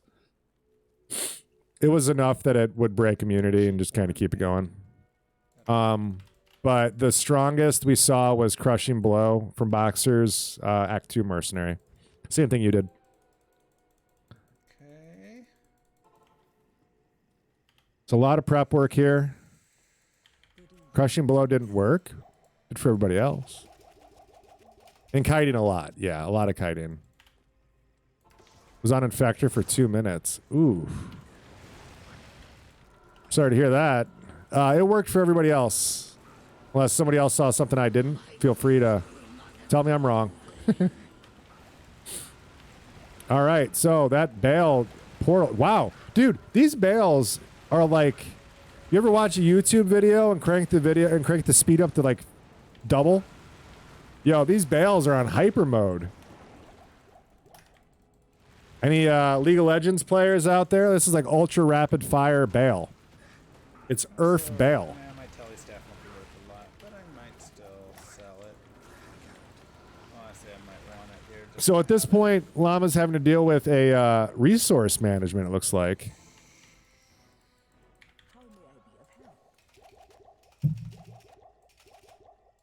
Hey, let's pop in with Bender real quick and see how his approach is going. Bender built his Crushing Blow onto his dagger, so it's a little bit different. He might have a chance to. I don't think he'll be able to contest without wave skips.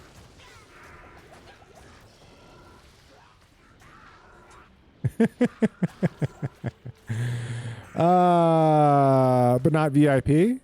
What are you talking about? What are you talking about? I didn't delete your VIP. Oh, wait. I can't VIP people. Can I? I'll try.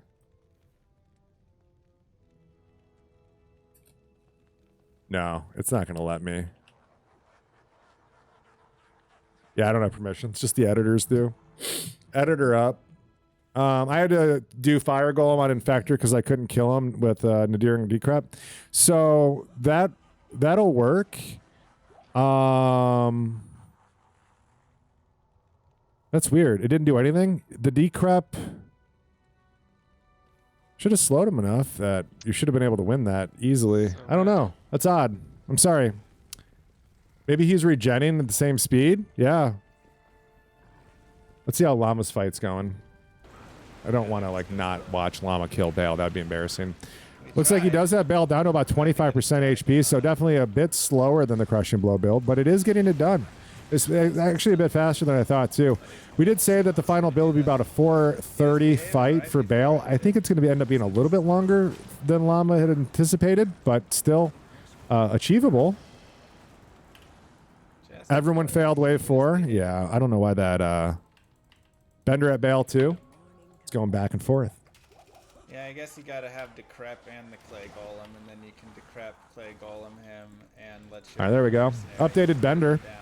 But that kind of goes against... So this is Bender at 75%, potentially stealing... get the lower resist one. Potentially stealing second place. 345.45. What's Llama at? It definitely makes 347.12. There is a 2-minute advantage here for Bender. Bender has a 2-minute in-game advantage timer here. Did he finish? He probably finished. You hear Llama just talking about it now. It's got, I don't know. We'll see. I need to get my Discord up. We had this one. Crushing blow for the win, indeed. We had this one in the bag. Oh, he's fighting Bale. What's his time?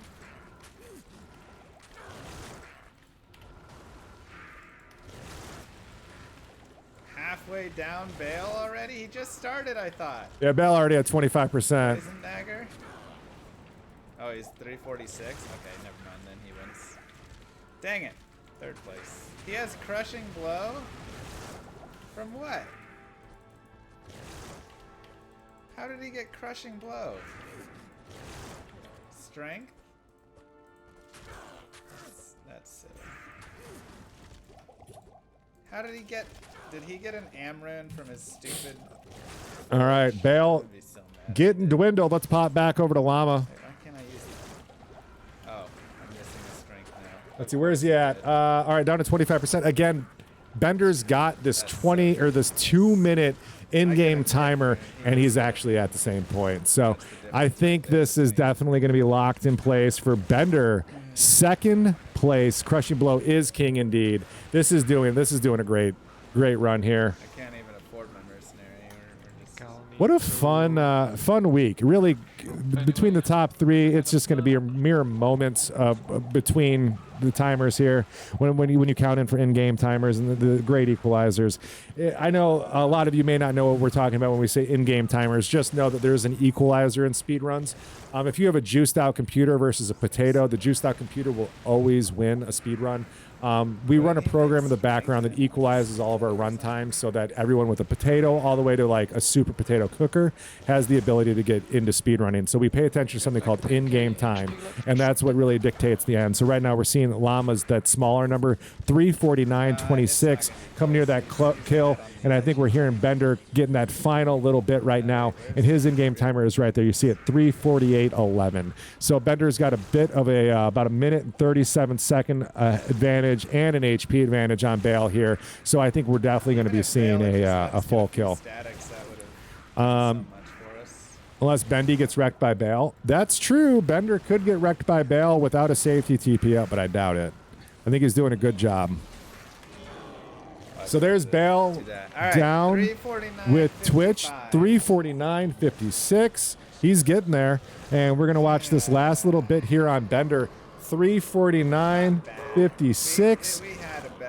He's got a chance, I guess. Bender could get unlucky. There's still a bit more HP that has to come off of the final kill here, as Bender's got the build to do it, but may get unlucky on the actual CB procs. Starts throwing the fire golems, hoping for that little bit of extra damage to be enough to actually to secure this place, but it's going to be so close. Let's one more time check on Mr. Llama's timer is already gone. He's watching Bender as well, but 349.17 down to the wire indeed. We knew it was going to be real close. Oh, what a great job by these three in the lead here. Gonna do it for him. Dang, it was so close. 349.33. I still think he's got it. I think there was like... If Bale would have given me one static, we would have been so fine. This is going to be the difference of seconds.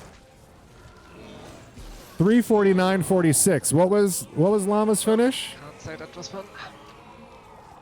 Don't do it, Bale. Incredible. All right, let's pull up 327's Ancients fight as we're watching this one go down as well. 10-second difference. 10 seconds between second and third place. Jeez, what a Nutters run, guys. No! You hear Mr. Llama disappointed in real time. All right, let me go ahead and update his picture-in-picture so that I get a more current source. There we go. I'm going to go ahead and pull back up 327's Ancients fight as we watch this.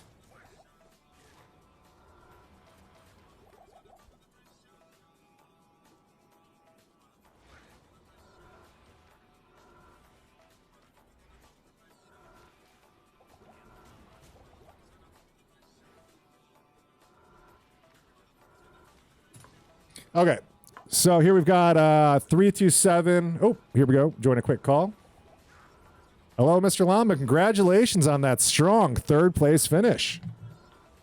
It came down to nothing but your normal run. I got to tell you, that was a dream speed run for a normal necromancer. You really couldn't. Yeah. And then I should have.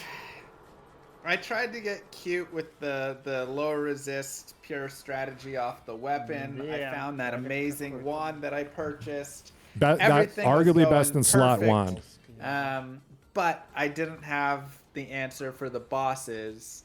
I should have just got the static merc earlier on. He worked really well for Diablo there and stuff, but then I just ran into issues. And yeah, it's a tough run. I mean, it's a weird run for sure, because poison just sucks with bosses so much. Sure. So you want either a mercenary or something, you know, going to keep you going there, but we just couldn't quite get it today. Yeah, Crushing Blow really did seem to be the big difference builder between the builds. These guys really brought it their all. It's always good to compete with everybody and be right in it the whole way. You know, makes me feel good about my running again. Yeah, and congratulations on the quick arcanes too. It's definitely a twist from what we're used to seeing. Well, we fourth wayed the second one, so. Well, we're used to that one. I meant the normal one. Teleport staff doesn't count. The normal one. It's great. So we've been talking about it a lot. I don't know if your chat's still out there paying attention, can hear my voice. We really want to see some more content creators coming to this arena scene and kind of setting up some more of these Sunday runs. What you think there's something we could do to kind of bring some of these other guys in as well? Maybe get our friends here in chat to kind of shout out on Twitter to kind of bring them in or something? Yeah, I mean, I think the big thing is, you know, again, we've got obviously great events that we're running. You know, it's super fun to have like our Diablo running Sundays. I think lots of games, Zelda and Mario and all those, you know, could do awesome things just like that as well. Create their own little Sunday run leagues. Oh, I didn't even think non-Diablo. That would be great as well. Yeah, I'd love to see some non-Diablo content too. Yeah, non-Diablo. But of course, Diablo creators as well can always jump in on this. Everybody is welcome to Speedrun. So you just join in arena.gl, look for the Speedrun Sunday League. You can always just look around, you know, I'll give it to you if you ever ask me. And, you know, you can come join in, have some fun with the group. And yeah, the biggest thing I would also say is, of course, RanGLs. Just right now, excitedly launching our Game and Network Potatoes going as well. Social features here, bring all the content into one area. So don't forget to check all of that out and ask your favorite content creators. You know, send them messages. Hey, check out this cool new site where all your stuff can be. Yeah, I know. One of the things my friends always complain about with me, and I'm like obviously a much smaller content creator than you, is just that like we're active on so many different platforms. Like, you know, we're on Twitter, YouTube, Twitch, Instagram, whatever other weird, you know, websites you're into. But like Arena's doing a great job of really bringing all this stuff together, kind of putting it all in one place so that like we don't have to go hunting everywhere. And it's really cool that, you know, you can find your favorite content creators here on Arena, and even the ones that don't participate in these races too. So I love what they're doing, and I love what they're trying to build here for this community. Agreed. Woo. Well, so what are we thinking for next week? Let's roll around and check out what we got. How's that sound? Sounds like a good one. I'm watching 327 right now as he dealt with the Ancients quite nicely on his way to Baal. Same build as you. Nice. Well, I'm happy I at least got to beat 327. You know, I mean, and 9 seconds off a bender. I mean, it was a strong run from everybody. Going into, you guys were kind of all at the same point farming XP at one point. You just kind of left early. It seems, or not early, but before everybody else did, just because your normal was so much faster. Yeah. Yeah, we had a strong normal there. Like I say, the nightmare part off a little. It was good, but the bosses were bad. I needed to figure something out for that better. All right, let's take a look. Next week's run will be... All right, guys, good luck. This will be next week, and we want you to be part of this, so please, guys, sign up. Go Brace. We'd love to have you. I'll talk about you on stream, say nice things. Again. All right, we're re-rolling it. No, we're not doing Necro again. Golly. We haven't had a Sorceress run, I think, all season. I don't think we have. Yeah, 10 weeks, no Sorc. What do you... Yeah, no. All right, Barbarian. Okay, McCalb. Barb. It's the rooster. Немного душновато, но быть можно. When do you think we'll start brainstorming and maybe like a culminating event for the season to kind of reset things? I don't know. Probably pretty soon. A Nightmare Barbarian. Okay, I'm liking that. Let's see a twist for Nightmare Barbarian. Had a lot of Nightmare runs. They're pretty good time though.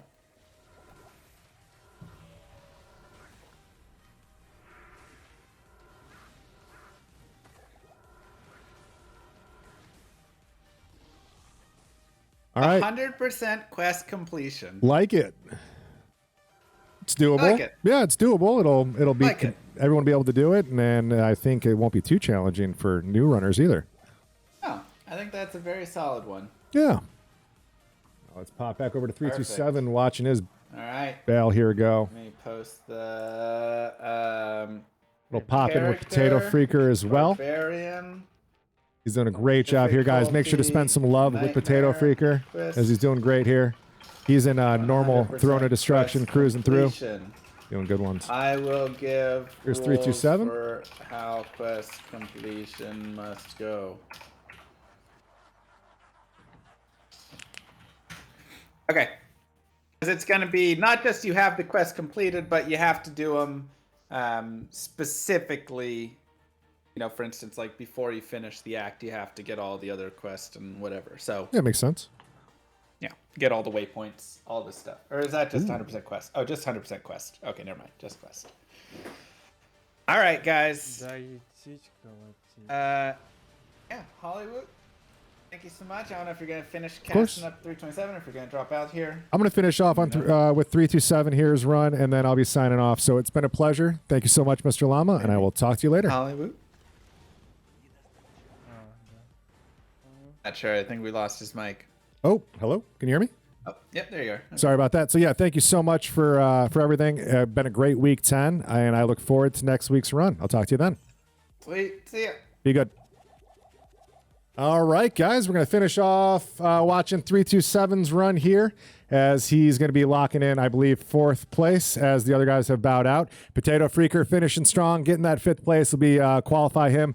But, ooh, souls for 327 in that throne or in that room. He's going to do a quick reset and probably just look for his most optimal find here. So nothing too crazy to do. Just going to be jumping through some World Stone Keeps. Obviously, he's already explored this map, but if you didn't know, you could jump straight from that waypoint, and you're just going to be going down, and you're going to turn right almost every time, and you're going to be able to find your World Stone Keep level 3. Obviously, he's already explored this, and it seems that he's maybe looking for another level. He does have the XP shrine on top of his head right now, so he'll be able to take advantage of that a little bit, and it looks like he's going to pull the teleport staff out. Also, oh, that's why. That's a nice short jump for him as there isn't much to read or to go off of.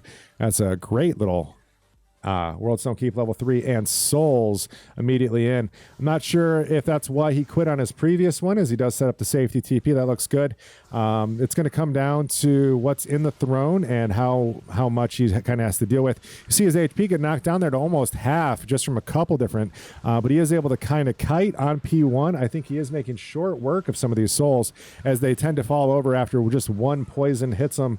Looks like, yeah, they're getting knocked down. Okay, looks like it is 2 hits per cast as each one gets knocked down to about 25% off of 25% off the initial hit, and then that last one just to clean up. So not a bad Nightmare Throne here to kind of clear out. I'm not sure what his first reset, he was unhappy for, but this is a much better progression and not too bad of a room. Now, he does have a little light on healing pots, but he does just going to refill there. He has that safety TP all the way in the back, too, so nothing too crazy. Yeah, easy first place for McCall next week.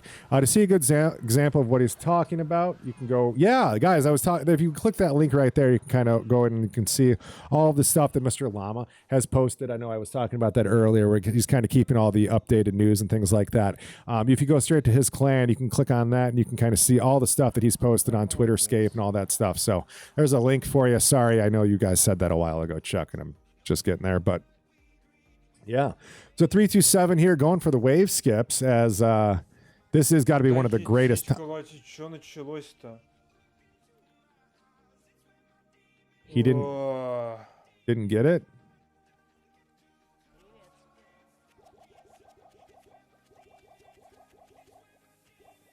So, I'm guessing his problem is he can't kill wave 2 by himself. Yeah, that's got to be it. So he can't kill wave 2 by himself, so he needs a clean wave 2 skip. And if he doesn't get it, there's no point in really sitting there because you can't kite all the way. I mean, you eventually kite him out, but it's not a smooth process.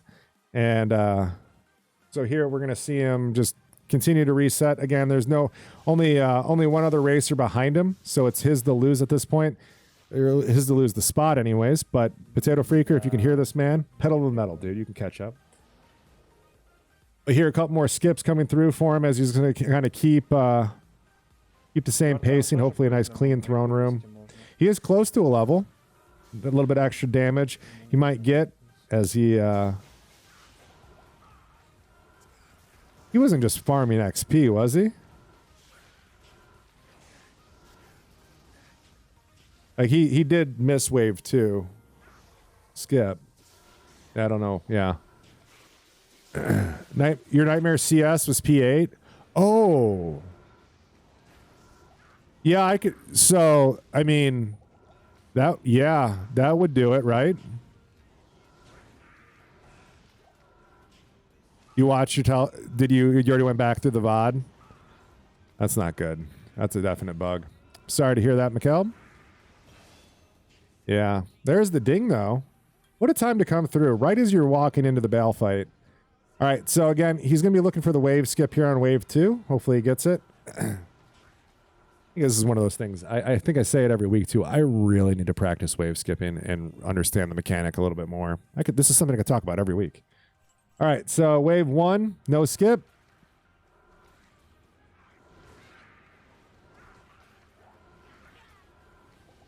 Yeah, here the res, kind of a pain in the butt.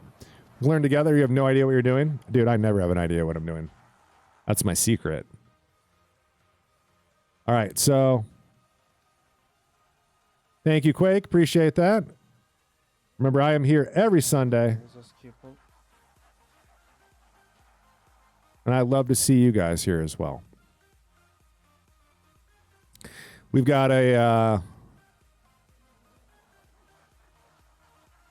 I'm back in... A little bit about myself. I'm a student as well, back in school now. So, this is one of my big breaks from school that I do throughout the week. This is like my only day that I don't really touch my school books. I really enjoy this content and kind of being a part of this community. I could do schoolwork in the morning, but, I just like think about games all day.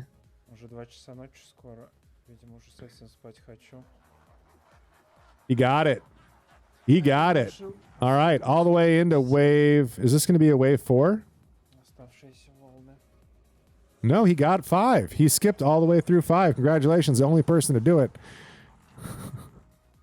All right, so into the final fight here, going with Bale, our second to last contestant here. I'm sorry, Potato Freaker, if I could stay live for a bit longer, I would, but coming up on my my limitations as well. But here we see what it looks like without Crushing Blow. Crushing Blow definitely had... Ooh, he's getting mana after kill from the appendages. That's nice, as this is definitely one of the more mana costly fights. You see him just pumping mana. Yeah, he's got about 10% off a Bale already, but definitely getting low on those resources quickly. Nothing, again, safety TP, though. This isn't like, Ancients, nothing really too crazy. Just going to kind of beat his head up against the wall, doing the same thing over and over until it pays off. No reason to get a Golem involved. No reason to get a Mercenary involved. No Crushing Blow. I'm a little surprised that we don't see a Decrepify. Maybe he doesn't have a point into it, but a Decrepify charge I feel like would have helped everyone no matter what. It's one of the few times you really want to throw it up, but I think he's higher level, Adam Joe, as well. Than I think what Llama was. I think his Poison Nova's got a couple extra points into it. But he is out of potions and resources now at this point. He'll probably be heading back to town here unless he rips through it.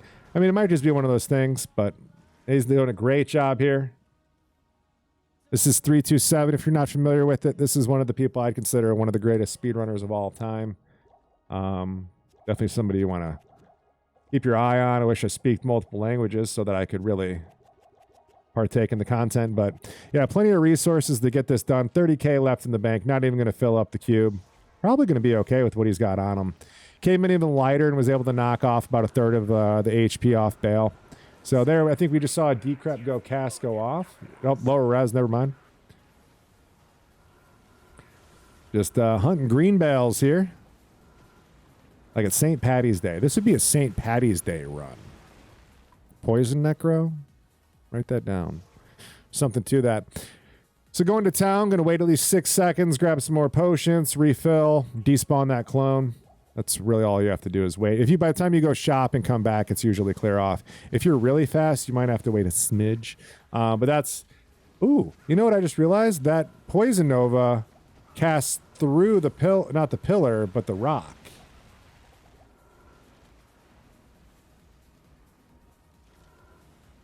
He might be able to just kind of kite the rock, because I don't think Bale will mana burn you through it. But already down to 50% HP there. Bale almost dead. Compared to like some of the other Poison Nova builds, this does seem much faster on the actual damage. Adam Joe, you're correct. He seems to be pumping pretty hard. He must have some extra plus skills on maybe that offhand or wand. But Llama's wand was absolutely nutty. I don't know if you guys got to see that. +2 to poison and bone skill. And then it had +1 to lower res, not charge, but skill, which is ideal wand. You really can't ask for much more besides maybe like a golem on it or something nutters. But yeah, Bell here down to 50% for 327 as he's going to be securing this 4th place here. Yeah, it's just a sloppy Nova fight. Nothing too crazy though. Yep, just a little bit more here to go. And then guys, next week we've got a Nightmare, 100% completionist, quest completionist, Barb run. Would love to see you guys there next week. Make sure to hit that follow button and be here. We'll be kicking off at noon Central Standard Time, America. If you want to be here at the start. If not, most of our runs do tend to run about 4 hours. We have had some weeks where they end a little bit quicker, closer to the 2.5 hour range. Other weeks where they've gone a little bit longer on like the 5.5. But that's to give you an idea when you can be here. You can take a break from foosball, maybe your meal prep for the week, and come out and spend some time here with the speedrun community.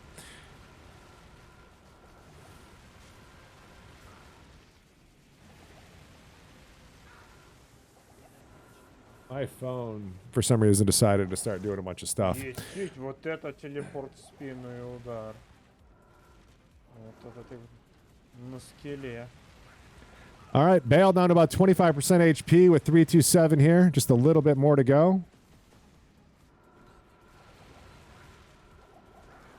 Looks like he's probably got enough resources to get it done. But, you know, now that Bale's back on the board, clones here, might see him get mana burn just a little bit too much. Down to 217 HP, too. Those cold Nova waves, just they'll humble you real quick. Sometimes they don't feel too bad. Other times you're like, wow, do I even have a Ravenfrost on? But here we go. Down to about 25% HP. I think he is fighting the right Bale right now. There's no reason to burn the wrong Bale.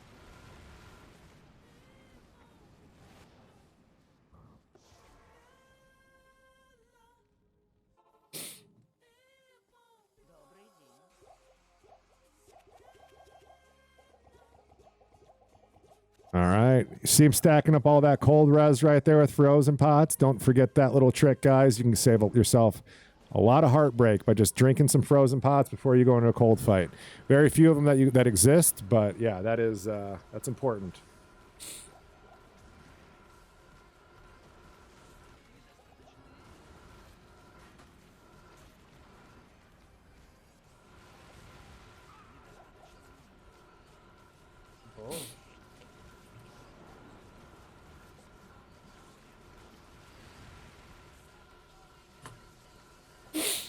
All right, last little bit here. Down to about 5% for him. 327 having a heck of a run.